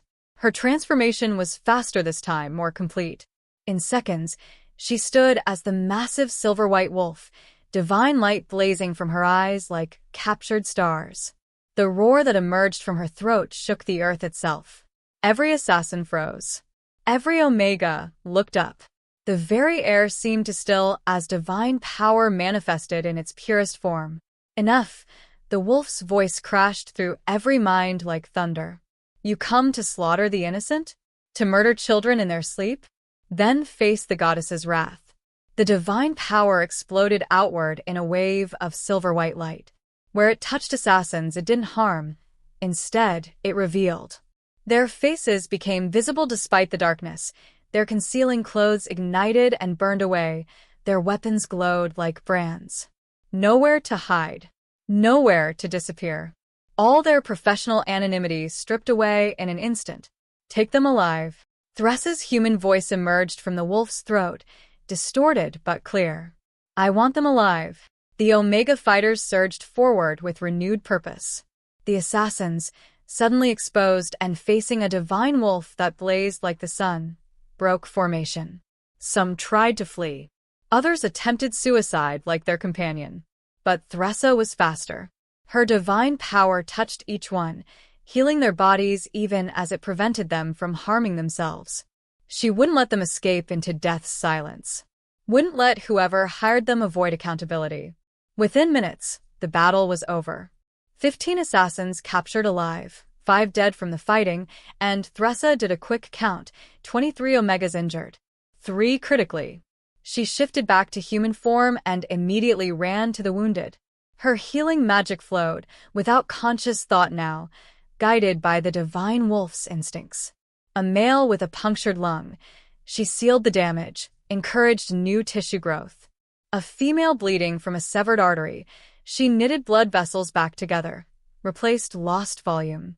The third critical case was a child, maybe 10 years old, caught by blast fragments from one of the explosions. Thressa's hands trembled as she worked, pouring divine power into the small broken body. The child was so young, so innocent, and had done nothing to deserve this violence.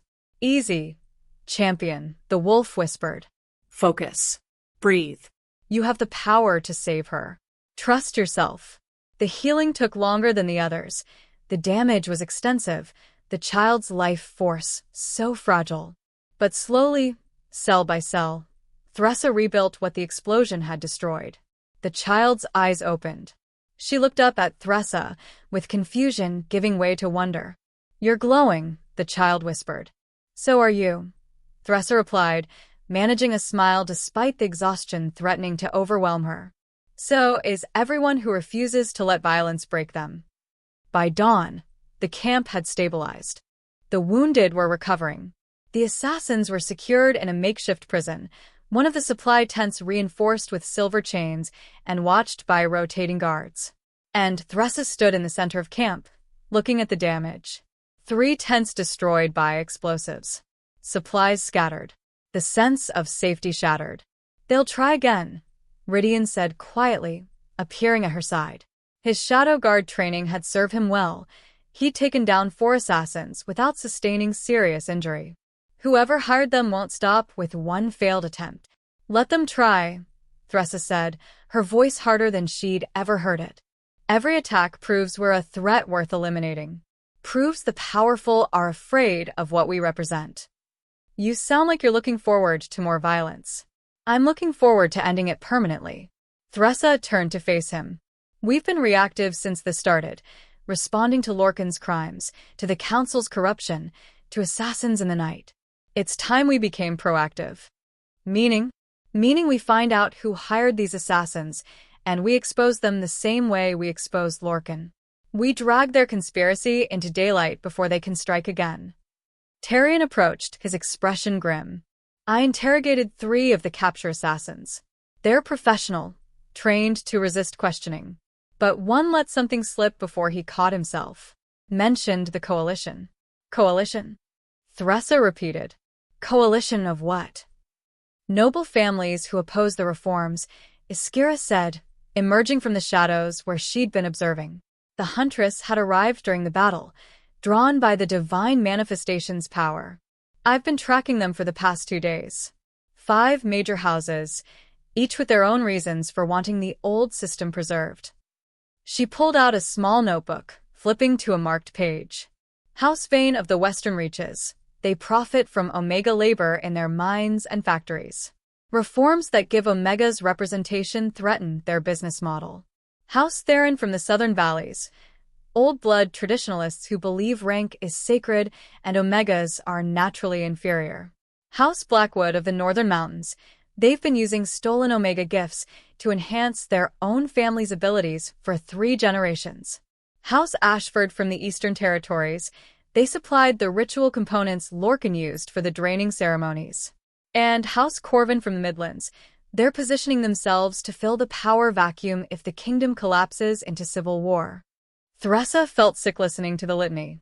This wasn't just corruption at the top, it was systemic, generational, woven into the kingdom's very structure. How do we fight that?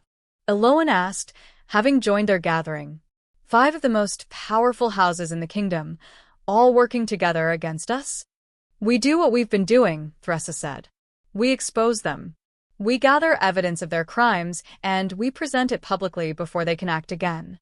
That's assuming we survive long enough to gather evidence, Tyrion pointed out. These assassins were just the first wave. The coalition will send more. Better trained. Better equipped. Eventually, they'll succeed in killing you. Not if we strike first. Thressa's mind was racing through possibilities, strategies forming from the Divine Wolf's tactical knowledge. The Council is deliberating reforms. They have 1 more day before they announce their decision. What if we force the Coalition's hand before then? How? Rydian asked. By making them think they've won. Thressa turned to Iskira. You said you've been tracking the Coalition. Do they have a meeting place? Somewhere they gather to coordinate. House Vane's estate, Iskira confirmed. It's neutral ground between the 5 families.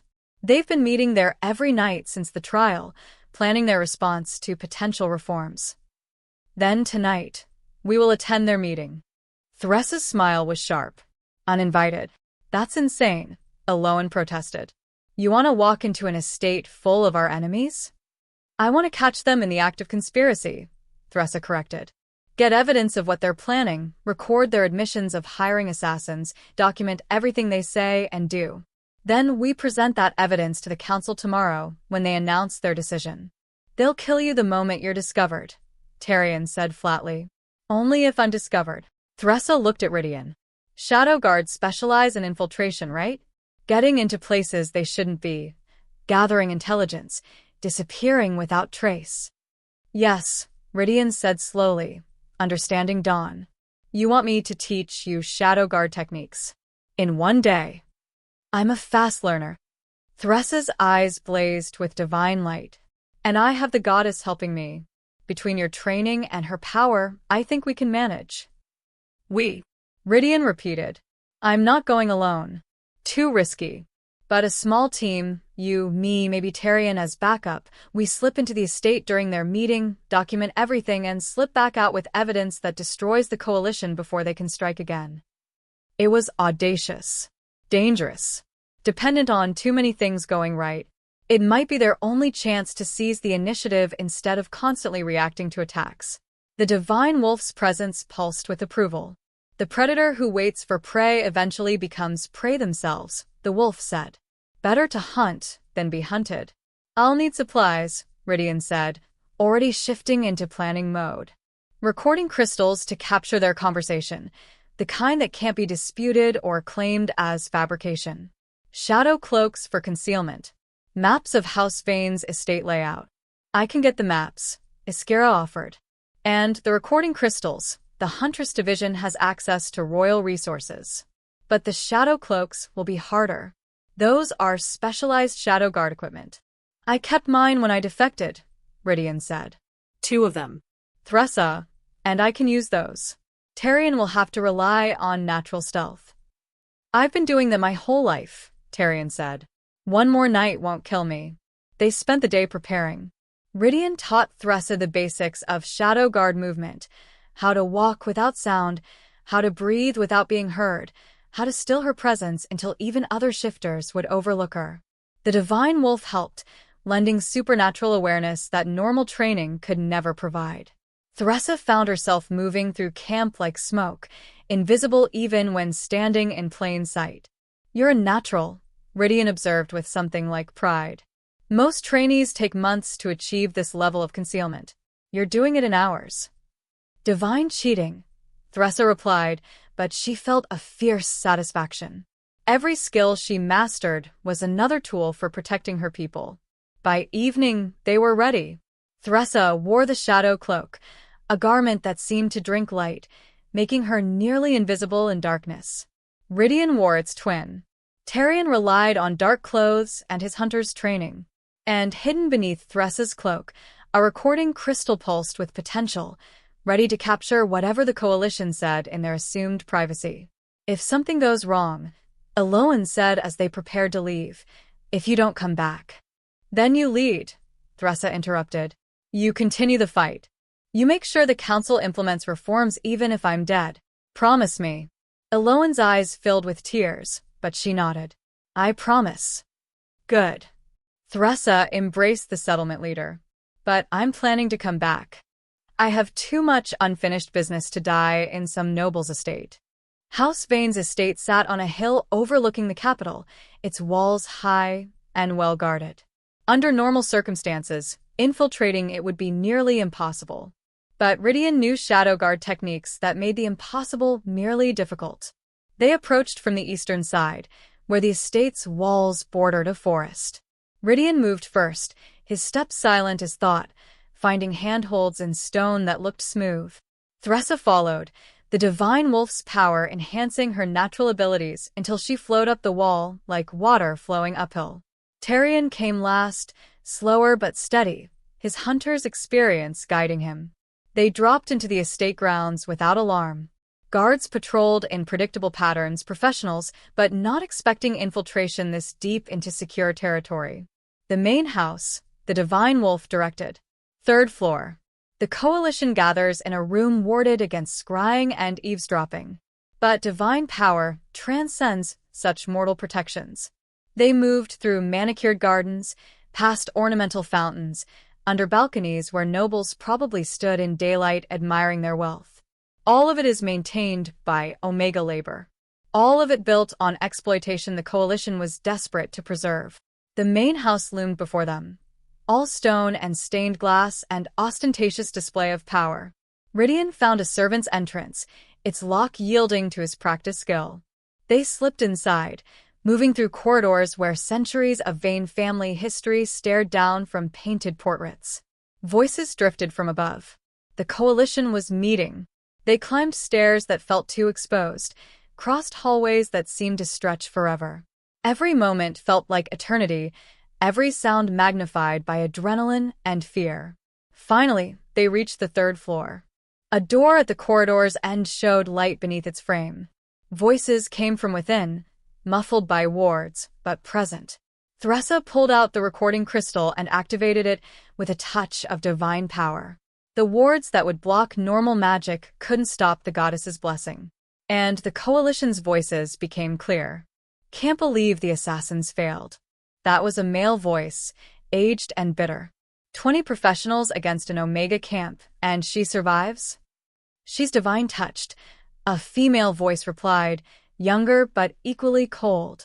We underestimated her. Won't make that mistake again. The council announces its decision tomorrow. A third voice, this one measured and calculating. If they approve the reforms, we lose everything. 3 centuries of House Vane's prosperity, gone because some Omegas decided they matter. Then we ensure they don't approve. The first voice again. We have leverage over 3 of the uncorrupted elders. Families they care about. We make them understand, vote against reforms, or watch their loved ones suffer. Thressa's hand tightened on the recording crystal. They were planning to threaten the council members into rejecting change. And if that fails, the female voice asked, then we activate the contingency. The weapons caches we've been building. The loyalist guards we've been bribing. We staged a coup, remove the entire council, and install our own leadership. Civil war, the calculating voice said. You're talking about the Civil War. I'm talking about survival, the first voice snapped. The old order dies or we do. There's no middle ground anymore. The divine Retribution made sure of that when she dragged everything into daylight. Speaking of which, the female voice said, we should try again. Another assassination attempt. But this time, we target everyone. Her inner circle, the rescued mothers, the settlement leaders. We don't just remove her. We decapitate the entire movement. Agreed. I'll arrange for her. The floorboard beneath Thressa's foot creaked. It was the smallest sound, barely audible. But in the sudden silence that fell in the room beyond the door, it might as well have been a thunderclap. Someone's outside, the calculating voice said. Guards, the female voice shouted. Intruders. Rydian grabbed Thressa's arm. Run. They bolted, all pretense of stealth abandoned. Behind them, the door burst open and guards poured into the corridor. Ahead, more guards were responding to the alarm. They were trapped. Window. Tyrion shouted, sprinting toward a large stained-glass window at the corridor's end. They hit it together, 3 bodies and desperate momentum crashing through ornate glass into open air 3 stories above the ground. For a moment, they fell. Then the divine wolf manifested, catching Thressa mid-fall and transforming her descent into a controlled landing that still jarred every bone. Rydian and Tyrion hit the ground harder, rolling to absorb impact. Crossbow bolts rained around them. Guards were pouring from every entrance. The entire estate had been alerted. Go! Thressa shouted, shifting partially to enhance her speed. Back to camp. Now. They ran through gardens that had seemed beautiful in darkness, but now felt like death traps. Guards closed in from multiple directions. Thressa threw blasts of divine power to cover their retreat, not killing but disabling, unraveling joints, paralyzing nerves, creating chaos that bought precious seconds. They reached the wall just as reinforcements arrived. Tyrion went over first, Rydian right behind. Thressa was halfway up when a crossbow bolt caught her shoulder, punching through flesh and muscle. She gasped, nearly losing her grip. The divine wolf's power surged automatically, preventing the wound from being fatal, but unable to fully heal while she was moving. Strong hands grabbed her from above, Tyrion, pulling her over the wall despite his own injuries. They dropped into the forest beyond and ran, guards pursuing with bloodhounds and hunting horns. The recording crystal, the divine wolf reminded her. You still have it. The evidence is preserved. Thressa's hand went to her pocket, confirming the crystal was intact. They'd gotten what they came for. Gotten proof of the coalition's conspiracy, their threats against council members, their plans for civil war. Now they just had to survive long enough to use it. They ran through the night, the sounds of pursuit gradually fading as Rydian's shadow guard training helped them lose the trail. By the time they stumbled back into camp, all 3 were wounded, exhausted, and bleeding, but victorious. Eloan met them at the perimeter, her face flooding with relief when she saw them alive. Did you get it? She asked. The evidence? Thressa held up the recording crystal, its surface still glowing with captured magic. Every word, she confirmed. Everything they said about bribing elders, staging coups, ordering assassinations. It's all here. Then tomorrow, Eloan said, her voice fierce with satisfaction, we burn their conspiracy to the ground. Theresa let herself collapse, finally allowing exhaustion to claim her. The healers immediately swarmed, treating wounds and checking for poison. But she didn't let go of the recording crystal, held it like a talisman as consciousness faded. Tomorrow, the council will announce its decision on reforms. And tomorrow, the coalition would learn that their private conspiracy had been anything but private. The divine retribution had hunted the hunters. And tomorrow, the prey will become the judge. Chapter 9. The Council of Elders reconvened at midday, exactly as scheduled. But this time, the Great Hall was even more crowded than before. Word had spread that today would determine the kingdom's future, reforms that elevated Omegas to equal citizenship, or preservation of the traditional hierarchy that had stood for centuries. Nobles filled every seat, their finest clothes a display of wealth and power. Omega witnesses stood along the walls, a silent reminder of what was at stake. And between them, citizens from across the kingdom who'd traveled to witness history. Theresa stood near the front, her shoulders still bandaged from last night's crossbow wound. The divine wolf's healing had prevented infection and accelerated recovery, but mortal flesh could only heal so fast. She could feel the injury with every breath, a sharp reminder of how close they'd come to failure. Beside her, Rydian and Tarian bore their own wounds with stoic silence. They'd all agreed not to reveal the infiltration until the perfect moment, when the coalition felt safest in their assumed victory. Elder Mireia stood to address the assembly, her ancient face grave with the weight of the decision to come. The Council of Elders has deliberated for 3 days, she began, her voice carrying clearly through the vast space. We have heard testimony from countless witnesses.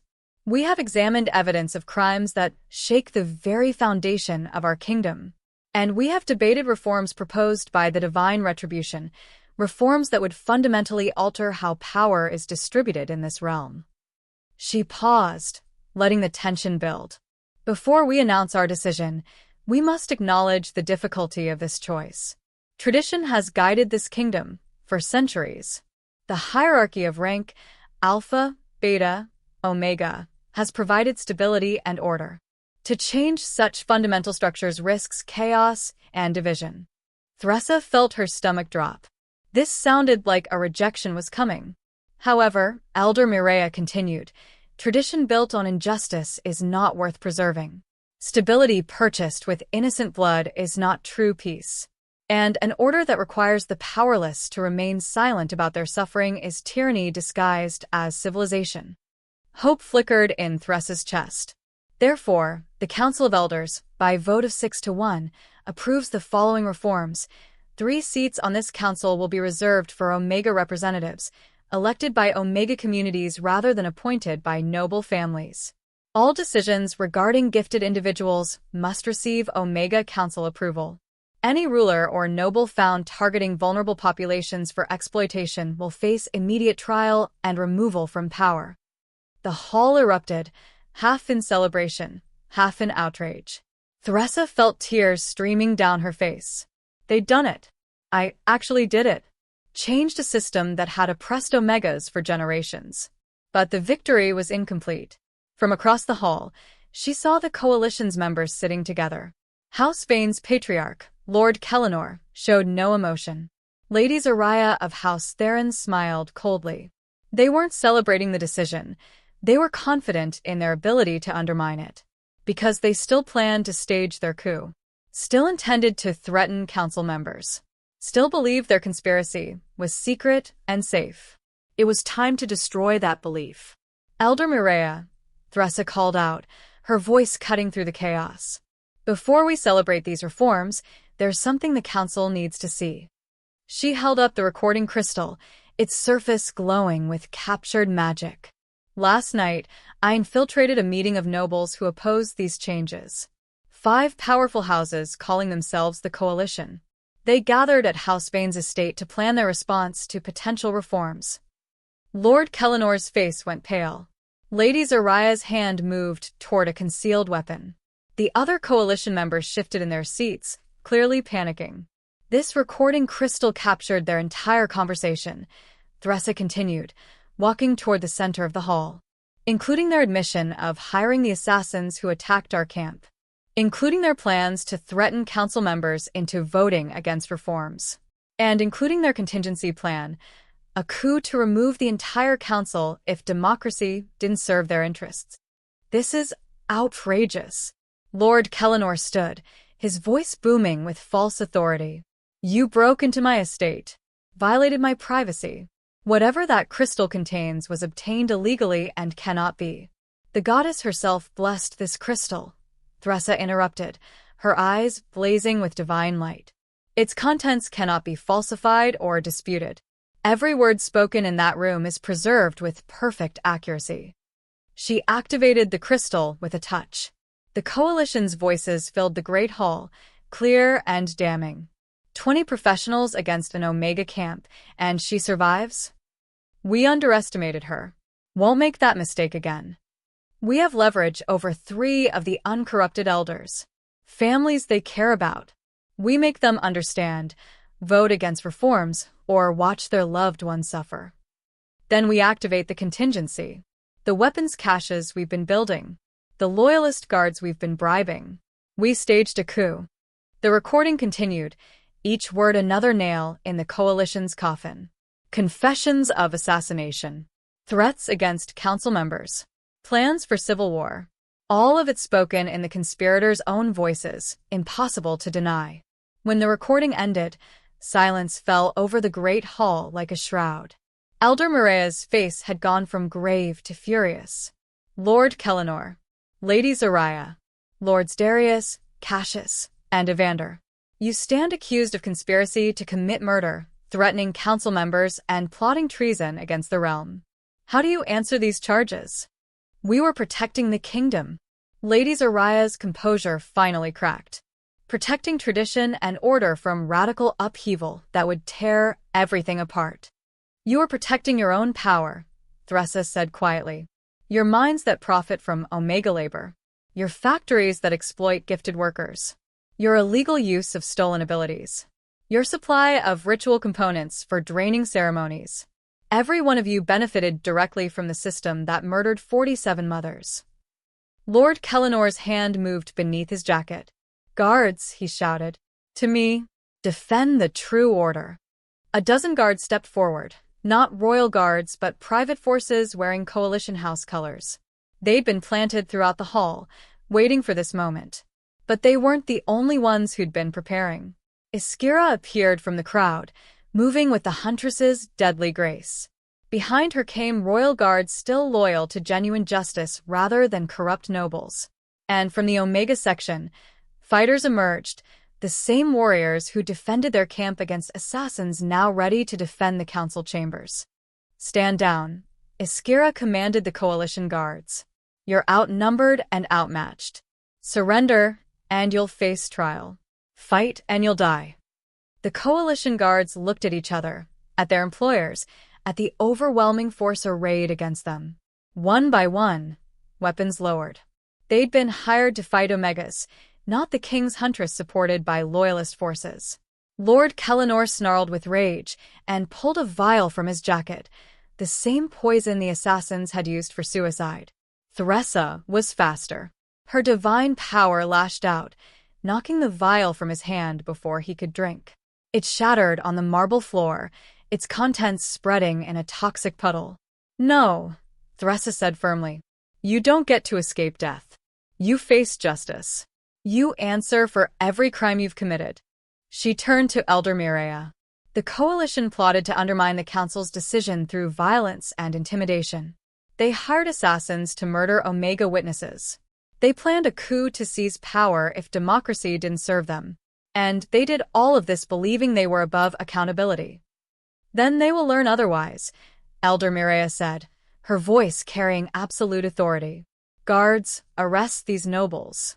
Hold them for trial on charges of conspiracy, attempted murder, and treason. Their estates are to be seized, their assets frozen, their families questioned about complicity. As guards moved to apprehend the coalition members, chaos erupted again. Some nobles protested, claiming this was overreach. Others applauded, clearly relieved that the conspiracy had been exposed before it could fracture the kingdom. Lady Zariah struggled as guards restrained her, her voice shrill with desperation. "You can't do this. We're nobility. We have rights that transcend council authority." "You had rights," Elder Mireya corrected coldly. "You forfeited them when you plotted against the realm you were supposed to serve." Guards removed them. The coalition members were dragged from the Great Hall, their protests fading as they disappeared into custody. The guards who'd served them were disarmed and detained for questioning. Some might have been coerced, others willing participants in the conspiracy. When the chamber finally quieted, Elder Mireya turned to Thressa. "The divine retribution has served this kingdom well," the elder said, her voice carrying warmth despite her stern features. "You've exposed corruption at the highest levels, rescued mothers from certain death, and forced us to confront injustices we'd been ignoring for generations." The goddess chose her champion wisely. Thressa felt the weight of those words, the recognition they carried. But she also felt the incompleteness of their victory. "The reforms are just the beginning," she said carefully. "Omega representation on the council is essential, but it's not enough. We need protections written into law. We need enforcement mechanisms that can't be corrupted. We need a complete restructuring of how power works in this kingdom," Elder Mireya finished. Yes. "And that work begins today." She gestured to the other uncorrupted elders, who stepped forward. "We propose the following: immediate elections in Omega communities to select their 3 council representatives. These elections to be overseen by neutral observers to ensure fairness. Additionally, we establish an Office of Gifted Affairs, led by an Omega Council member, with authority to investigate any claims of exploitation or discrimination.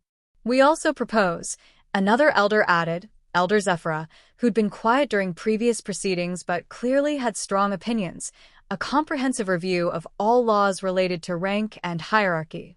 Any law that privileges one rank over another without justifiable cause will be amended or abolished." And, Elder Mireya said, looking directly at Thressa, "We propose that the divine retribution herself serve as the first High Guardian of the realm, a position created specifically to ensure the council remains accountable, that corruption cannot take root again, that the vulnerable have a voice that cannot be silenced." The offer hung in the air like smoke. High Guardian of the realm, a position of immense power and responsibility, the authority to investigate anyone, challenge any decision, speak truth to power without fear of reprisal. It was exactly what the kingdom needed. It was also a cage, gilded perhaps, but still constraining. The divine wolf stirred in Thressa's chest, offering no guidance. This choice was hers alone. "I'm honored by the offer," Thressa said slowly, "but I need to discuss it with my people before accepting. The Omegas who fought for these reforms, they deserve input on whether I take an official position or continue working outside the system." "Fair," Elder Mireya acknowledged. "We'll reconvene tomorrow for your answer. In the meantime, let us celebrate what we've achieved today. King Lorcan will be executed at sunset as scheduled. The council has been purged of corruption. Reforms that seemed impossible 3 days ago are now law. And a conspiracy that could have plunged us into civil war has been exposed and stopped." The hall erupted in applause, genuine this time, not the polite acknowledgement of political theater but real celebration of meaningful change. Thressa let herself be swept into embraces and congratulations. Eloan hugged her with tears streaming down her weathered face. Varia, her pregnancy now showing clearly, pressed a hand to Thressa's shoulder in silent gratitude. Serenia, the mother they'd rescued, whispered blessings in the old language that Omegas used when the goddess's presence felt particularly close. Through it all, Thressa felt the divine wolf's satisfaction humming in her chest. "Well done, champion," the wolf whispered. "The balance shifts. Not completely, that takes generations.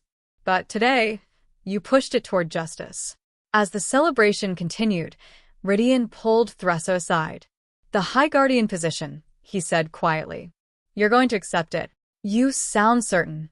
Because I know you. Rydian's silver eyes held understanding. You won't walk away from the chance to protect others. Won't risk the reforms being undermined because you weren't there to defend them. You'll take the cage because it comes with tools to break other cages. It's not a cage if I choose it, Thressa replied. Isn't it? Rydian's smile was gentle. You'll be bound by council rules, diplomatic protocols, political necessities. The wild Omega who walked into the palace and dragged truth into daylight, she'll have to become civilized. Contained. Acceptable to the power structure she just forced to change. Thressa considered this, feeling the truth of his words. She'd spent 9 months in exile learning to survive outside society's rules. Had bonded with a divine wolf and became something wild and dangerous. Had led a revolution that succeeded precisely because she refused to play by the powerful's rules. And now they were offering her a seat at their table. What would you do? She asked Rydian. I'd refuse, he said immediately. I'd stay outside the system, free to act without political constraints. I'd be the knife in the dark that keeps the council honest, the threat they can't control or predict. But I'm not you. I'm Shadow Guard, trained to work in darkness, to use subtlety and secrets. You're divine retribution, blessed to work in daylight, to speak truth loudly enough that everyone hears. You need the official position because your power comes from legitimacy, from divine authority, from standing in the light and refusing to blink. Thressa felt the wisdom in his words. The divine wolf had chosen her not to be an assassin but a champion. Not to work in shadows, but to drag shadows into light. I'll accept, she said. But on my terms. I won't let the position soften me or silence me. I'll use it as a platform to push for more change, more justice, more protection for the vulnerable. They're counting on you to be reasonable, Rydian warned. To compromise, to accept incremental progress instead of demanding transformation. Then they're going to be disappointed. Thressa's smile was fierce. The goddess didn't make me her weapon, so I'd be reasonable. She made me her weapon, so I'd be effective. The sun was setting when they gathered for Lorcan's execution. The entire city seemed to have turned out, thousands of citizens crowding the square where a platform had been erected. Some came for justice, others for spectacle. All of them witnessed the end of a corrupt king's reign. Lorcan was led to the platform in chains, his white hair and haunted eyes making him look decades older than his actual age. The divine judgment Thressa had forced him to experience had broken something fundamental. He moved like a man already dead, just waiting for the formality to catch up. Elder Mireia read the charges and the sentence in a voice that carried across the square. Lorcan, former king of this realm, you stand convicted of 47 counts of murder. 47 mothers drained of life force to extend your cursed existence. 47 families were destroyed. 47 futures stolen. For these crimes, you are sentenced to death, to be carried out immediately.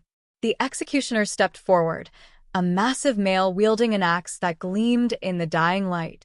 Lorcan knelt at the block without protest. No last words. No defiant speech. Just a broken man accepting his fate. Thressa watched from the crowd, the divine wolf's presence steady in her chest. She felt no satisfaction in this death, no triumph. Only the grim certainty that justice required it. The axe fell. King Lorcan's had separated from his body in a spray of blood that looked black in the sunset light. The crowd erupted, some cheering, some gasping, some simply witnessing in stunned silence. And through it all, Thressa felt the divine wolf's consciousness expand, touching every person present, showing them not just Lorcan's death, but all 47 mothers he'd murdered. Their faces, their names, their stolen futures. It was divine judgment made visible, a reminder that this execution wasn't vengeance, but accountability. That every drop of blood spilled here represented countless innocent lives already lost. When the vision faded, thousands of people stood with tears on their faces, finally understanding the true cost of Lorcan's crimes. Elder Mireia spoke again, her voice carrying over the emotional crowd.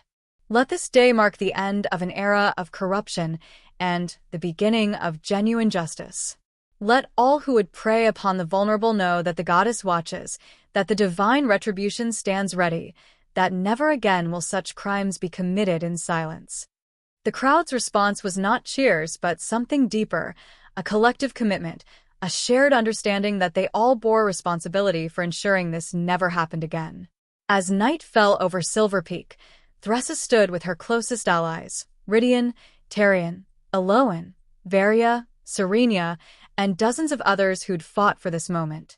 Tomorrow, I will accept the position of High Guardian, she told them. I take a seat at the table of power. But I need you all to remember, I'm still one of you. Still Omega at my core. Still fighting for the same things we've always fought for. We know, Eloan said. And we'll hold you accountable if you forget. That's what family does. Family. Not pack. That word was too tainted by hierarchy and rank. But family, chosen and forged through shared struggle. Then let's go build the kingdom we deserve, Thressa said. One where every child, regardless of rank or gift or birth, grows up knowing they matter. Knowing they're protected. Knowing they're valued. The divine wolf's presence pulsed with warmth and satisfaction. The balance shifts, champion. Your work is not finished, it never truly ends. But today, you've proven that change is possible. That corruption can be exposed. That the powerless can rise and transform the very systems that oppress them. Rest tonight. Tomorrow, the real work begins. Thressa smiled, feeling the truth of those words. They'd won a battle. Exposed conspiracies, implemented reforms, executed a corrupt king, and prevented civil war. But the war for true justice would continue for years. For decades. For generations. And she would be there, the divine retribution made High Guardian, speaking truth to power until her dying breath. The balance had shifted. And it would never shift back. Chapter 10. 6 months passed like water through fingers, too fast for comfort, too slow for those still waiting for promised changes. Thressa stood in her new office, the High Guardian's chambers in the eastern wing of the palace, looking out over Silver Peak as morning light painted the city gold. The view was beautiful, the position prestigious, the power real. And she'd never felt more trapped. You're brooding again, Rydian observed from the doorway. He'd become her unofficial advisor, the shadow who moved through the palace gathering intelligence while she operated in the light. I'm thinking, Thressa corrected. There's a difference. Not when the thinking leads to the same dark places. Rydian entered, closing the door behind him. What's wrong? The reforms are being implemented. Omega representatives were elected and seated on the council. The Office of Gifted Affairs is operational. By any measure, we've succeeded. Have we? Thressa turned from the window, her amber-silver eyes troubled. 3 Omega Council members out of 15 total. That's barely 20% representation. The Office of Gifted Affairs has authority to investigate, but not to enforce. We can document discrimination, but nobles with enough influence can simply ignore our findings. It's better than nothing, Rydian said. Is it? Or is it just enough change to quiet the loudest voices while preserving the fundamental power structure? Thressa moved to her desk, which was buried under reports and petitions. Look at these. 47 cases of Omegas being denied work in noble households. 23 instances of gifted children being encouraged to hide their abilities. 15 complaints of healers being pressured to perform questionable procedures. And in every case, the response is the same. We're investigating, we're reviewing, we're considering appropriate action. She slammed her hand on the desk, papers scattering. We're not acting. We're documenting injustice with official paperwork while people continue to suffer. You're one person, Rydian said quietly. Even with divine blessing, you can't fix everything immediately. Change takes time. People don't have time. Thressa's voice cracked with frustration. Every day we delay, every case we review, someone suffers. Someone loses an opportunity. Someone learns that even with reforms, the powerful still make the rules. The divine wolf stirred in her chest, its presence both comforting and challenging. "You knew this would be difficult, champion," the wolf said. "You knew the seat at the table came with constraints. The question is whether those constraints serve or hinder your purpose." Before Thressa could respond, a knock at the door interrupted. Eloan entered her grave. "We have a problem," the settlement leader said. She'd moved to the capital to help coordinate between the new Omega Council members and the communities they represented. House Theron is challenging the reforms. Thressa felt ice settle in her stomach. On what grounds?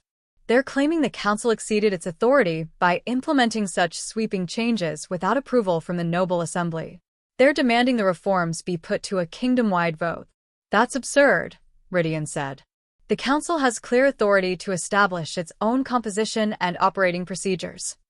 "They're not challenging the legal authority," Eloan explained. "They're challenging the political legitimacy. They're saying that changes to this fundamental require broader consensus, and they're rallying other traditionalist houses to support them." "How many houses?" Thressa asked. "7 so far. Maybe more. They're calling for a grand council convocation, a gathering of all noble houses to debate and vote on whether the reforms should stand."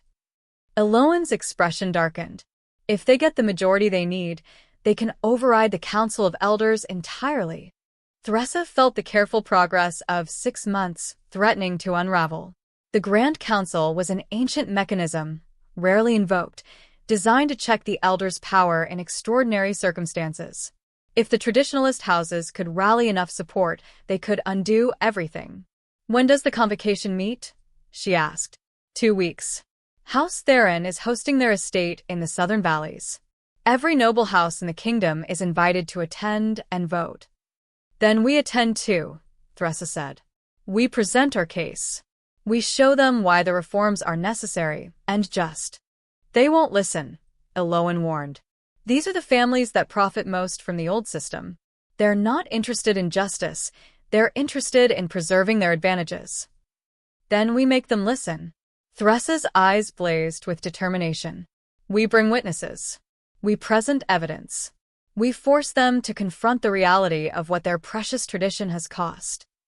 "And if they vote to overturn the reforms anyway?" Ridian asked. Thressa was silent for a long moment, feeling the weight of what she might have to say.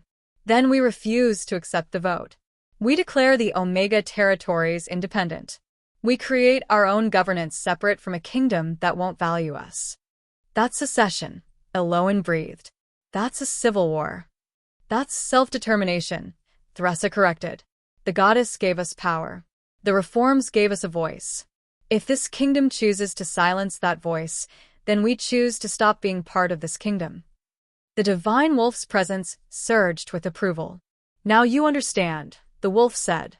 "The seat at the table serves only as long as the table serves justice. When it becomes a cage, you must be willing to walk away." Over the next 2 weeks, Thressa threw herself into preparation with desperate intensity. She gathered testimonies from Omega families, collected evidence of continued discrimination, documented every case where noble houses had tried to circumvent or undermine the reforms. And she coordinated with the 3 Omega Council members, Mireia from Thornhaven, Azria with her burn-scarred face and fierce spirit, and a younger male named Selim, who represented the eastern settlements. "If the vote goes against us," Thressa told them in a private meeting, "you need to be ready to leave the council. To walk away from positions we fought for, because staying would legitimize a system that rejects us." "That's a huge risk," Selim said. His gift was empathy, feeling others' emotions as if they were his own. Right now, Thressa felt him projecting concern and fear. "If we secede, we lose access to resources, trade agreements, and military protection. The Omega territories aren't self-sufficient enough to survive isolation." "We'll become self-sufficient," Azria said firmly. "We've been surviving on scraps and stubbornness for generations. We can build something better, if we must. Or we can convince the Grand Council to uphold the reforms," Mireia added. "Not through logic alone. They've already decided logic doesn't matter. But through demonstration of what we've accomplished in 6 months. How many Omega children have accessed education previously denied them? How many gifted individuals have stopped hiding their abilities? How many families feel safer than they did under Lorcan's regime? It was a good point. The reforms had created tangible improvements, even if they didn't go far enough. They would bring that evidence to the Grand Council, show the traditionalists what their vote would destroy. And if that wasn't enough, Thressa tried not to think about the weapons caches that Omega communities had been quietly building, about the warriors training in settlements across the kingdom, about the contingency plans for evacuation if civil war became inevitable. She'd hoped the battle was over, that Lorcan's execution and the coalition's exposure had been the end. But looking at the gathered evidence, at the map showing which noble houses supported the reforms and which opposed, Thressa understood, with crystalline clarity, the battle would never truly be over. Each victory would spawn new challenges. Each reform would face resistance from those who benefited from the old ways. This wasn't a war that ended with one victory. It was a constant struggle that required vigilance, courage, and willingness to fight again and again and again.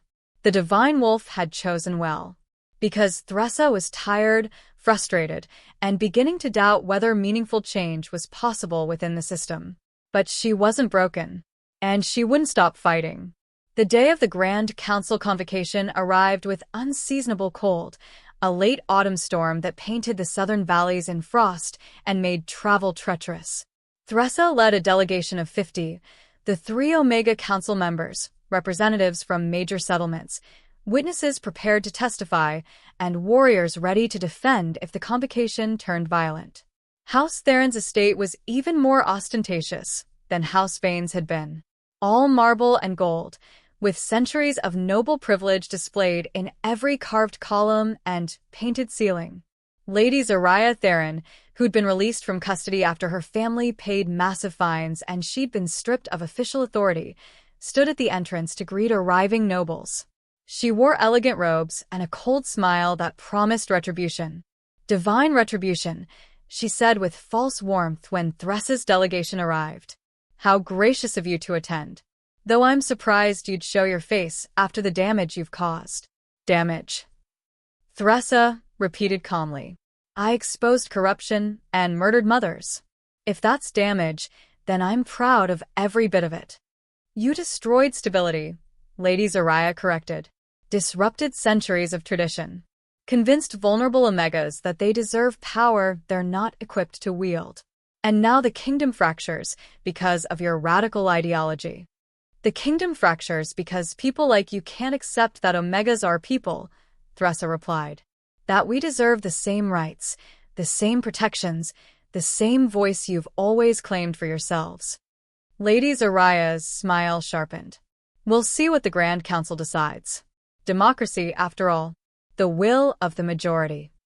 Democracy only works when everyone has a voice, Thressa said. This convocation excludes Omegas from voting while deciding Omega rights. That's not democracy, it's tyranny with prettier words. She swept past Lady Zariah into the estate, her delegation following. The Great Hall, different from the one in Silver Peak, but equally grand, was already filled with nobles. Thressa did a quick count, 47 noble houses represented, each with one vote. To overturn the reforms required a 2/3 majority, 32 votes. The Traditionalist bloc had 30 houses firmly committed. The Reformist bloc had 12. 5 were undecided, swing votes that would determine the kingdom's future. It's going to be close, Rydian murmured beside her. He'd come as her personal guard, his shadow guard training making him the most dangerous person in the room despite carrying no visible weapons. Too close, Thressa agreed. We need to sway at least 3 of the undecided houses. The convocation was called to order by Lord Cassius Theron, Lady Zariah's uncle and the current patriarch of House Theron. He stood at a podium overlooking the assembled nobles, his presence commanding despite his age. Noble houses of the kingdom, he began, his voice resonating with authority. We gather today to address a crisis that threatens the very foundation of our realm. 6 months ago, the Council of Elders, acting under pressure from radical elements, implemented sweeping reforms that fundamentally altered our social structure. He gestured to where Thressa stood with her delegation.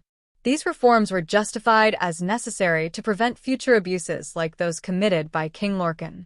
But in rushing to address past wrongs, the council created new problems. Omega representation on the council. The Office of Gifted Affairs with authority to investigate noble families. Legal protections that elevate a historically subordinate class to equal status with those born to lead. Murmurs of agreement rippled through the traditionalist nobles. These changes were not debated thoroughly, Lord Cassius continued. Not subjected to proper review. Not approved by this assembly of noble houses who must live with the consequences. Today, we rectify that oversight. Today, we vote on whether these reforms serve the kingdom's interests, or whether they should be rescinded and more measured changes implemented in their place. He yielded the floor to Lady Zariah, who stepped forward with practiced grace. I speak as someone who witnessed the divine Retribution's methods firsthand, she said, her voice carrying manufactured sympathy. I understand her anger. Truly, I do. King Lorcan's crimes were heinous. The mothers who died deserve justice. But anger makes poor policy. She turned to address the full assembly. The reforms implemented were not carefully considered solutions. They were emotional reactions dressed as governance. Omega Council representation sounds fair until you consider that Omegas lack the education, the training, the generational wisdom to make complex policy decisions. The Office of Gifted Affairs sounds reasonable until noble families find themselves subjected to investigations based on unsubstantiated complaints. Legal protections for Omegas sound just until you realize they create inequality by giving one class special treatment others don't receive. It was masterful rhetoric, taking the reforms and reframing them as excessive, unfair, poorly conceived. Thressa felt rage building in her chest, but forced herself to remain calm. Emotional outbursts would only reinforce the narrative that Omegas were too volatile for governance. Lord Cassius called for testimony from both sides. First, traditionalist nobles who spoke of disruption, economic strain, social chaos. They painted a picture of a kingdom on the brink of collapse because Omegas had been given too much too fast. Then came Thressa's turn. She stood before the assembly, feeling the weight of hundreds of eyes judging her. Many of these nobles had never seen an Omega as anything but servants or laborers. The idea of one standing before them as an equal was revolutionary or horrifying, depending on perspective. My name is Thressa Quinlan, she began, keeping her voice level despite the adrenaline flooding her system. 6 months ago, I was nobody, an exiled Omega living in a cottage, waiting to die.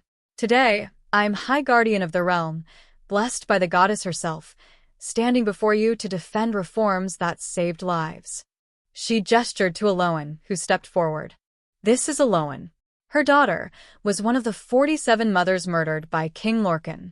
She lived with that grief for 3 years and told her daughter's death was natural.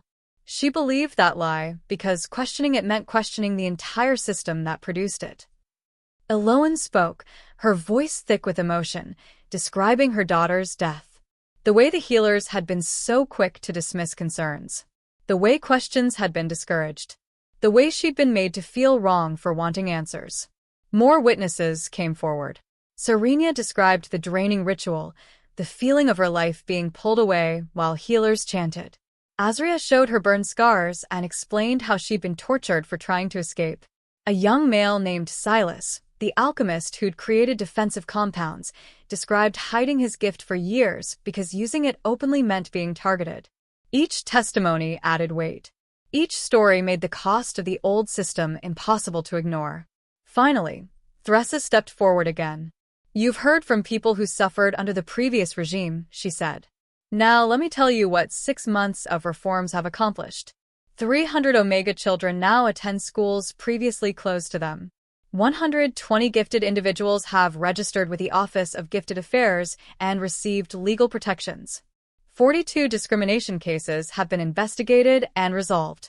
And not one noble family has suffered genuine hardship from these changes, only the loss of advantages built on exploitation. She let her eyes blaze with divine light, the amber-silver glow impossible to ignore. The goddess herself blessed these reforms. She sent me as her champion to restore balance. And now you debate whether balance serves your interests. Whether justice is convenient. Whether equality is too expensive when measured against your comfort. Lord Cassius stood, his face red with barely controlled anger. You speak of the goddess's will as if you alone can interpret it. But the goddess also established the natural order, Alpha, Beta, Omega. 3 ranks serving different purposes. You claim divine blessing to overturn what the goddess herself created. The goddess created people, Thressa countered. We created ranks to organize ourselves. And when that organization became oppression, when shepherds became wolves preying on their own flock, the goddess sent corrections. I am that correction. Or you're a radical using religious rhetoric to justify revolution, Lady Zariah said smoothly. The divine wolf bonded with you. We don't dispute that. But perhaps the goddess intended you to inspire gradual reform, not this sudden upheaval that threatens to tear the kingdom apart. It was the crux of their argument, not whether change was needed, but whether the implemented changes went too far too fast. The debate continued for hours. Reformist nobles spoke of progress and justice. Traditionalist nobles warned of chaos and destroyed tradition. The 5 undecided houses listened with carefully neutral expressions, weighing which side to support. Finally, Lord Cassius called for the vote. All noble houses in favor of rescinding the reforms and returning to careful, measured consideration of future changes, signify with raised hands. 30 hands rose immediately, the traditionalist bloc, united in their opposition.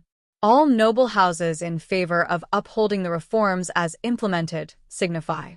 12 hands rose, the reformist bloc, smaller but passionate. 5 houses remained undecided, their votes about to determine the kingdom's future. Lord Cassius addressed them directly. Houses Marlowe, Ashcroft, Silverwood, Ravenwood, and Blackthorn. Your votes will decide this matter. Consider carefully what serves the kingdom's long-term stability. House Marlowe's matriarch stood, an elderly female with keen eyes and a reputation for ruthless pragmatism. House Marlowe supports the reforms, she said clearly. Not because we believe in radical equality, but because we recognize that oppressed populations eventually rebel.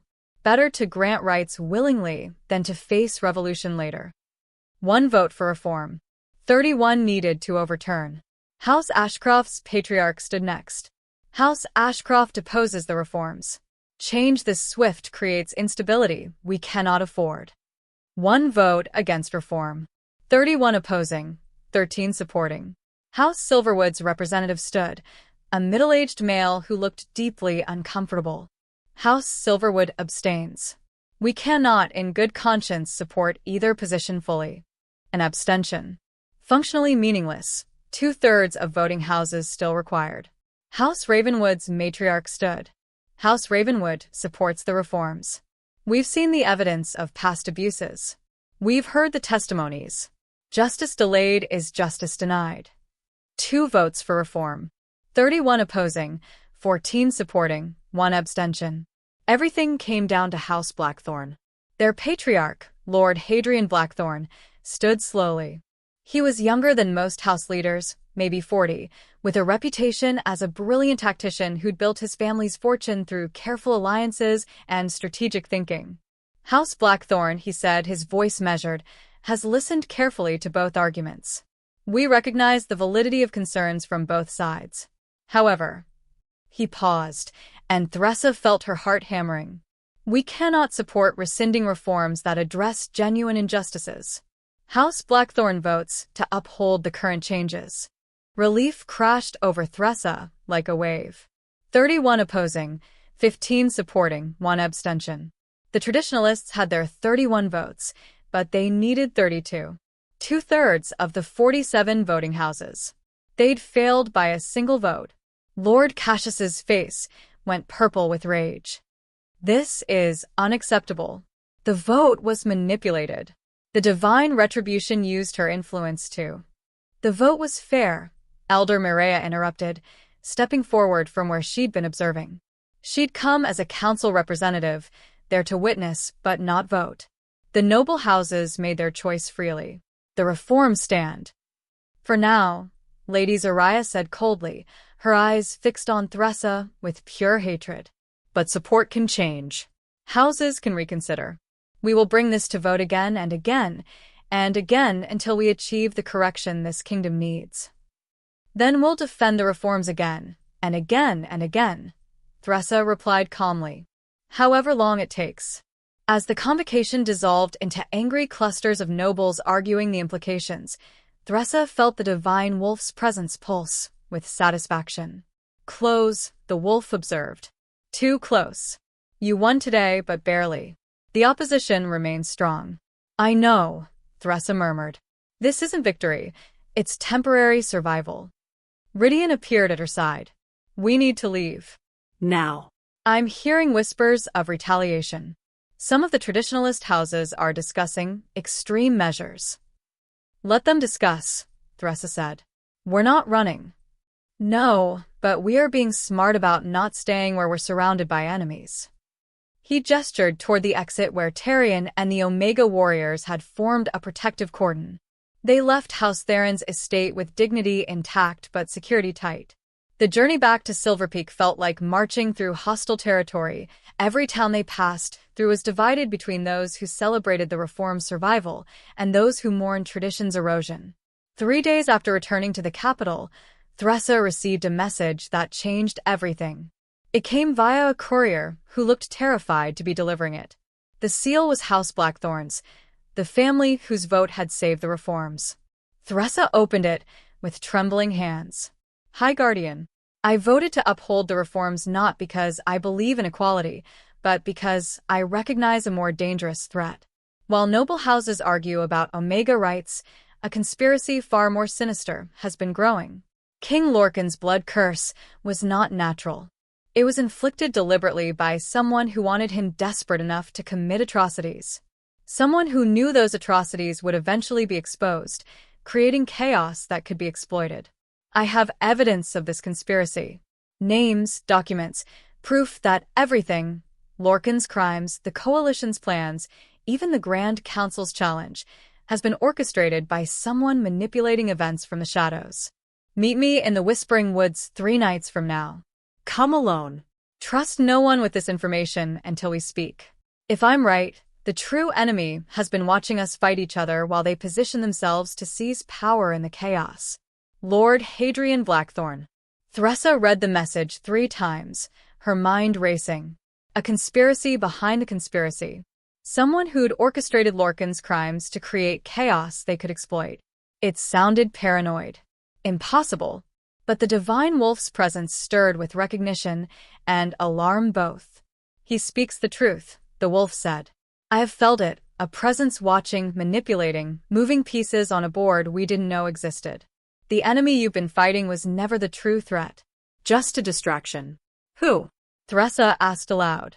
Who could orchestrate something this elaborate? That, the wolf replied, is what you must discover. Before they make their final move. Thressa looked at the message again, at the instruction to come alone, to trust no one. Every instinct screamed this was a trap. That Lord Blackthorn was luring her into an ambush. That she'd be walking to her death. But if he was telling the truth, if everything they'd fought for, every victory, every reform, every sacrifice, had been manipulated by someone still hidden in the shadows, then they hadn't won anything. They'd just been playing someone else's game. And Thressa needed to know who held the board.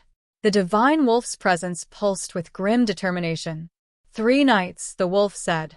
Prepare yourself, champion. The true battle has not yet begun.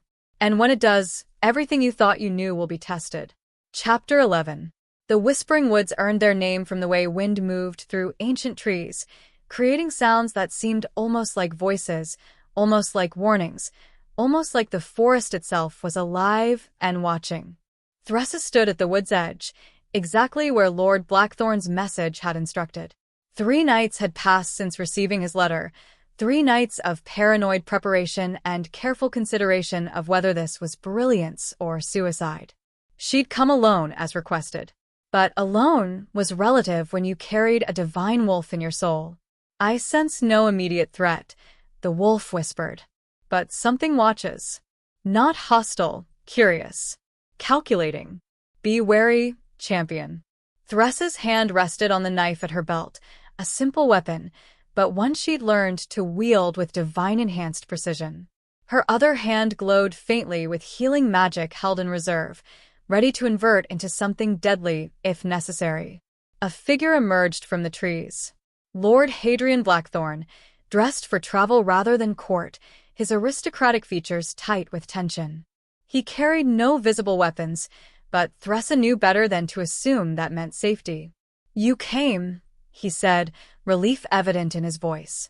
"You said you had evidence of a conspiracy," Thressa replied, not moving from her position. "Show me." "First, I need you to understand something." Hadrian stopped several paces away, hands visible and empty. "Everything I'm about to tell you will sound insane. Paranoid. The ravings of someone who sees patterns where none exist. But I need you to hear me out completely before you decide I'm mad. I bonded with a divine wolf and became a glowing champion of the goddess," Thressa said dryly. "My threshold for insane is pretty high. Talk." Hadrian pulled a leather satchel from his shoulder and extracted a sheaf of documents.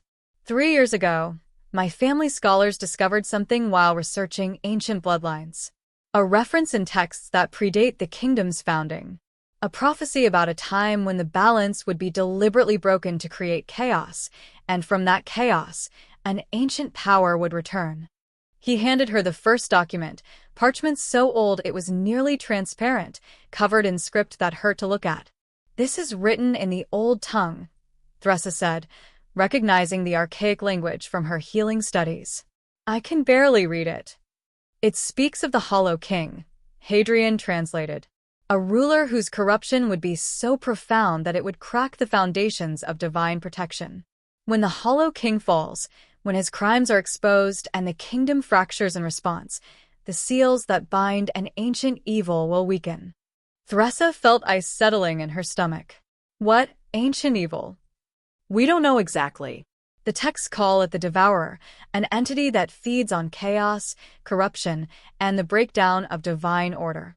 It was sealed away millennia ago by the first moon goddess, bound so thoroughly that even the memory of it faded into myth." He pulled out more documents, these newer, written in familiar script. 2 years ago, someone deliberately cursed King Lorcan with blood magic. Not to kill him immediately, but to drive him into desperation. To make him commit the exact atrocities that would break divine protection and create the chaos the Devourer needs to escape its prison. Thressa's mind raced through implications. "You're saying Lorcan was manipulated? That someone wanted him to murder those mothers?" "Not just wanted, ensured. The blood curse was designed specifically to make him seek forbidden solutions.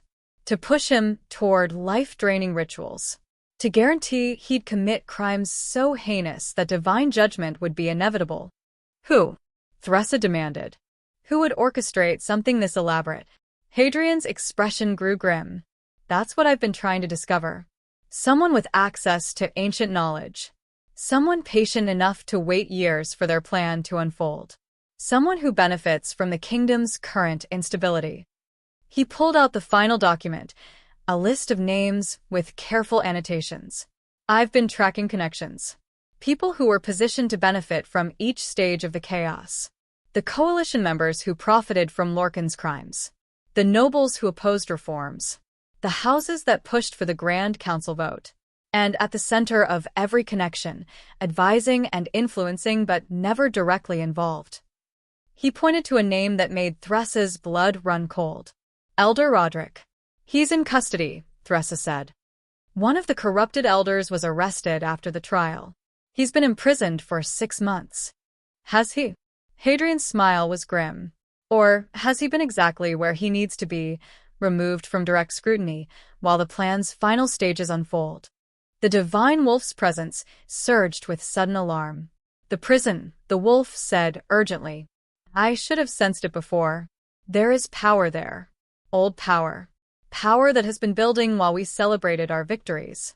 We need to get to the capital," Thressa said, already turning. "If Roderick is the one behind this." "He's not the mastermind," Hadrian interrupted. "He's a tool. A priest of the old faith, yes. Someone with knowledge of ancient magics, absolutely.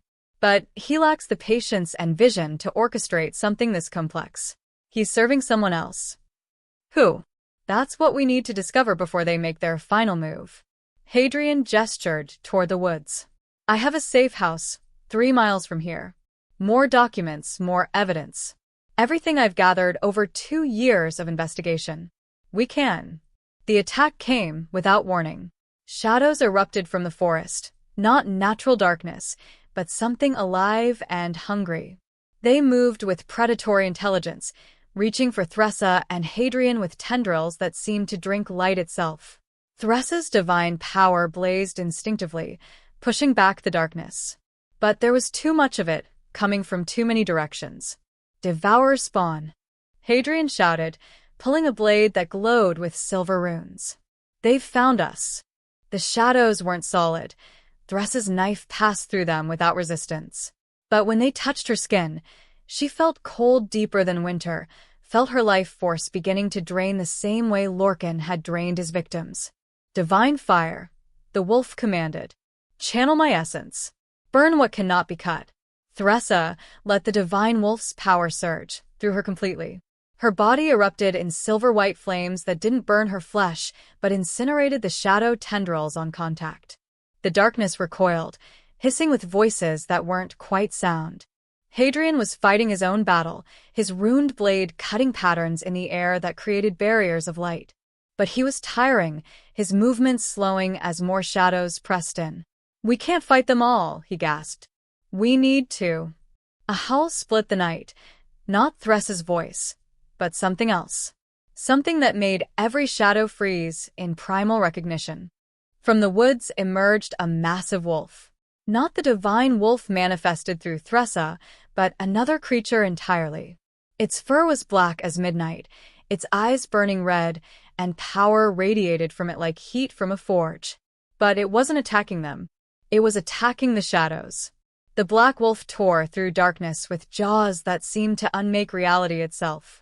Where its claws struck, shadows didn't just retreat. They ceased to exist, erased from being by power that transcended mortal magic. Within minutes, the shadow spawn were destroyed or fled. The black wolf stood among the carnage, breathing heavily, its red eyes fixed on Thressa with unsettling intelligence. Then it shifted. The transformation was different from normal shifter changes, more fluid, more complete, carrying an otherworldly quality that made Thressa's divine senses scream warnings. Where the wolf had stood, a male now crouched.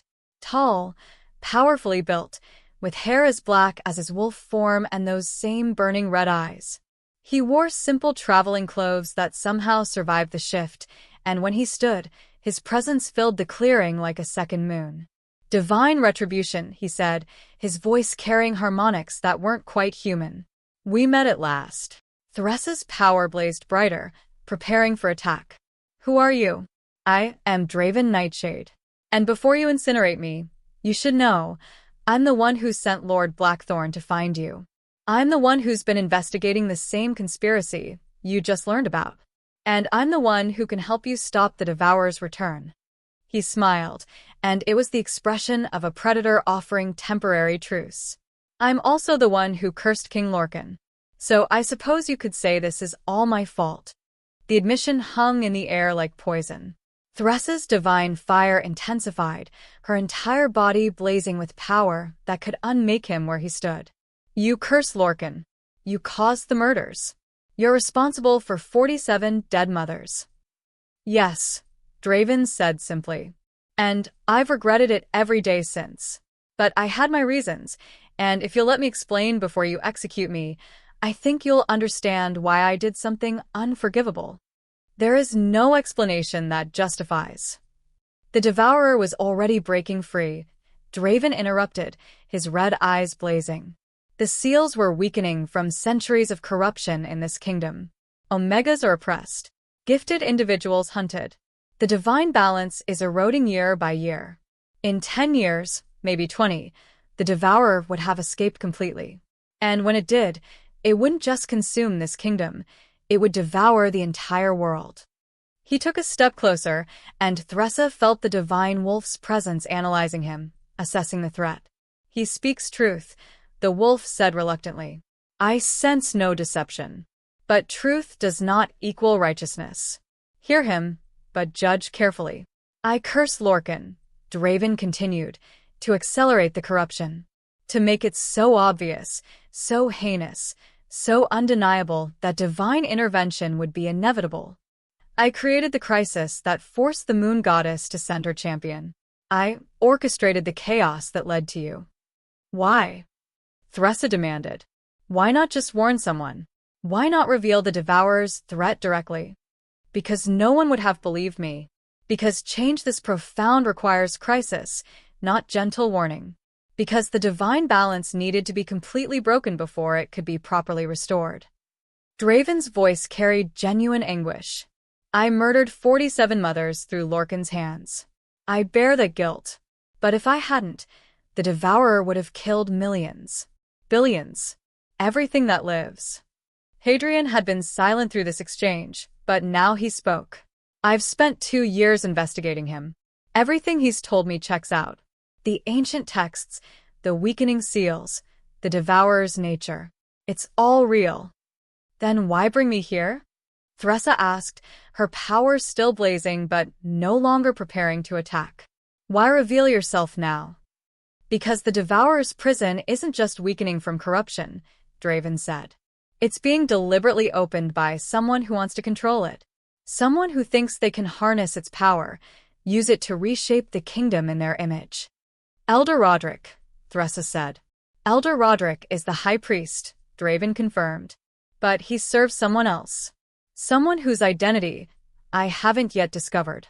Someone who's been using every event, Lorcan's crimes, your revolution, the Coalition's conspiracy, even the Grand Council's vote, to create exactly the right conditions for the Devourer's release." The divine wolf's presence pulsed with urgency. "The prison," the wolf said again. "We must reach the prison. Now." Before, a pulse of dark energy rolled across the forest like a wave. Not physical, but felt in the soul. Every creature in the woods fell silent. Every wolf in the kingdom felt it, a wrongness, a tearing, a fundamental violation of natural order. "It's begun," Draven whispered, his face going pale. "The ritual. They're opening the prison." "Where?" Thressa demanded. "The royal dungeons, where the corrupted elders are held. Roderick has been preparing the space for months, and we were too focused on politics to notice." Thressa was already running, divine power propelling her faster than any normal shifter. Hadrian and Draven followed, their combined speed eating distance as they raced toward the capital. "How long until the prison fully opens?" Thressa asked the divine wolf. "Hours." "Maybe less. Once the ritual completes, the Devourer will emerge. And when it does, champion, even divine power may not be enough to stop it." They reached Silver Peak as another pulse of dark energy washed over the city. Citizens were fleeing their homes, instinctively sensing wrongness even if they couldn't identify its source. Guards ran through streets with no clear purpose, responding to an alarm they couldn't define. The palace loomed ahead, its walls now rimmed with shadow that seemed to drink light. "The wards are failing," Hadrian said. "All the protective magic built over centuries, it's being corrupted, turned inside out to serve the ritual." They crashed through the palace gates, guards too disoriented to stop them. Through corridors Thressa had walked as High Guardian, now twisted with shadows that reached like living things. Down. Always down. Following the pulses of dark energy to their source.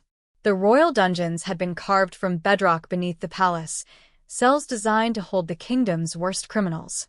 Now they pulsed with power that made Thressa's divine senses scream warnings. At the deepest level, they found the ritual. Elder Roderick stood at the center of a massive circle drawn in blood and shadow. Around him, the 5 corrupted elders, all supposedly imprisoned separately, chanted in the old tongue. And beyond them, bound in chains of pure darkness, was the prison itself. Not a physical structure, but a tear in reality. A wound in the fabric of existence through which something vast and hungry was trying to force itself. The devourer. Thressa couldn't see it clearly. Her mortal mind refused to process its full form. But she caught impressions: endless hunger, ancient malice, intelligence that predated the kingdom by millennia. It existed to consume, to corrupt, to devour all order and divine blessing until nothing remained but chaos. "Stop them," Thressa shouted, divine fire erupting from her hands. But the shadows around the ritual circle absorbed her attack, drinking divine power like water into sand. "You're too late, divine retribution," Roderick said, his voice carrying harmonics that weren't entirely his own. The devourer was already speaking through him. "The prison opens. The age of divine tyranny ends. True freedom, freedom from the goddess's constraints, from her judgment, from her arbitrary rules, begins." "That's not freedom," Thressa said. "That's annihilation. The devourer doesn't free anything. It consumes everything. And from that consumption, something new will be born." A figure stepped from the shadows behind Roderick. Someone Thressa recognized with dawning horror. Elder Mireia. The kind elder who'd presided over Lorcan's trial, who'd supported the reforms, who'd been the voice of justice and wisdom on the council.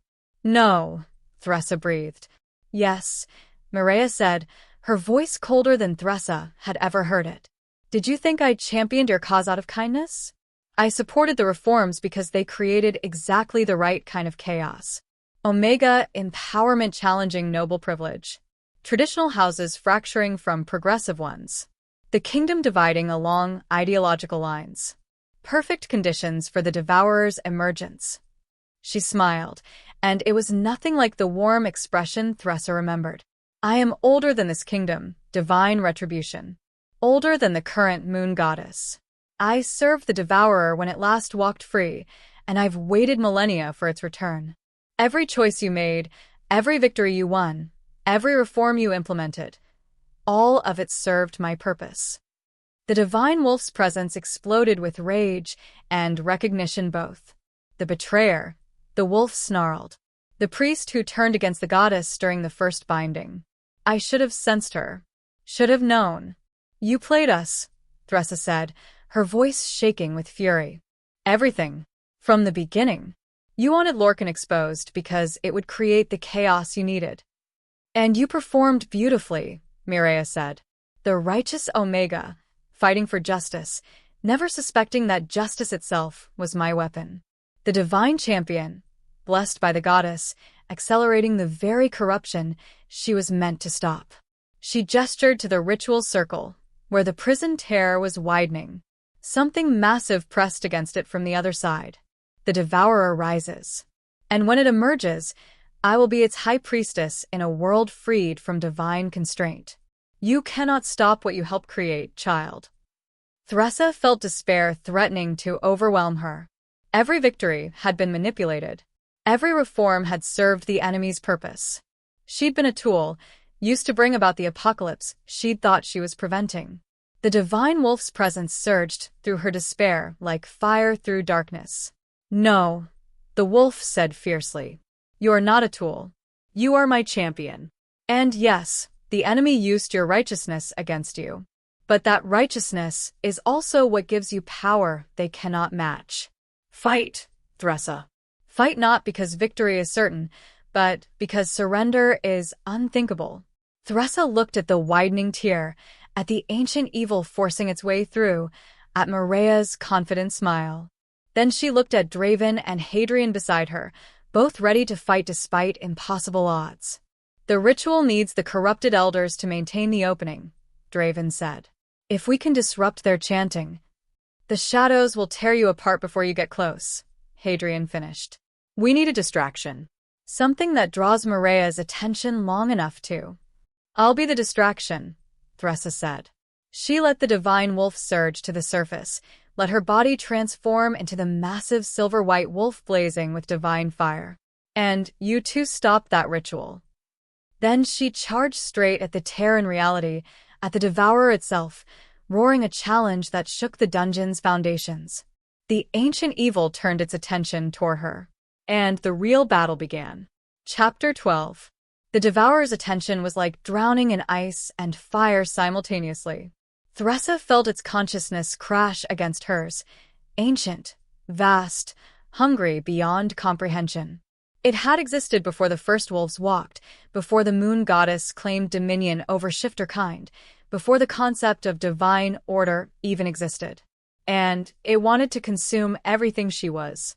The divine wolf's presence surged to meet it, divine fire blazing against primordial hunger. For a moment, Thressa existed in two places at once, her physical body in the dungeon, and her consciousness locked in combat with an entity that transcended physical form. "You are nothing," the Devourer's voice resonated through her soul. A spark of light in endless darkness. A moment of order in eternal chaos. Why do you resist the inevitable? Because the inevitable is not the same as the right, the divine wolf replied through Thressa. You were bound once. You can be bound again. The Devourer's laughter was the sound of the world's ending. The goddess who bound me is gone, replaced by a weaker successor who cannot match the power I have accumulated over millennia. And you, divine champion though you are, cannot hold me alone. It was right. Thressa could feel it. The divine wolf's power was immense, but the Devourer had fed on corruption for thousands of years, had grown fat on the suffering the old system created, had absorbed the malice of every injustice, every murder, every moment of oppression. It was too strong. But while Thressa held its attention, Draven and Hadrian were moving. Draven's black wolf form tore through shadows like paper, his reality-bending claws creating paths where none should exist. Hadrian followed, his ruined blade cutting protective patterns in the air. They reached the first corrupted elder, Elder Fenric, whose persuasion gift had silenced so many witnesses. Draven's jaws closed around the elder's throat, not killing but severing the vocal cords that sustained the chant. The ritual circle flickered. The tears in reality shuddered. Mireia turned from watching Thressa's battle, her ancient eyes blazing with fury. Stop them. Shadows erupted from every corner, converging on Draven and Hadrian. But Thressa was ready.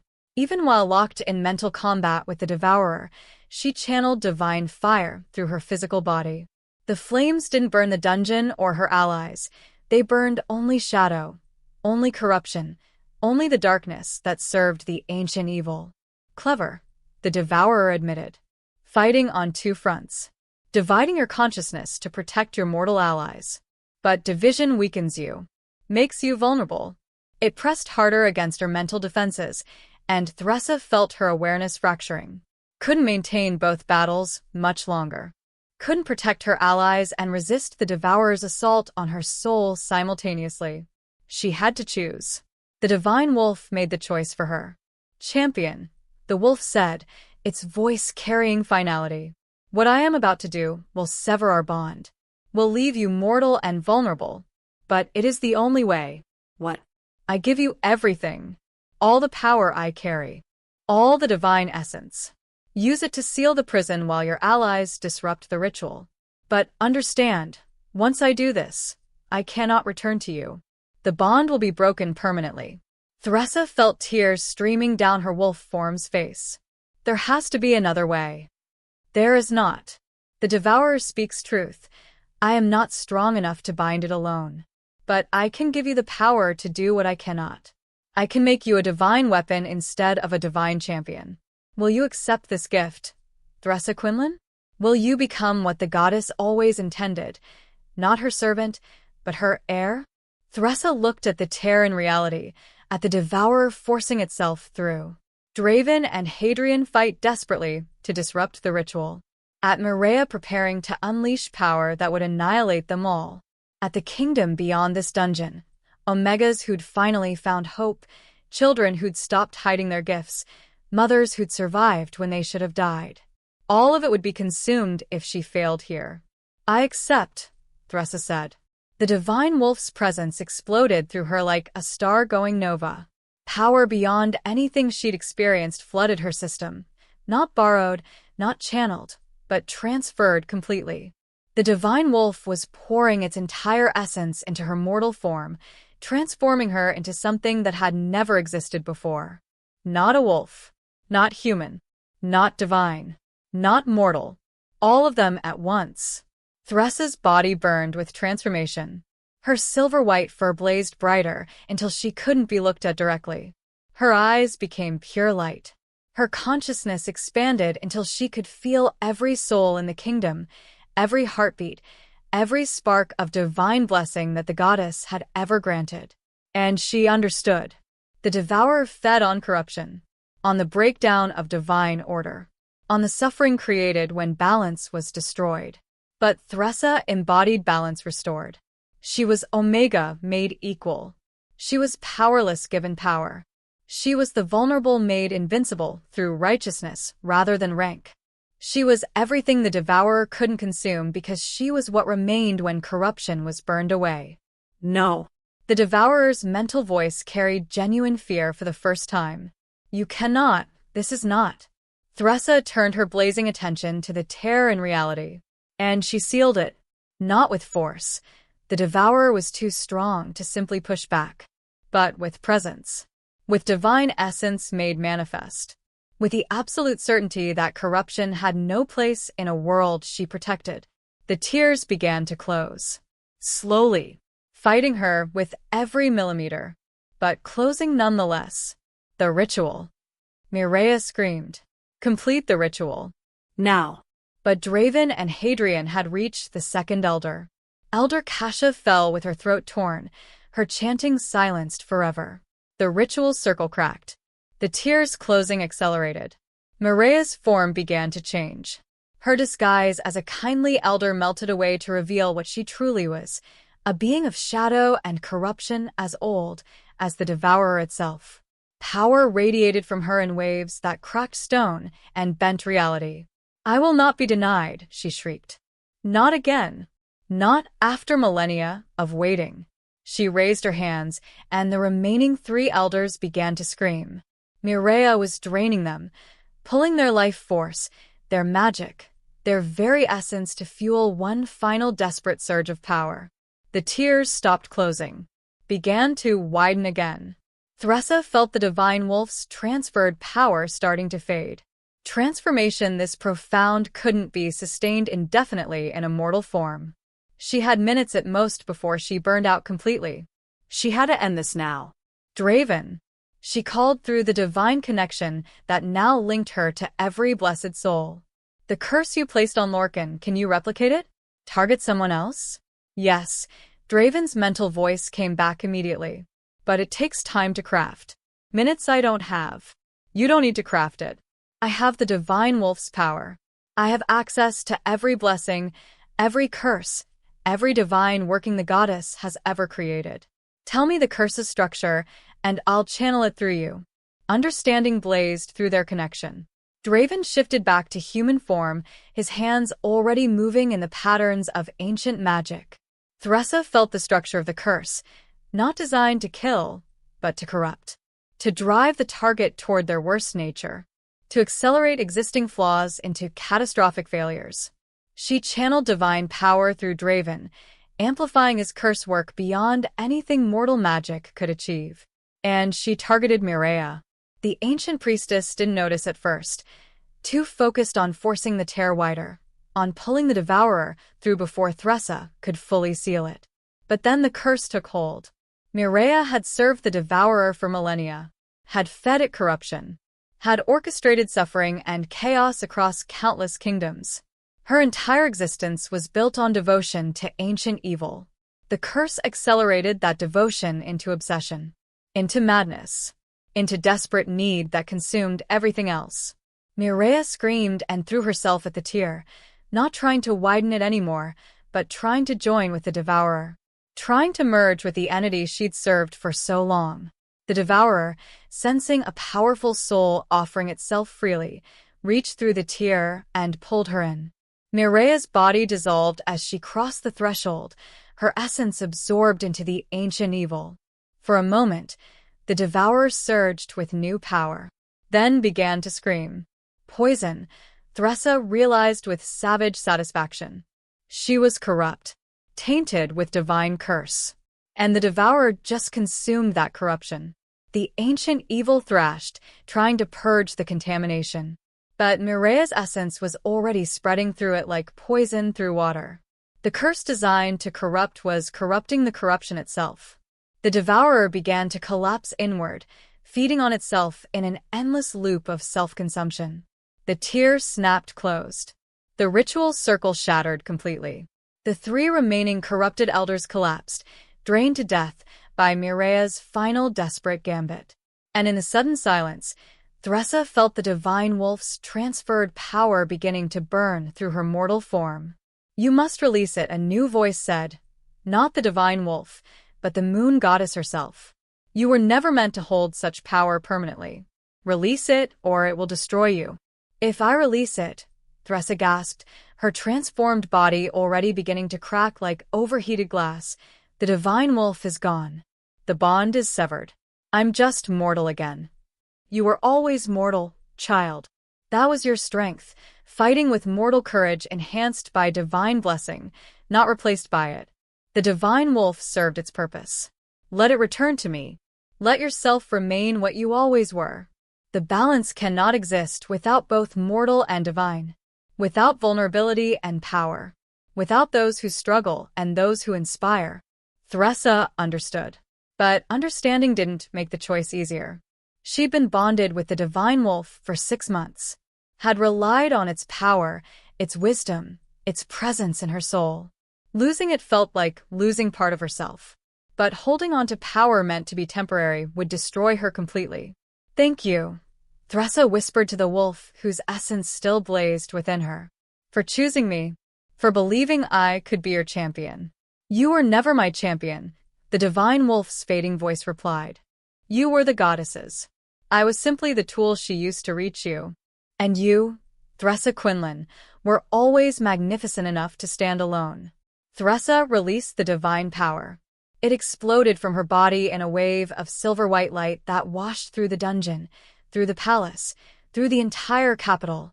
Everywhere it touched, corruption dissolved. Shadows fled. The devourer's lingering influence burned away like morning mist. And when the light faded, Thressa collapsed. Humans. Mortal. Exhausted beyond measure. But alive. Draven caught her before she hit the stone floor, his red eyes showing genuine respect. "That was the most spectacular piece of magic I've ever witnessed.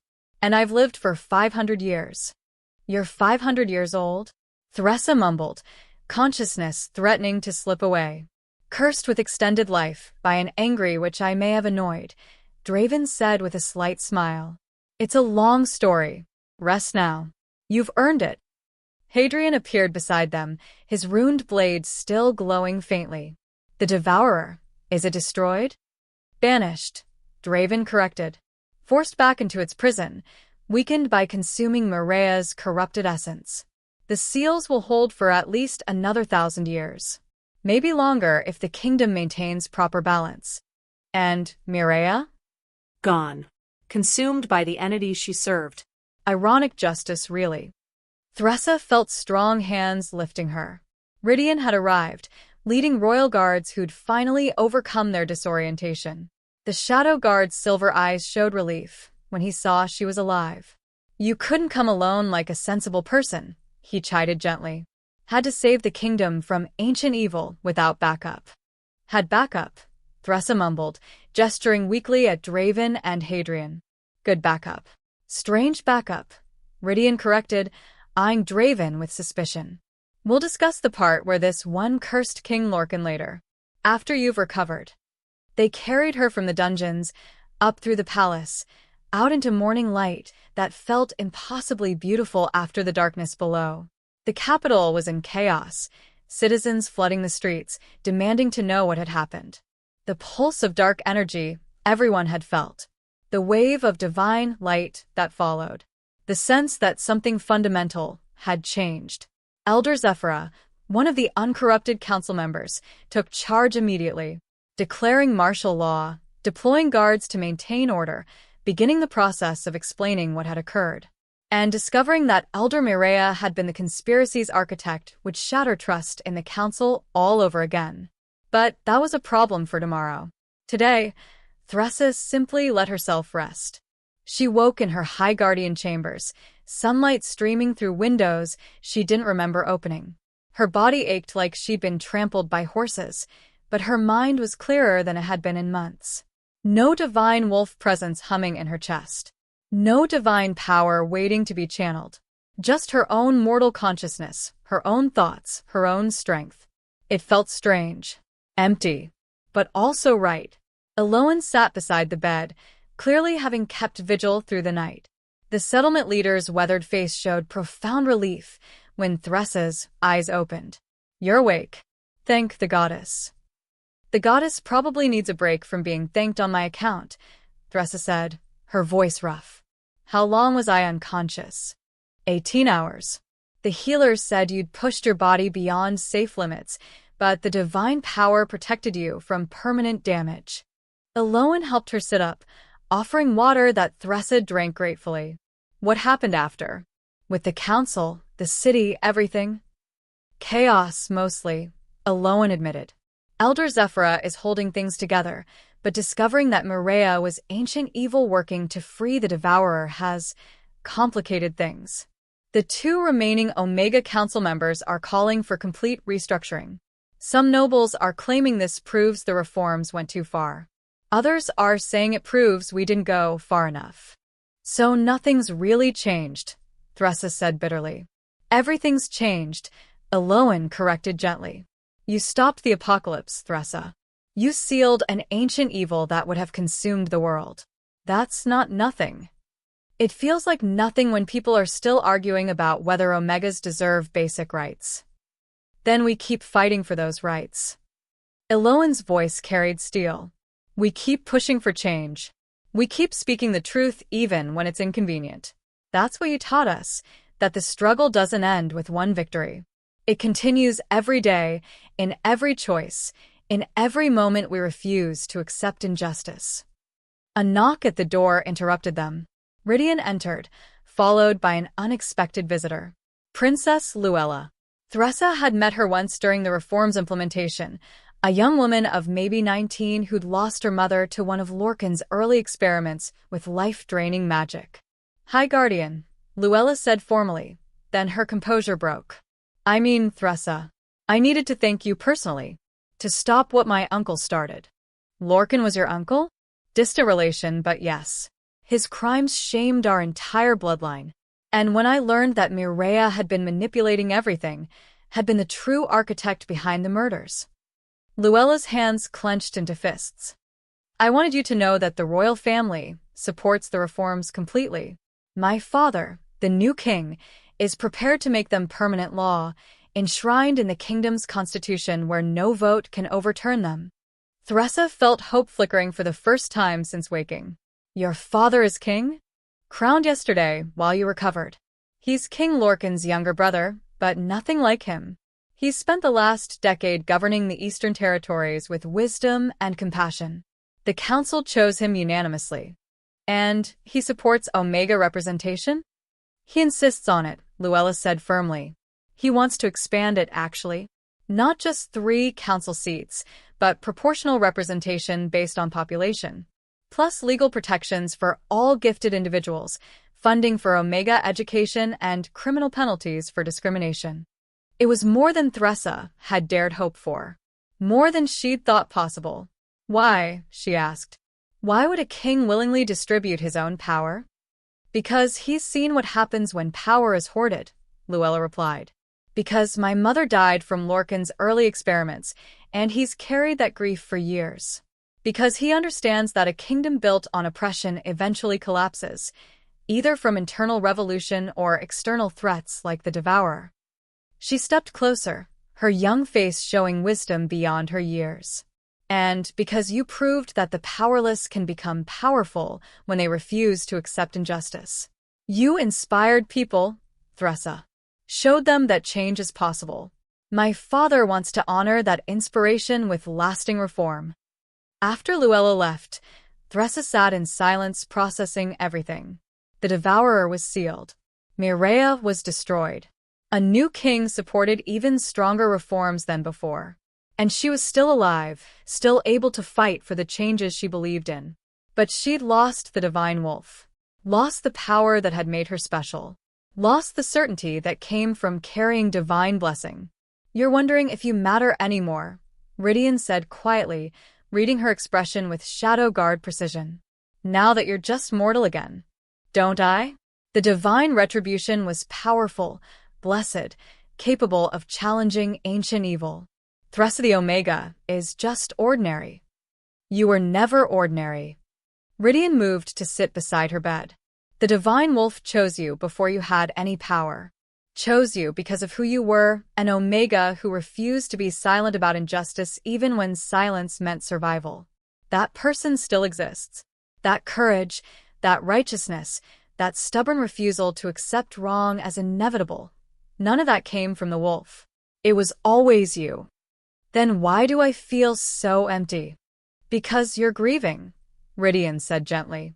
You lost a companion who'd been part of your soul for 6 months. That's worth mourning. But once the grief passes, you'll remember. You were fighting for justice long before the divine wolf appeared. And you'll keep fighting long after. A commotion outside drew their attention. Thressa moved to the window and saw crowds gathering in the palace square. Hundreds of Omegas. Maybe thousands. All of them holding candles, their faces turned toward the High Guardian's chambers. What are they doing? Thressa asked. Waiting for you, Eloan said, having joined her at the window. Waiting to see the woman who saved the kingdom. Who proved that Omegas are not just equals but heroes. I'm not a hero. I just did what needed to be done. That's what makes you a hero, Eloan replied. Heroes don't see themselves as special. They just see wrong and can't walk away from it. Thressa looked at the crowd below, at the faces showing hope and gratitude and determination. These were her people, not because of shared rank, but because of shared purpose. The divine wolf was gone, but the movement it had helped start continued. The reforms were being strengthened. A new king supported change. And somewhere in the kingdom, young Omegas were growing up knowing they mattered, knowing their gifts were blessings, knowing they could be anything. That was worth losing divine power. That was worth everything she'd sacrificed. Thressa turned from the window to face her gathered friends, Rydian, Eloan, and the others who'd fought beside her.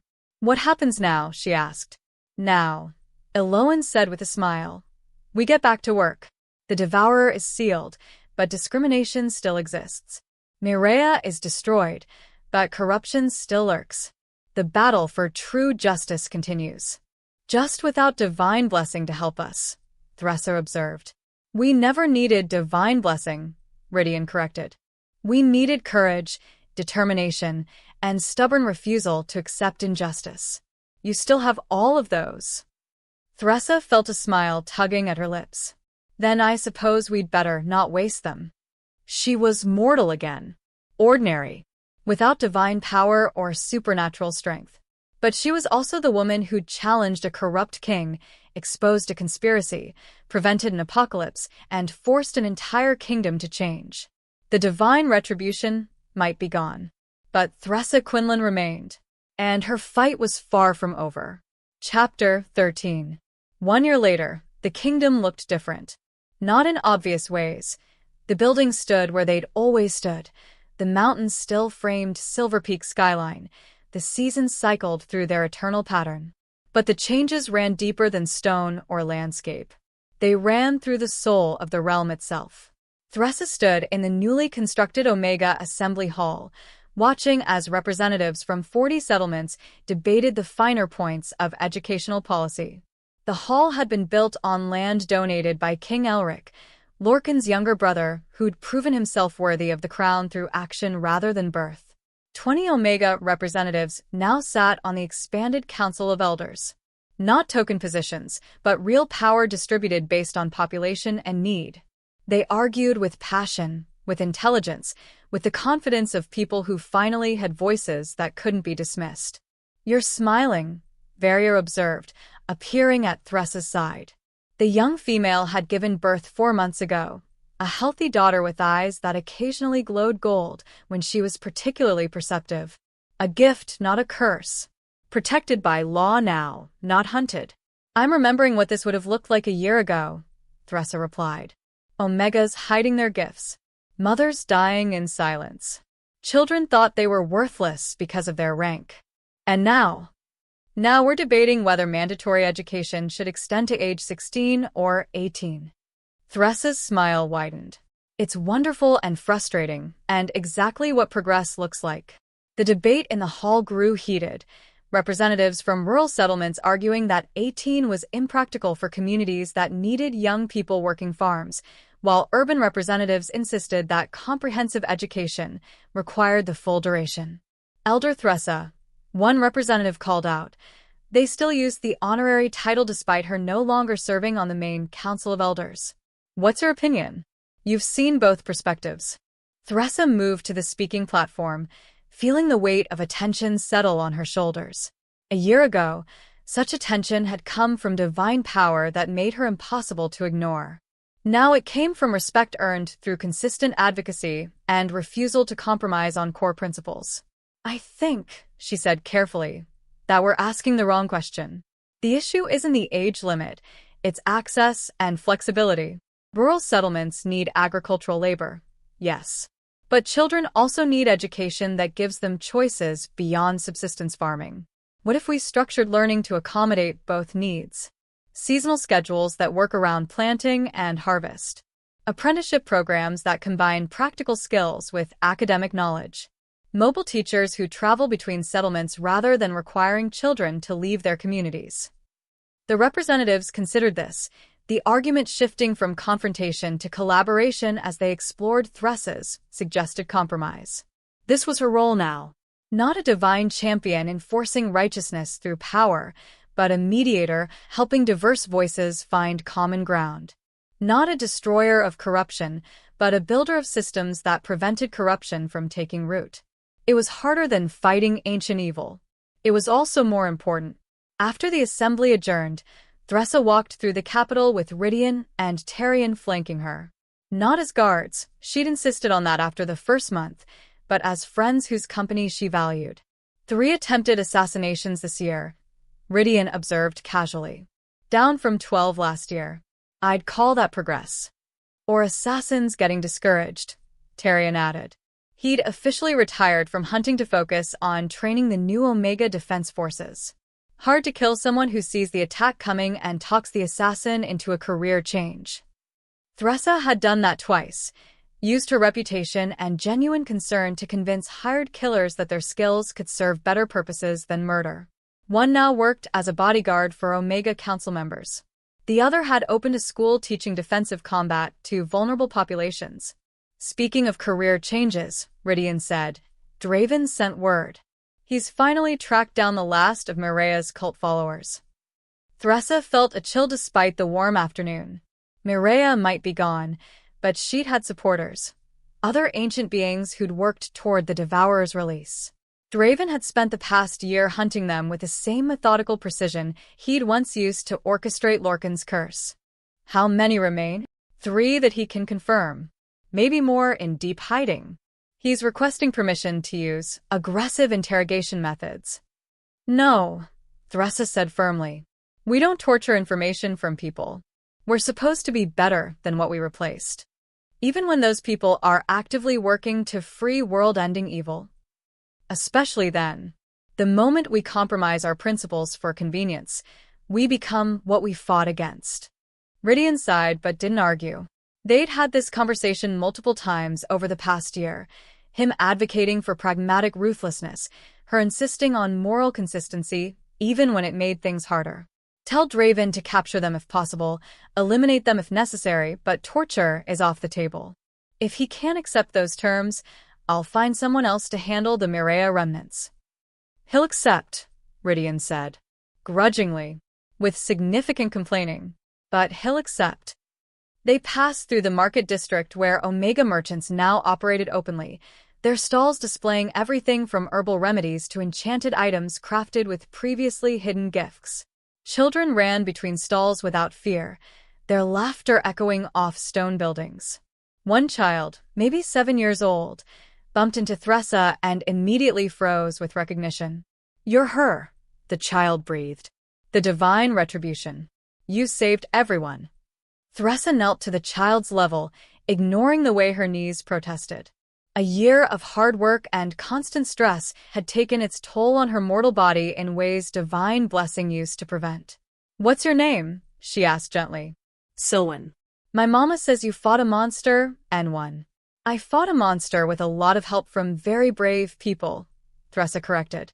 "And we're all still fighting smaller monsters every day. Unfairness, cruelty, people who think rank matters more than character." "How do we fight those monsters?" Silwen asked, her young face serious. "By being kind when others are cruel. By speaking truth when others lie. By standing up for people who can't stand up for themselves. You don't need divine power to fight those battles. You just need courage and the willingness to try." Silwen's mother appeared, apologizing for her daughter's forwardness. But Thressa waved off the apology, watching as mother and child disappeared into the crowd. "You're good with children," Tarion observed. "I'm adequate with children," Thressa corrected. "But every interaction feels like carrying the weight of their future. What if I say the wrong thing? What if I inspire them toward danger instead of wisdom?" "Then you'll have taught them the most important lesson," Rydian said. "That even heroes make mistakes and have to learn from them." They reached the palace where King Elric had requested Thressa's presence for the weekly policy review. These meetings had become routine. The king, his council, Omega representatives, and various advisors gathering to assess progress and address emerging problems. Today's agenda included trade negotiations with neighboring kingdoms who'd heard about the reforms and were considering similar changes. Economic reports showed that Omega empowerment had actually strengthened the kingdom's prosperity rather than weakening it as traditionalists had predicted. And security briefings about noble houses still quietly resisting the new order. "House Theron again," Elder Zephyrus said with weary frustration. She'd become the Council of Elders' unofficial leader after Mirea's betrayal had created trust issues with the position of primary elder. They're challenging the latest anti-discrimination laws, claiming they infringe on noble families' rights to choose their own servants. They want the right to exclude Omegas from consideration based solely on rank, Thressa translated. "That's not choosing servants. That's maintaining a hierarchy we supposedly abolish." "The law is clear," King Elric said. His resemblance to Lorcan was superficial, same height and build, but his eyes held warmth where his brothers had carried only calculation. "No one can be excluded from work, education, or public accommodations based solely on rank or gift. House Theron can challenge all they want. The courts will uphold the law." "Until they don't," Selim said quietly. The young Omega Council member's empathic gift made him sensitive to brewing problems. "I'm sensing something. Resentment building in the traditionalist houses. Not just frustration with specific laws, but fundamental rejection of the entire new system." "Are we talking about organized resistance?" King Elric asked, his expression sharpening. "Another coalition forming? Maybe. Or maybe just scattered individuals who'll cause problems independently." Selim's eyes unfocused as his gift spread through the palace, reading emotional undercurrents. There's fear beneath the resentment. They're afraid of becoming irrelevant. Afraid that if Omegas keep rising, nobles will have nothing left that makes them special. "Good," Azria said bluntly. The scarred former torture victim had become one of the most effective Omega Council members through sheer refusal to accept compromise on core principles. Let them be afraid. Let them understand that privilege earned through oppression isn't privilege, it's theft. "Careful," Elder Zephyra warned. "That kind of rhetoric antagonizes potential allies. We need some noble support to maintain stability." "We have noble support," Azria countered. "Houses Marlowe, Blackthorn, Ravenwood, and a dozen others who've embraced reform. The ones we'll never win over. Houses like Theron, we don't need. We just need to ensure they can't undermine what we've built." The debate continued, familiar arguments circling old ground. Progress required both pushing forward and preventing backsliding. Required satisfying demands for immediate change while maintaining practical stability. required balancing justice with pragmatism in ways that left everyone partially unsatisfied. It was exhausting. After the meeting, Theresa found herself alone in the High Guardian's chambers, the position she still technically held, though its duties had evolved significantly. Now she spent more time coordinating between different factions than enforcing compliance. A knock at the door interrupted her paperwork. Eloan entered, her weathered face showing concern. "We have a situation," the settlement leader said. "Omega family in the Western Reaches. Father is gifted with prophetic dreams. He's been having visions of something bad. Something he can't quite articulate, but that terrifies him. The local lord is pressuring him to share what he's seen, but the father refuses. Says some knowledge is too dangerous to speak aloud." Theresa felt old instincts stirring. The lord is threatening him? Not overtly.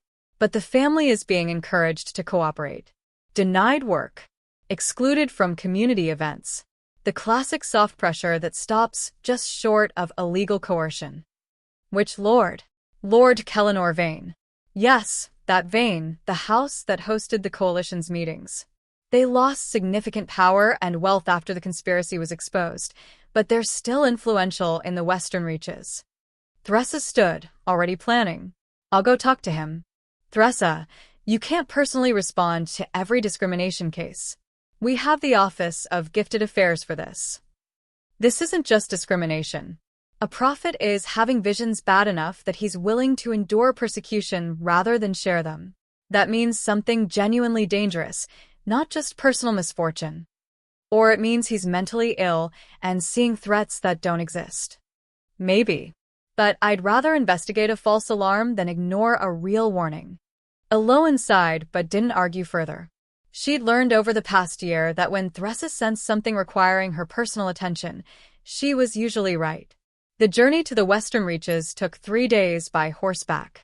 Theresa traveled with a small group, Rydian, Tarian, and Silas, the alchemist who'd become unexpectedly effective at diplomatic negotiations when people underestimated him. They reached the Vane estate just as evening settled over the valley. The mansion looked diminished compared to a year ago, sections closed off, grounds less meticulously maintained, staff reduced. Evidence of a house fallen from prominence, but not yet destroyed. Lord Kellinor received them in a study that still spoke of wealth even in decline. He was older than Theresa expected, maybe 60, with the bearing of someone who'd once commanded respect and still clung to the shadow of that authority. "High Guardian Theresa," he said with false warmth. "To what do I owe this unexpected visit?" "A prophet in your territory is being pressured to share visions against his will," Theresa said directly. "That violates the Gifted Protection Act. I'm here to ensure compliance." Kellinor's expression hardened. "I'm not pressuring anyone. I'm exercising my right as territorial lord to request information relevant to my land's security. If a resident has knowledge of threats, they have a civic duty to share that knowledge." "Prophetic visions aren't civic property," Theresa countered. "They're personal experiences that the prophet can choose to share or keep private. Punishing someone for not sharing, even through soft pressure like employment discrimination, is illegal. I'm not punishing anyone. I'm simply choosing not to employ someone who refuses to cooperate with reasonable requests. A request stops being reasonable when refusal brings consequences." They stared at each other across the study, an old power structure facing a new order. Kellinor still believed his noble status gave him inherent authority. Theresa knew that authority now came from respecting rights, not demanding submission. "Let me speak with the prophet," Theresa said. "Directly. Without your intermediaries. If he chooses to share his visions with me, that's his choice. If he doesn't, you accept that choice and stop discriminating against his family. And if I refuse to allow this meeting, then I file formal charges with the Office of Gifted Affairs, freeze your family's assets pending investigation, and camp outside your state until the prophet agrees to speak with me anyway. Your choice, Lord Kellinor. Cooperation or confrontation." Kellinor's jaw clenched with barely controlled fury. But he was smart enough to recognize when he was outmaneuvered. "Fine. "I'll arrange the meeting. But when his visions prove to be meaningless paranoia, I expect official acknowledgement that I acted appropriately in seeking information. If his visions are meaningless, you'll get that acknowledgement. Thresher agreed. The prophet's name was Evander, and he lived with his wife and 3 children in a modest cottage on Kelenor's lands. When Thresher arrived, deliberately alone except for Rydian waiting outside, she found a man exhausted from weeks of stress. "Hi, Guardian," Evander said, his voice hoarse. "Thank you for coming. I didn't know who else to turn to." "Tell me about your visions," Thresher said gently, sitting across from him at a worn kitchen table. Evander's hands trembled as he spoke. "They started 3 months ago. Images of the capital burning, of shadows that move with intelligence, of a tear in reality like the one they say you sealed a year ago, but different, smaller, deliberate. And through that tear, something is reaching." Thresher felt ice settling in her stomach. Reaching for what? For you specifically. For the woman who sealed the Devourer's prison. The visions show it wanting revenge, wanting to finish what it started through you. "The Devourer is sealed," Thresher said, trying to keep her voice steady. Draven confirmed the prison would hold for at least 1,000 years. "Not the Devourer itself," Evander clarified. "But something touched me. Something it corrupted before you sealed it away. An agent left behind to continue its work." The pieces fell into place with horrifying clarity.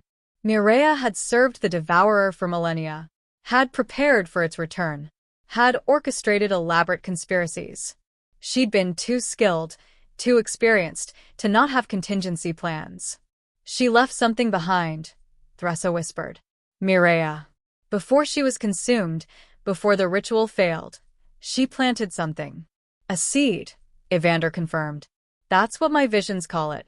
A seed of corruption that's been growing for a year, hidden so thoroughly that even divine sight couldn't detect it. And when it blooms..." He trailed off, his face pale with remembered terror. "When it blooms," Thresher pressed, "it calls to the Devourer, creates a resonance that weakens the prison from within. Not enough to break the seal completely, but enough to let influence through. Enough to start the corruption cycle again. Where is this seed? That's what Lord Kelenor keeps demanding I tell him. But my visions don't show location. Only consequences. I see the capital burning, but not what causes the fire. I see you fighting something that wears a familiar face, but I can't identify whose face. I see the kingdom fracturing again, but not what fractures it." Evander's eyes filled with tears. "And I see my family suffering if I speak. Lord Kelenor doesn't want to stop the threat. He wants to control it. Use it as leverage against the reforms. He thinks if chaos returns, traditionalists can seize power again. So when I refused to give him information he'd misuse, he started making our lives difficult." Thresher felt rage building, but forced it down. Getting angry wouldn't help Evander's family or address the larger threat. "You did the right thing," she said firmly. "Protecting dangerous knowledge from people who'd weaponize it. I'll ensure Lord Kelenor stops harassing you. And I'll investigate the threat you've seen. High Guardian, the visions show you dying, consumed by the very corruption you fought to stop. Whatever Mireia planted, it's specifically designed to target you. Then I'll be careful. Careful might not be enough. The visions suggest..." Evander hesitated, clearly struggling with whether to share something. "They suggest the seed is already affecting you. Already beginning its corruption. You just don't know it yet." The words landed like physical blows. Thresher had felt perfectly normal for the past year. No strange impulses. No growing darkness. Just exhaustion from constant work and the perpetual stress of trying to build something better. But Mireia had been subtle. Had corrupted Lorcan so gradually he hadn't noticed until desperation drove him to murder. Had orchestrated conspiracies spanning years without detection. What if corruption was already taking root? What if every decision Thresher made, every policy she supported, every compromise she accepted was actually serving Mireia's posthumous plan? "How do I know if I'm corrupted?" she asked quietly. "You probably can't," Evander admitted. "That's what makes the seed so insidious. It doesn't announce itself. It just adjusts, makes subtle changes to thought patterns.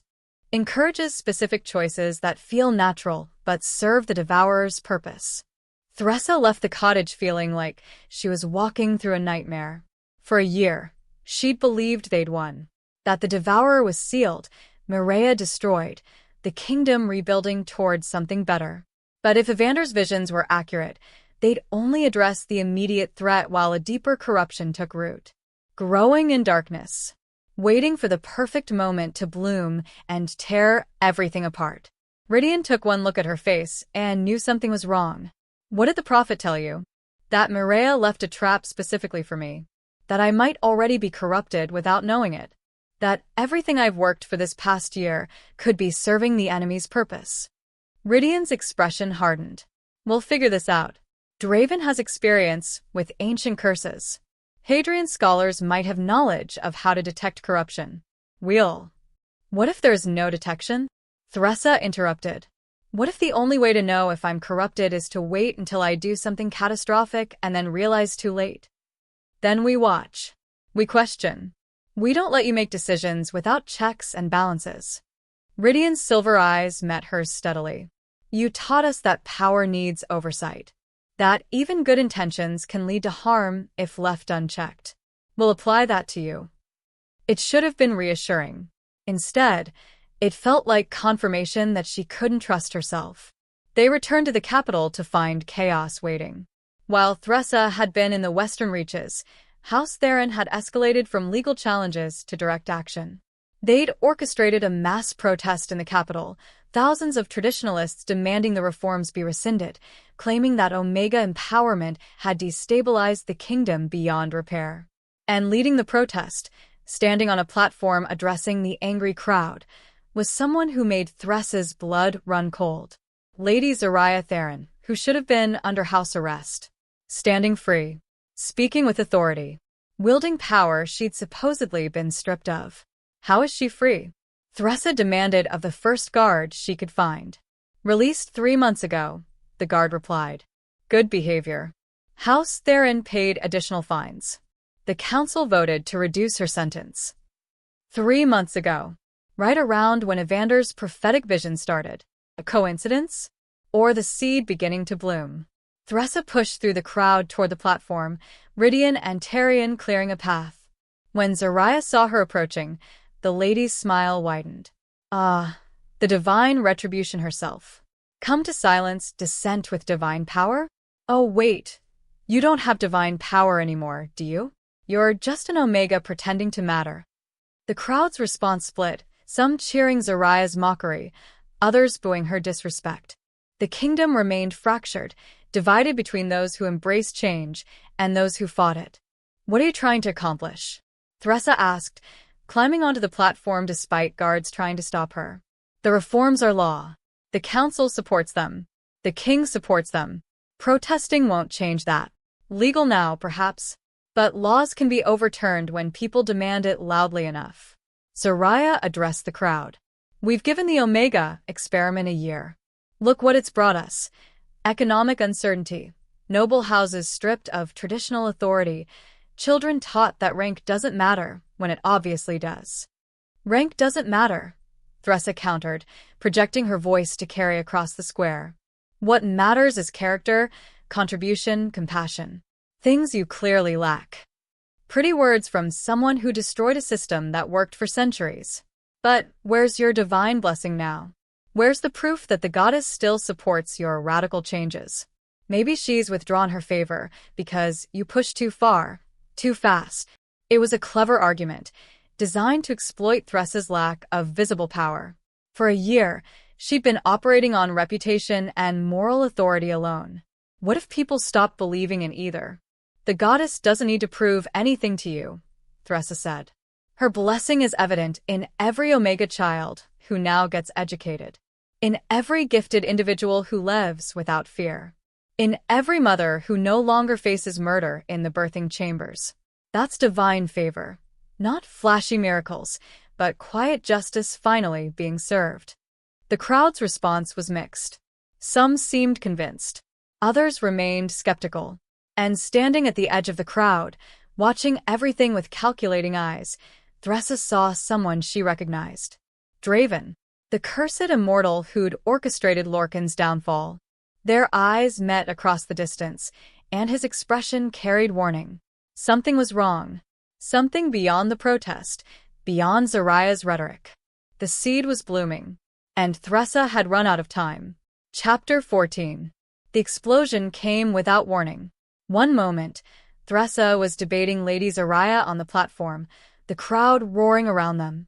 The next, a blast of corrupted magic erupted from beneath the square, tearing through stone and sending bodies flying in every direction. Thressa's mortal reflexes weren't fast enough to dodge completely. The shockwave caught her mid-turn, throwing her from the platform. She hit the ground hard, her shoulder dislocating with a crack she felt more than heard. Through the chaos, screaming citizens, collapsing structures, the acrid smell of dark magic, she saw the source of the explosion. A tear in reality. Small, barely 3 feet across, but unmistakably similar to the one she'd sealed a year ago. And through that tear, shadows poured like poisonous water. Devourers spawn, just like the ones that had attacked in the Whispering Woods. But more of them. Dozens. Hundreds. All converging on the square with predatory hunger. Everyone run, Thressa shouted, struggling to her feet despite her dislocated shoulder. Get to shelter. Now. The crowd scattered in panic, traditionalists and reformists alike fleeing the shadow spawn that consumed everything they touched. But the spawn was fast. Thressa watched in horror as several caught fleeing citizens, their life force draining in seconds before the bodies collapsed as withered husks. Rydian appeared at her side, his shadow guard blade already drawn. Your shoulder. Later. Thressa grabbed her dislocated arm and, with a grunt of pain, slammed it against the platform edge. The joint popped back into place with nauseating relief. We need to close that tear. You don't have divine power anymore, Rydian reminded her, even as he engaged the nearest spawn. His blade passed through shadow without resistance. Normal weapons couldn't harm them. Then I improvise. Draven materialized from the crowd, his black wolf form tearing through spawn with reality-bending claws. He shifted mid-attack, his human voice carrying urgency. The seed has bloomed. It's using the protest's chaos as cover. All this anger and division created the perfect environment for corruption to manifest. Where? Thressa demanded, scanning the square for the seed's location. Everywhere and nowhere. It's not a physical thing you can destroy, it's a concept. A pattern. Mireia planted the idea that conflict serves progress, that division strengthens rather than weakens. And for a year, we've all been feeding it with every argument, every protest, every moment we chose confrontation over unity. The realization hit Thressa like cold water. She'd been so focused on fighting for reforms, on pushing back against resistance, on confronting opposition, she'd missed the larger pattern. Every conflict strengthened the seed. Every division fed it.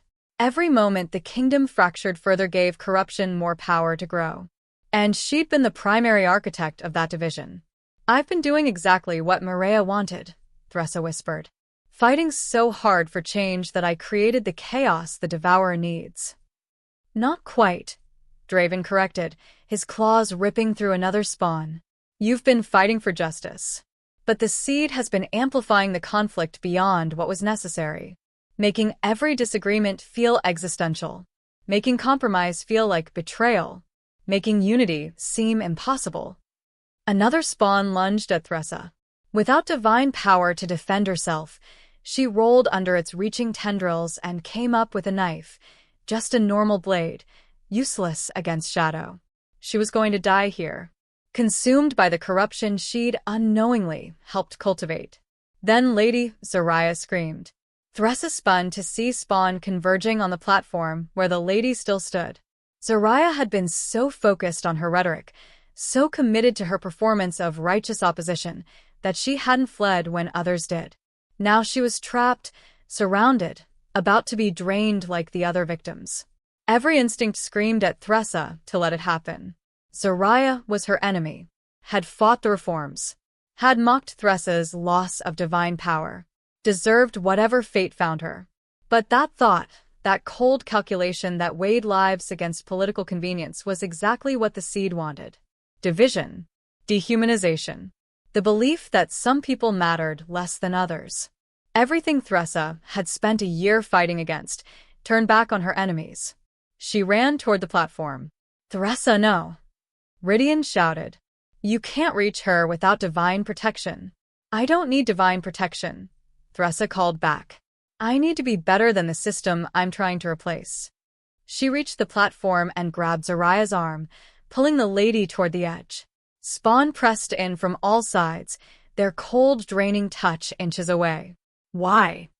Zariah gasped, stumbling after Thressa. "Why save me? I'm your enemy. I've fought you, at every turn." "Because you're a person," Thressa replied simply. "And people matter. All people. Even ones I disagree with." They jumped from the platform together, hitting the ground and rolling. A spawn's tendril grazed Thressa's leg, and she felt life force beginning to drain, a cold emptiness that spread from the point of contact. Then golden light erupted across the square. Not divine power. Not healing magic. Just light, pure and simple, and carrying the essence of something fundamental. Hope. Thressa looked up to see them emerging from every street leading to the square. Omegas from across the kingdom, drawn by news of the attack. But they weren't armed with weapons. They carried candles. Symbols of resistance from the early days. Flames that refused to go out despite darkness pressing in.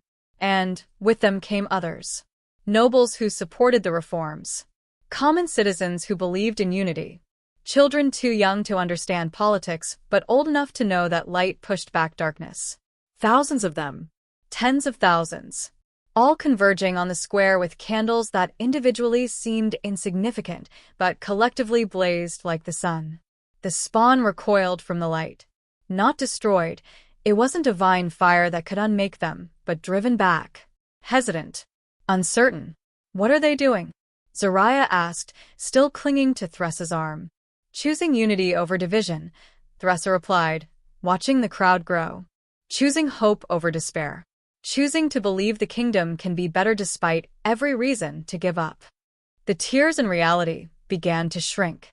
Not sealed like when Thressa had wielded divine power, but closing naturally as the environment that sustained it changed. The seed had bloomed in chaos and division. But faced with unity and shared purpose, it withered. Eloan appeared from the crowd, carrying a candle that looked like it had survived impossible odds. "We heard about the attack. About the spawn returning. We couldn't let you face it alone." "You should have stayed safe," Thressa said, even as relief flooded through her. "Safety means nothing if we abandon people who need help." Eloan's weathered face showed fierce determination.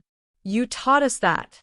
Every one of us here learned from your example that justice requires sacrifice, that protecting others matters more than protecting ourselves." More voices joined, sharing why they'd come. "You saved my mother from the birthing chambers.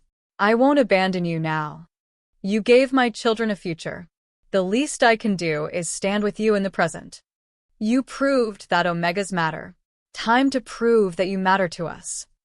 The crowd pressed forward, their candlelight driving spawn back toward the shrinking tier. Some spawn fled through the opening. Others dissolved entirely, unable to exist in an environment so saturated with genuine hope and unity.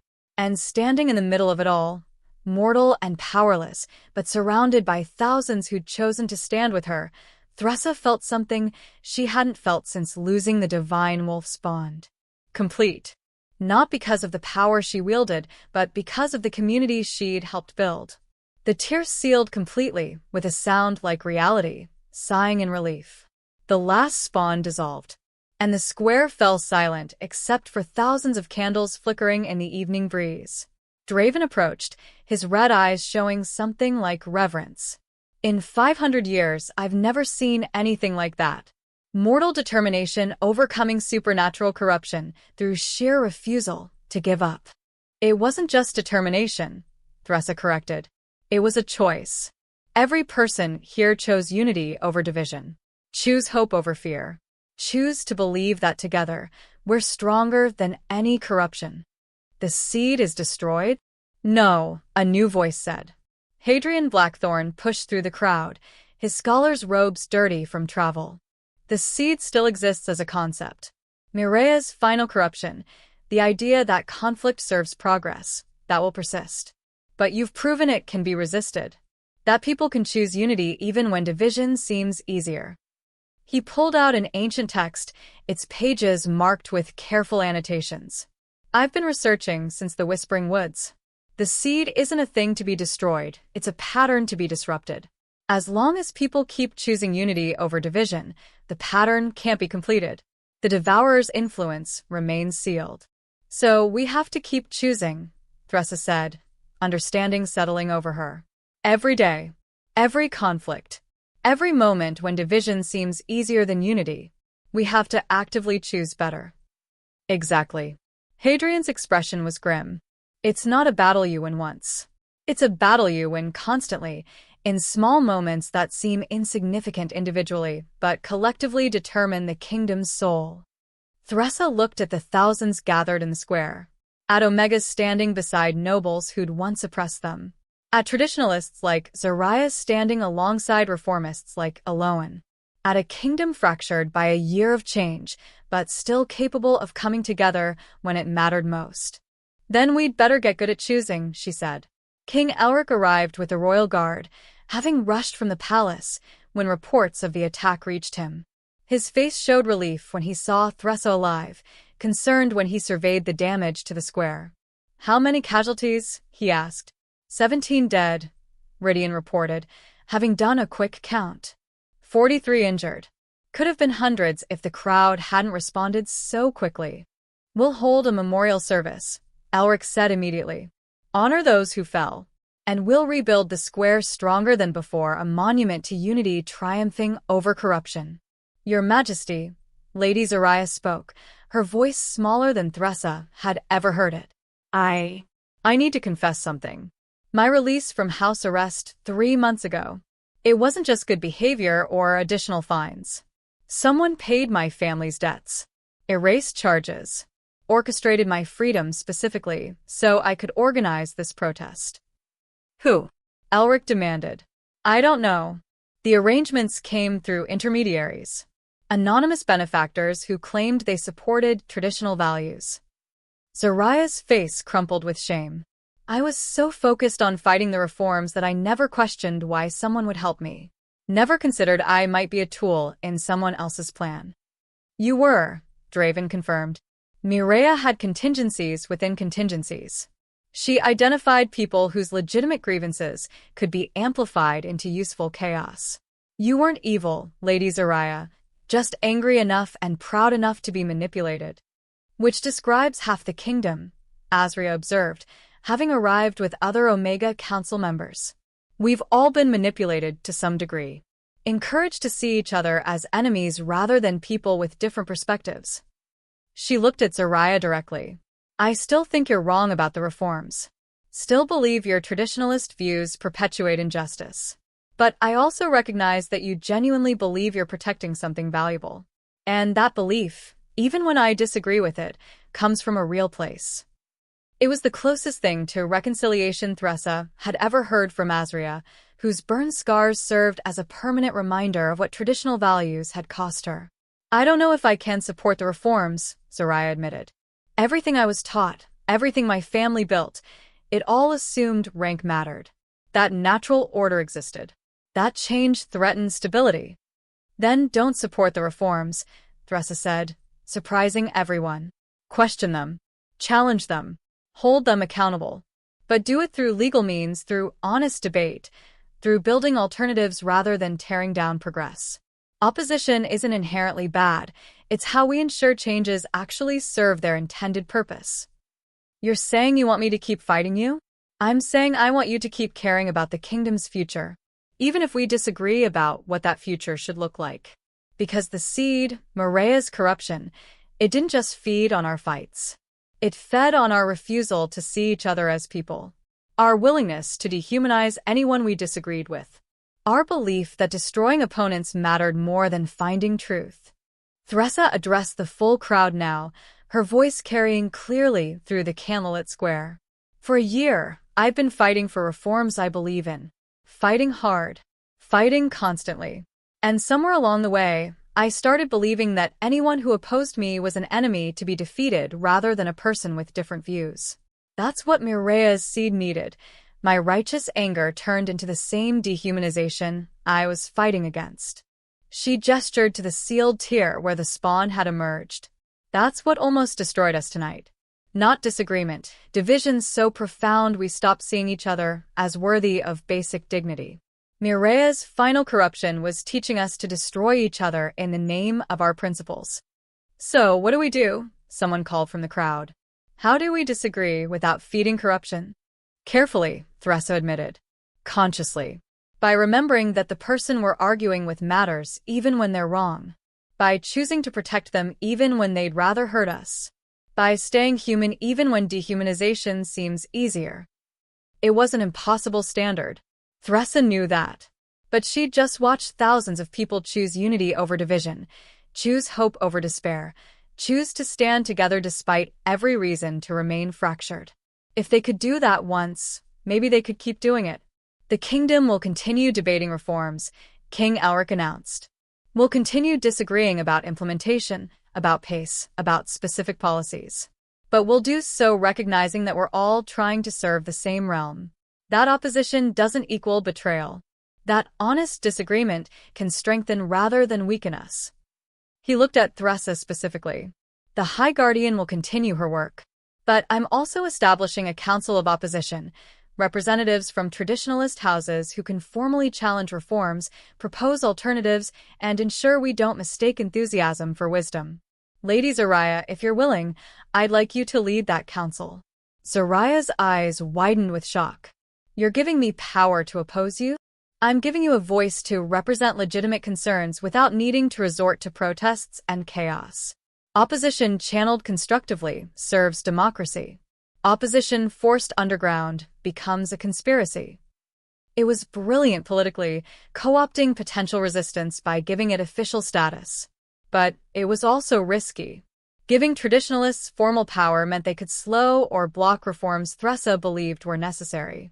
But looking at the sealed tier, at the evidence of what unchecked division created, Thressa understood the necessity. I support this, she said publicly, even as part of her screamed that it was wrong. We need opposition. Need people questioning whether we're moving too fast, pushing too hard, making mistakes in our enthusiasm for change. As long as that opposition serves the kingdom rather than personal power, it makes us stronger. The crowd's response was mixed, some applauding the wisdom of institutionalized opposition, others concerned it would undermine progress. Perfect disagreement. Honest debate. The kind of conflict that strengthened rather than corrupted. As the crowd slowly dispersed, carrying their candles home to remember what they'd stood for tonight, Thressa found herself alone with her core group, Rydian, Aloan, Tarian, Draven, and Hadrian. You made the right choice, Rydian said quietly. Saving Zoraya. Proposing the Council of Opposition. Choosing unity over victory. Feels like losing, Thressa admitted. Feels like I'm compromising everything I fought for. You're compromising how you fight, Aloan corrected. Not what you're fighting for. There's a difference. Is there? If traditionalists get formal power to block reforms, how many Omegas suffer while we debate the finer points of policy? Some, Aloan admitted. And that's tragic. But how many more suffer if the kingdom fractures into civil war because we pushed too hard too fast? If corruption takes root because we created the division, does it need to grow? Both things can be true, Hadrian said. Moving slowly causes immediate harm to people who need change now. But moving too quickly causes systemic harm that sets back generations.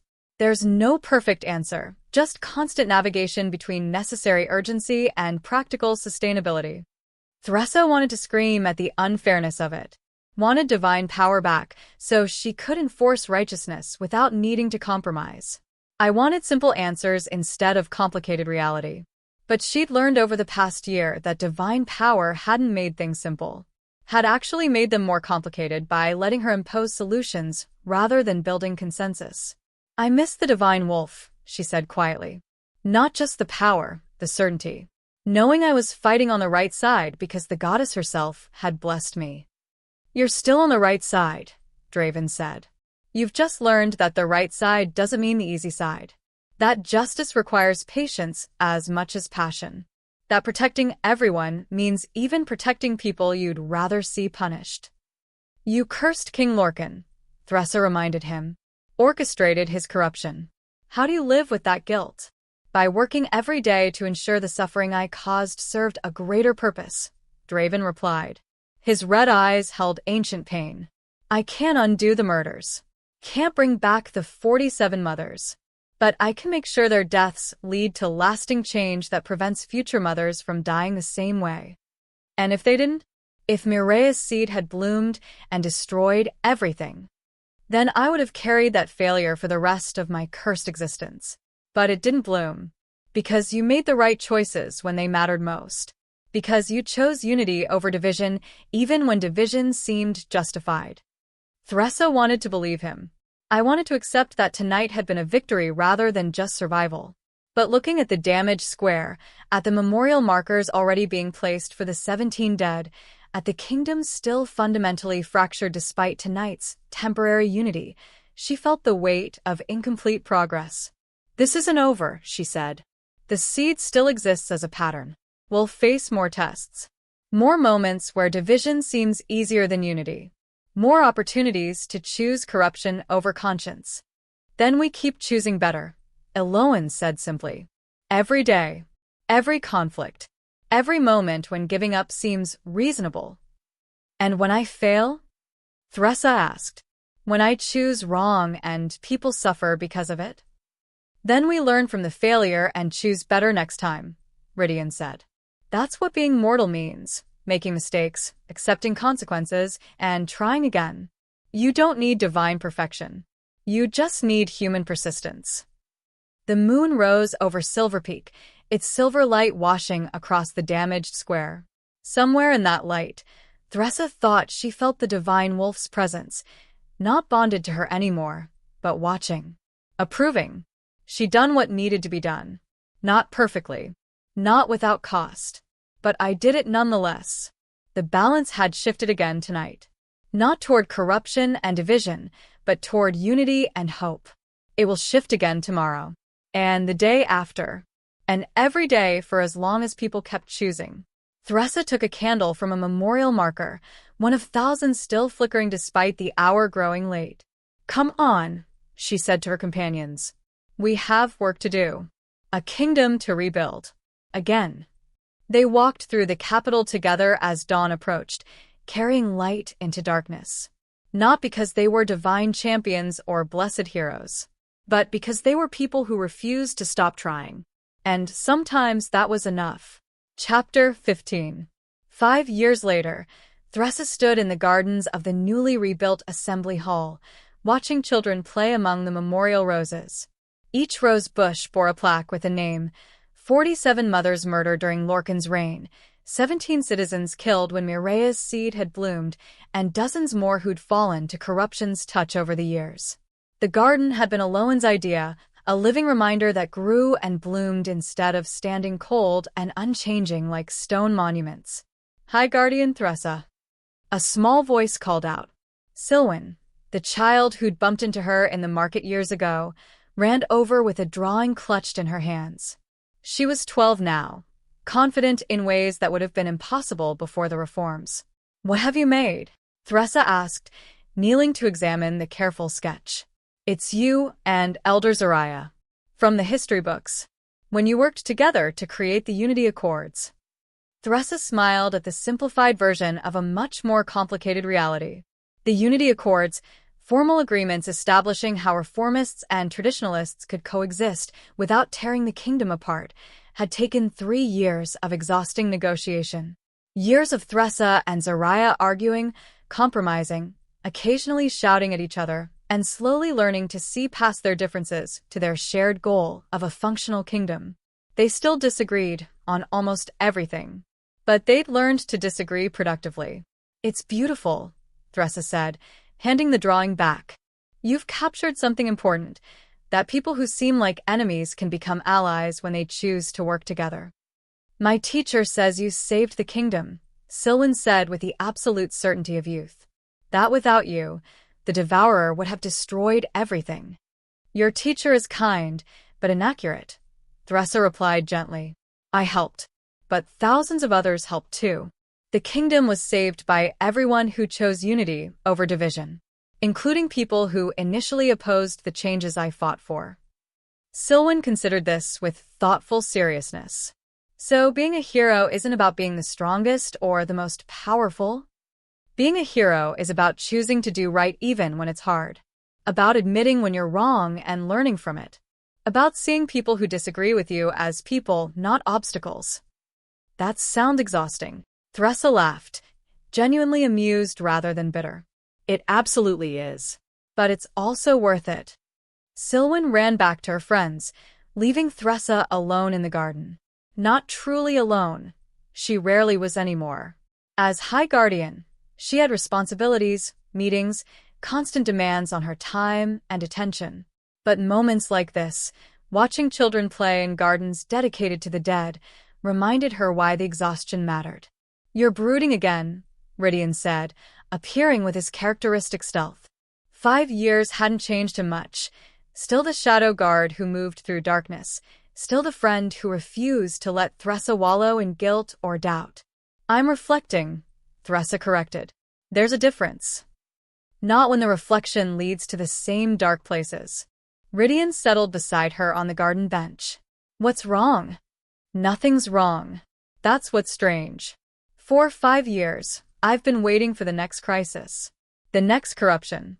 The next test that proves we haven't actually fixed anything. But instead, things are getting better. Slowly. Imperfectly. But genuinely better. And this troubles you because? Because I don't know who I am without a crisis to fight. I spent so long being the divine Retribution, then the High Guardian fighting corruption, that I forgot how to just exist. How to be Thressa instead of a symbol or a weapon. Ridian was quiet for a moment, considering. You know what I did after the Devourer was sealed? After the immediate threat was over, and we had to figure out how to live in a world we'd fought so hard to create. What? I trained young shadow guards. Taught them skills I'd spent decades perfecting. Passed on knowledge, so the next generation could protect what we'd built. He smiled slightly. It wasn't dramatic. Wasn't world-saving. But it mattered because it ensured our work would outlast us. You're saying I should train my replacement? I'm saying you should think about legacy beyond immediate action. You've spent 5 years rebuilding systems, negotiating agreements, mediating disputes. That work matters. But maybe it's time to ensure the work continues when you're not here to do it personally. Thressa felt something shift in her understanding. She'd been so focused on solving problems as they arose that she hadn't considered the larger pattern. Building institutions that functioned without her constant intervention. Training others to carry forward the principles she'd fought for. Creating systems robust enough to survive her eventual absence. I'm mortal again, she said quietly. Fully mortal. No divine blessing, no extended lifespan, no guarantee I'll live to see the changes fully implemented. What happens to the reforms when I'm gone? They persist because you built them into the kingdom's structure rather than depending on your personal enforcement, Ridian replied. The Omega Council seats are law now. The Office of Gifted Affairs is established and funded. The Unity Accords are signed by every major house. Those things don't disappear when you do. But the spirit behind them could. People could follow the letter of the law while violating its intent. Then you teach others to guard that spirit. You raise up Omegas who understand why these changes mattered. You train nobles who see value in unity over division. You create a generation that doesn't remember the old system fondly because they've experienced something better. A commotion at the garden entrance drew their attention.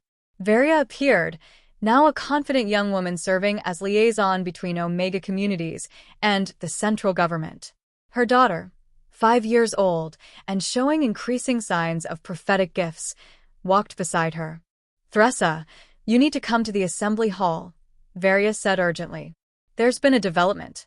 A proposal that's causing significant debate. What kind of proposal? House Theron wants to establish a formal reconciliation process. Public hearings where families affected by the old system can confront those who benefited from it. They're calling it the Truth and Healing Initiative. Thressa exchanged glances with Rydian. This was unexpected. House Theron, even under Zariah's evolved leadership, rarely proposed anything that acknowledged past wrongs so directly. They walked to the assembly hall together, Thressa's mind racing through implications. Public confrontations could be cathartic, allowing victims to finally speak their truth to those who'd harmed them. But they could also reopen wounds, reignite old anger, and destabilize the fragile peace they'd built. The assembly hall was packed when they arrived. Omega representatives, noble delegates, common citizens, all gathered to debate this surprising proposal. Lady Zariah stood at the central podium, looking older than her years, but carrying herself with dignity she'd earned through consistent work. She'd spent the past 5 years genuinely trying to understand why the reforms were necessary, even as she maintained her traditionalist perspective. I know this proposal seems strange coming from House Theron, Zariah said, addressing the assembly. We've been the face of opposition to reform, the house that fought hardest to preserve old systems. But over the past 5 years, I've listened to testimonies from families torn apart by those systems. I've learned what my family's complicity in oppression cost real people. She paused, and Thressa saw genuine emotion on her face. My grandfather took bribes from King Lorcan. My uncle profited from Omega labor in conditions that amounted to slavery. My own mother looked away when gifted children disappeared from our territories. I didn't participate directly in these crimes, but I benefited from them. Lived in wealth built on suffering. The assembly was silent, everyone recognizing the significance of this admission. The Truth and Healing Initiative isn't about punishment, Zariah continued. It's about acknowledgement, about letting victims speak their truth to those who harm them, about noble houses like mine finally accepting responsibility for the system we upheld, and about creating a record, comprehensive and undeniable, so future generations never forget what the old ways actually cost. This could destabilize everything we've built, Elder Selim said from the Omega Council section. His empathic gift made him sensitive to brewing conflict. People are still angry, still hurt. Giving them a platform to confront their oppressors could reignite violence. Or it could finally allow genuine healing, Azria countered. The scarred former torture victim had become one of the most effective mediators between opposing factions. For 5 years, we've been moving forward without properly addressing the past. Maybe that's why progress feels so fragile, because we've built on a foundation we never fully examined. The debate continued, voices rising with passion on both sides. Some saw the initiative as necessary catharsis. Others feared it would undermine stability. All of them recognized it as potentially transformative. Thressa listened carefully, weighing arguments. Then she stood and approached the podium. The assembly quieted immediately, all eyes turning to the High Guardian. I've spent 5 years trying to build unity, Thressa said. Trying to help former enemies work together. Trying to prove that change doesn't require destroying everything that came before. And I've been partially successful. We have peace. We have functional cooperation. We have systems that mostly work. She paused, choosing her words carefully. But Elder Selim is right that we've never fully addressed the past. We've moved forward without forcing those who benefited from oppression to truly reckon with the cost of their privilege. We've let noble houses make token acknowledgments while avoiding genuine accountability. We've prioritized stability over truth. Are you supporting the initiative? Someone called out. I'm saying it terrifies me, Thressa replied honestly. I'm saying it could destroy the fragile peace we've built. I'm saying it might reopen wounds we've tried to heal. But I'm also saying that healing built on unacknowledged pain isn't genuine healing. It's just covering wounds that continue festering beneath the surface. She looked directly at Zariah. If we do this, if we create these public forums for truth and confrontation, it has to be done carefully. With trained mediators. With protection for those who speak. with genuine consequences for those whose crimes are exposed, not just symbolic acknowledgement. I agree to all those conditions, Zariah said immediately. More than agree, I insist on them. My family wants to face the truth, not perform reconciliation for appearances. Then I support the initiative, Thressa announced, with the understanding that it will be painful, that it will create conflicts, that it might temporarily destabilize what we've built. But ultimately, justice that avoids truth isn't justice. It's just a comfortable delusion. The vote that followed was close, barely passing with the required majority. But it passed. The Truth and Healing Initiative would begin in 6 months, giving time for proper structure and training.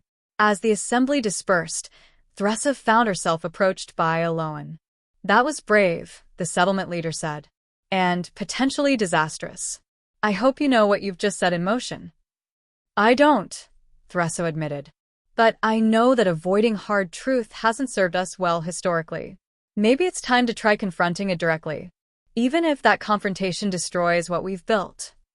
If what we've built can't survive, then it isn't worth building. Thressa smiled tiredly. Besides, I've learned over 5 years that things I think will destroy everything often just transform it. Maybe this will too. That night, alone in her chambers, Thressa reflected on the day's events. 5 years ago, she'd been fighting for basic reforms, Omega representation, legal protections, recognition that all people had value regardless of rank.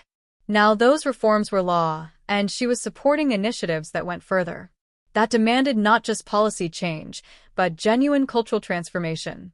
It was progress. Messy, complicated, frightening progress. She opened a drawer and pulled out the one memento she'd kept from her days as divine retribution, a single silver-white hair from the divine wolf, preserved in crystal. She hadn't looked at it in months, but tonight it felt necessary. I hope I'm making the right choices, she whispered to the hair, as if the wolf could still hear her. I hope I'm building something that lasts. Something that matters. Something worthy of the blessing you gave me. The crystal glowed faintly, probably just moonlight through the window, but Thressa chose to interpret it as a response. As approval. As confirmation that she was still on the right path, even when that path led through difficult terrain. A knock at her door interrupted her reflection. Draven entered, his red eyes showing the weariness of someone who'd lived 500 years and was tired of the journey. I'm leaving, he said without preamble. Thressa felt a pang of loss. Over 5 years, the cursed immortal had become friend and advisor. His ancient perspective had proven valuable in navigating complex political waters. Where will you go? Somewhere that needs what I learned here. There are other kingdoms, other places where corruption festers, where people suffer under systems that seem unchangeable. Draven's smile was sad. I can't undo the curse I placed on Lorcan. I can't bring back the mothers who died. But I can take what your evolution taught me and apply it elsewhere. What did it teach you? That change requires patience as much as passion. That justice, without mercy, becomes tyranny. That the enemy isn't people who disagree with you, it's the systems that prevent disagreement from being productive. He paused. And that sometimes, the most revolutionary act is choosing to see your opponent's humanity. That's the lesson I'm still learning, Thressa admitted. Then you're further along than most people ever get. Draven moved to leave, then turned back. The divine wolf chose well when it chose you. Not because you were powerful or perfect, but because you were persistent. Keep being persistent, Thressa Quinlan. The kingdom needs that more than it ever needed divine power. He left, and Thressa returned to the window overlooking the city. Silver Peak had changed in 5 years. Not dramatically, most buildings stood where they'd always stood. But the atmosphere was different. The way people moved through streets. The confidence in Omega faces. The slow acceptance in noble expressions. The kingdom was healing. Imperfectly. Incompletely. But genuinely. And 6 months from now, the Truth and Healing Initiative would test whether that healing was deep enough to survive confronting the wounds it had tried to ignore. Thressa didn't know if they'd succeed. Didn't know if her choices would prove right or catastrophically wrong. But she knew she'd keep choosing, keep fighting, Keep building. because that's what the divine wolf had taught her, that persistence mattered more than perfection, that continuing to try mattered more than never failing, that showing up every day to do the work mattered more than achieving ultimate victory. She was High Guardian not because she was blessed or powerful or special, but because she refused to stop caring, even when caring was exhausting. And tomorrow, she'd wake up and keep caring. Keep choosing. Keep building a kingdom where everyone mattered, not just those born with power. The moon rose higher, its light washing across Silver Peak with silver blessing. And in that light, Thressa felt peace. Not because the work was finished, it would never be finished, but because she finally understood that the work itself was the point, the daily choice, the constant effort, the persistent belief that people and systems could be better than they were. That was the divine blessing she carried now. Not supernatural power, but human determination. Not the ability to impose righteousness, but the will to keep building it, one choice at a time, one day at a time, one moment at a time. The divine retribution was gone, but Thressa Quinlan remained. And that, she'd finally learned, was enough. The end. If this story moved you, if you felt Thressa's journey from exile to champion to builder of lasting change, take a moment to like this video. Drop a comment sharing which moment resonated most with you. Was it when she first bonded with the divine wolves? When she chose to save her enemy? When she learned that persistence matters more than power? And if you want more stories like this, tales of unlikely heroes, impossible choices, and the slow, beautiful work of building justice, hit that subscribe button. Because every story we tell is a reminder that change is possible when people refuse to give up. Thank you for walking this journey with Thressa. Until the next tale, may you choose unity over division, hope over despair, and persistence over perfection. This is Wild Alpha Tales, reminding you that the most powerful magic is the choice to keep trying.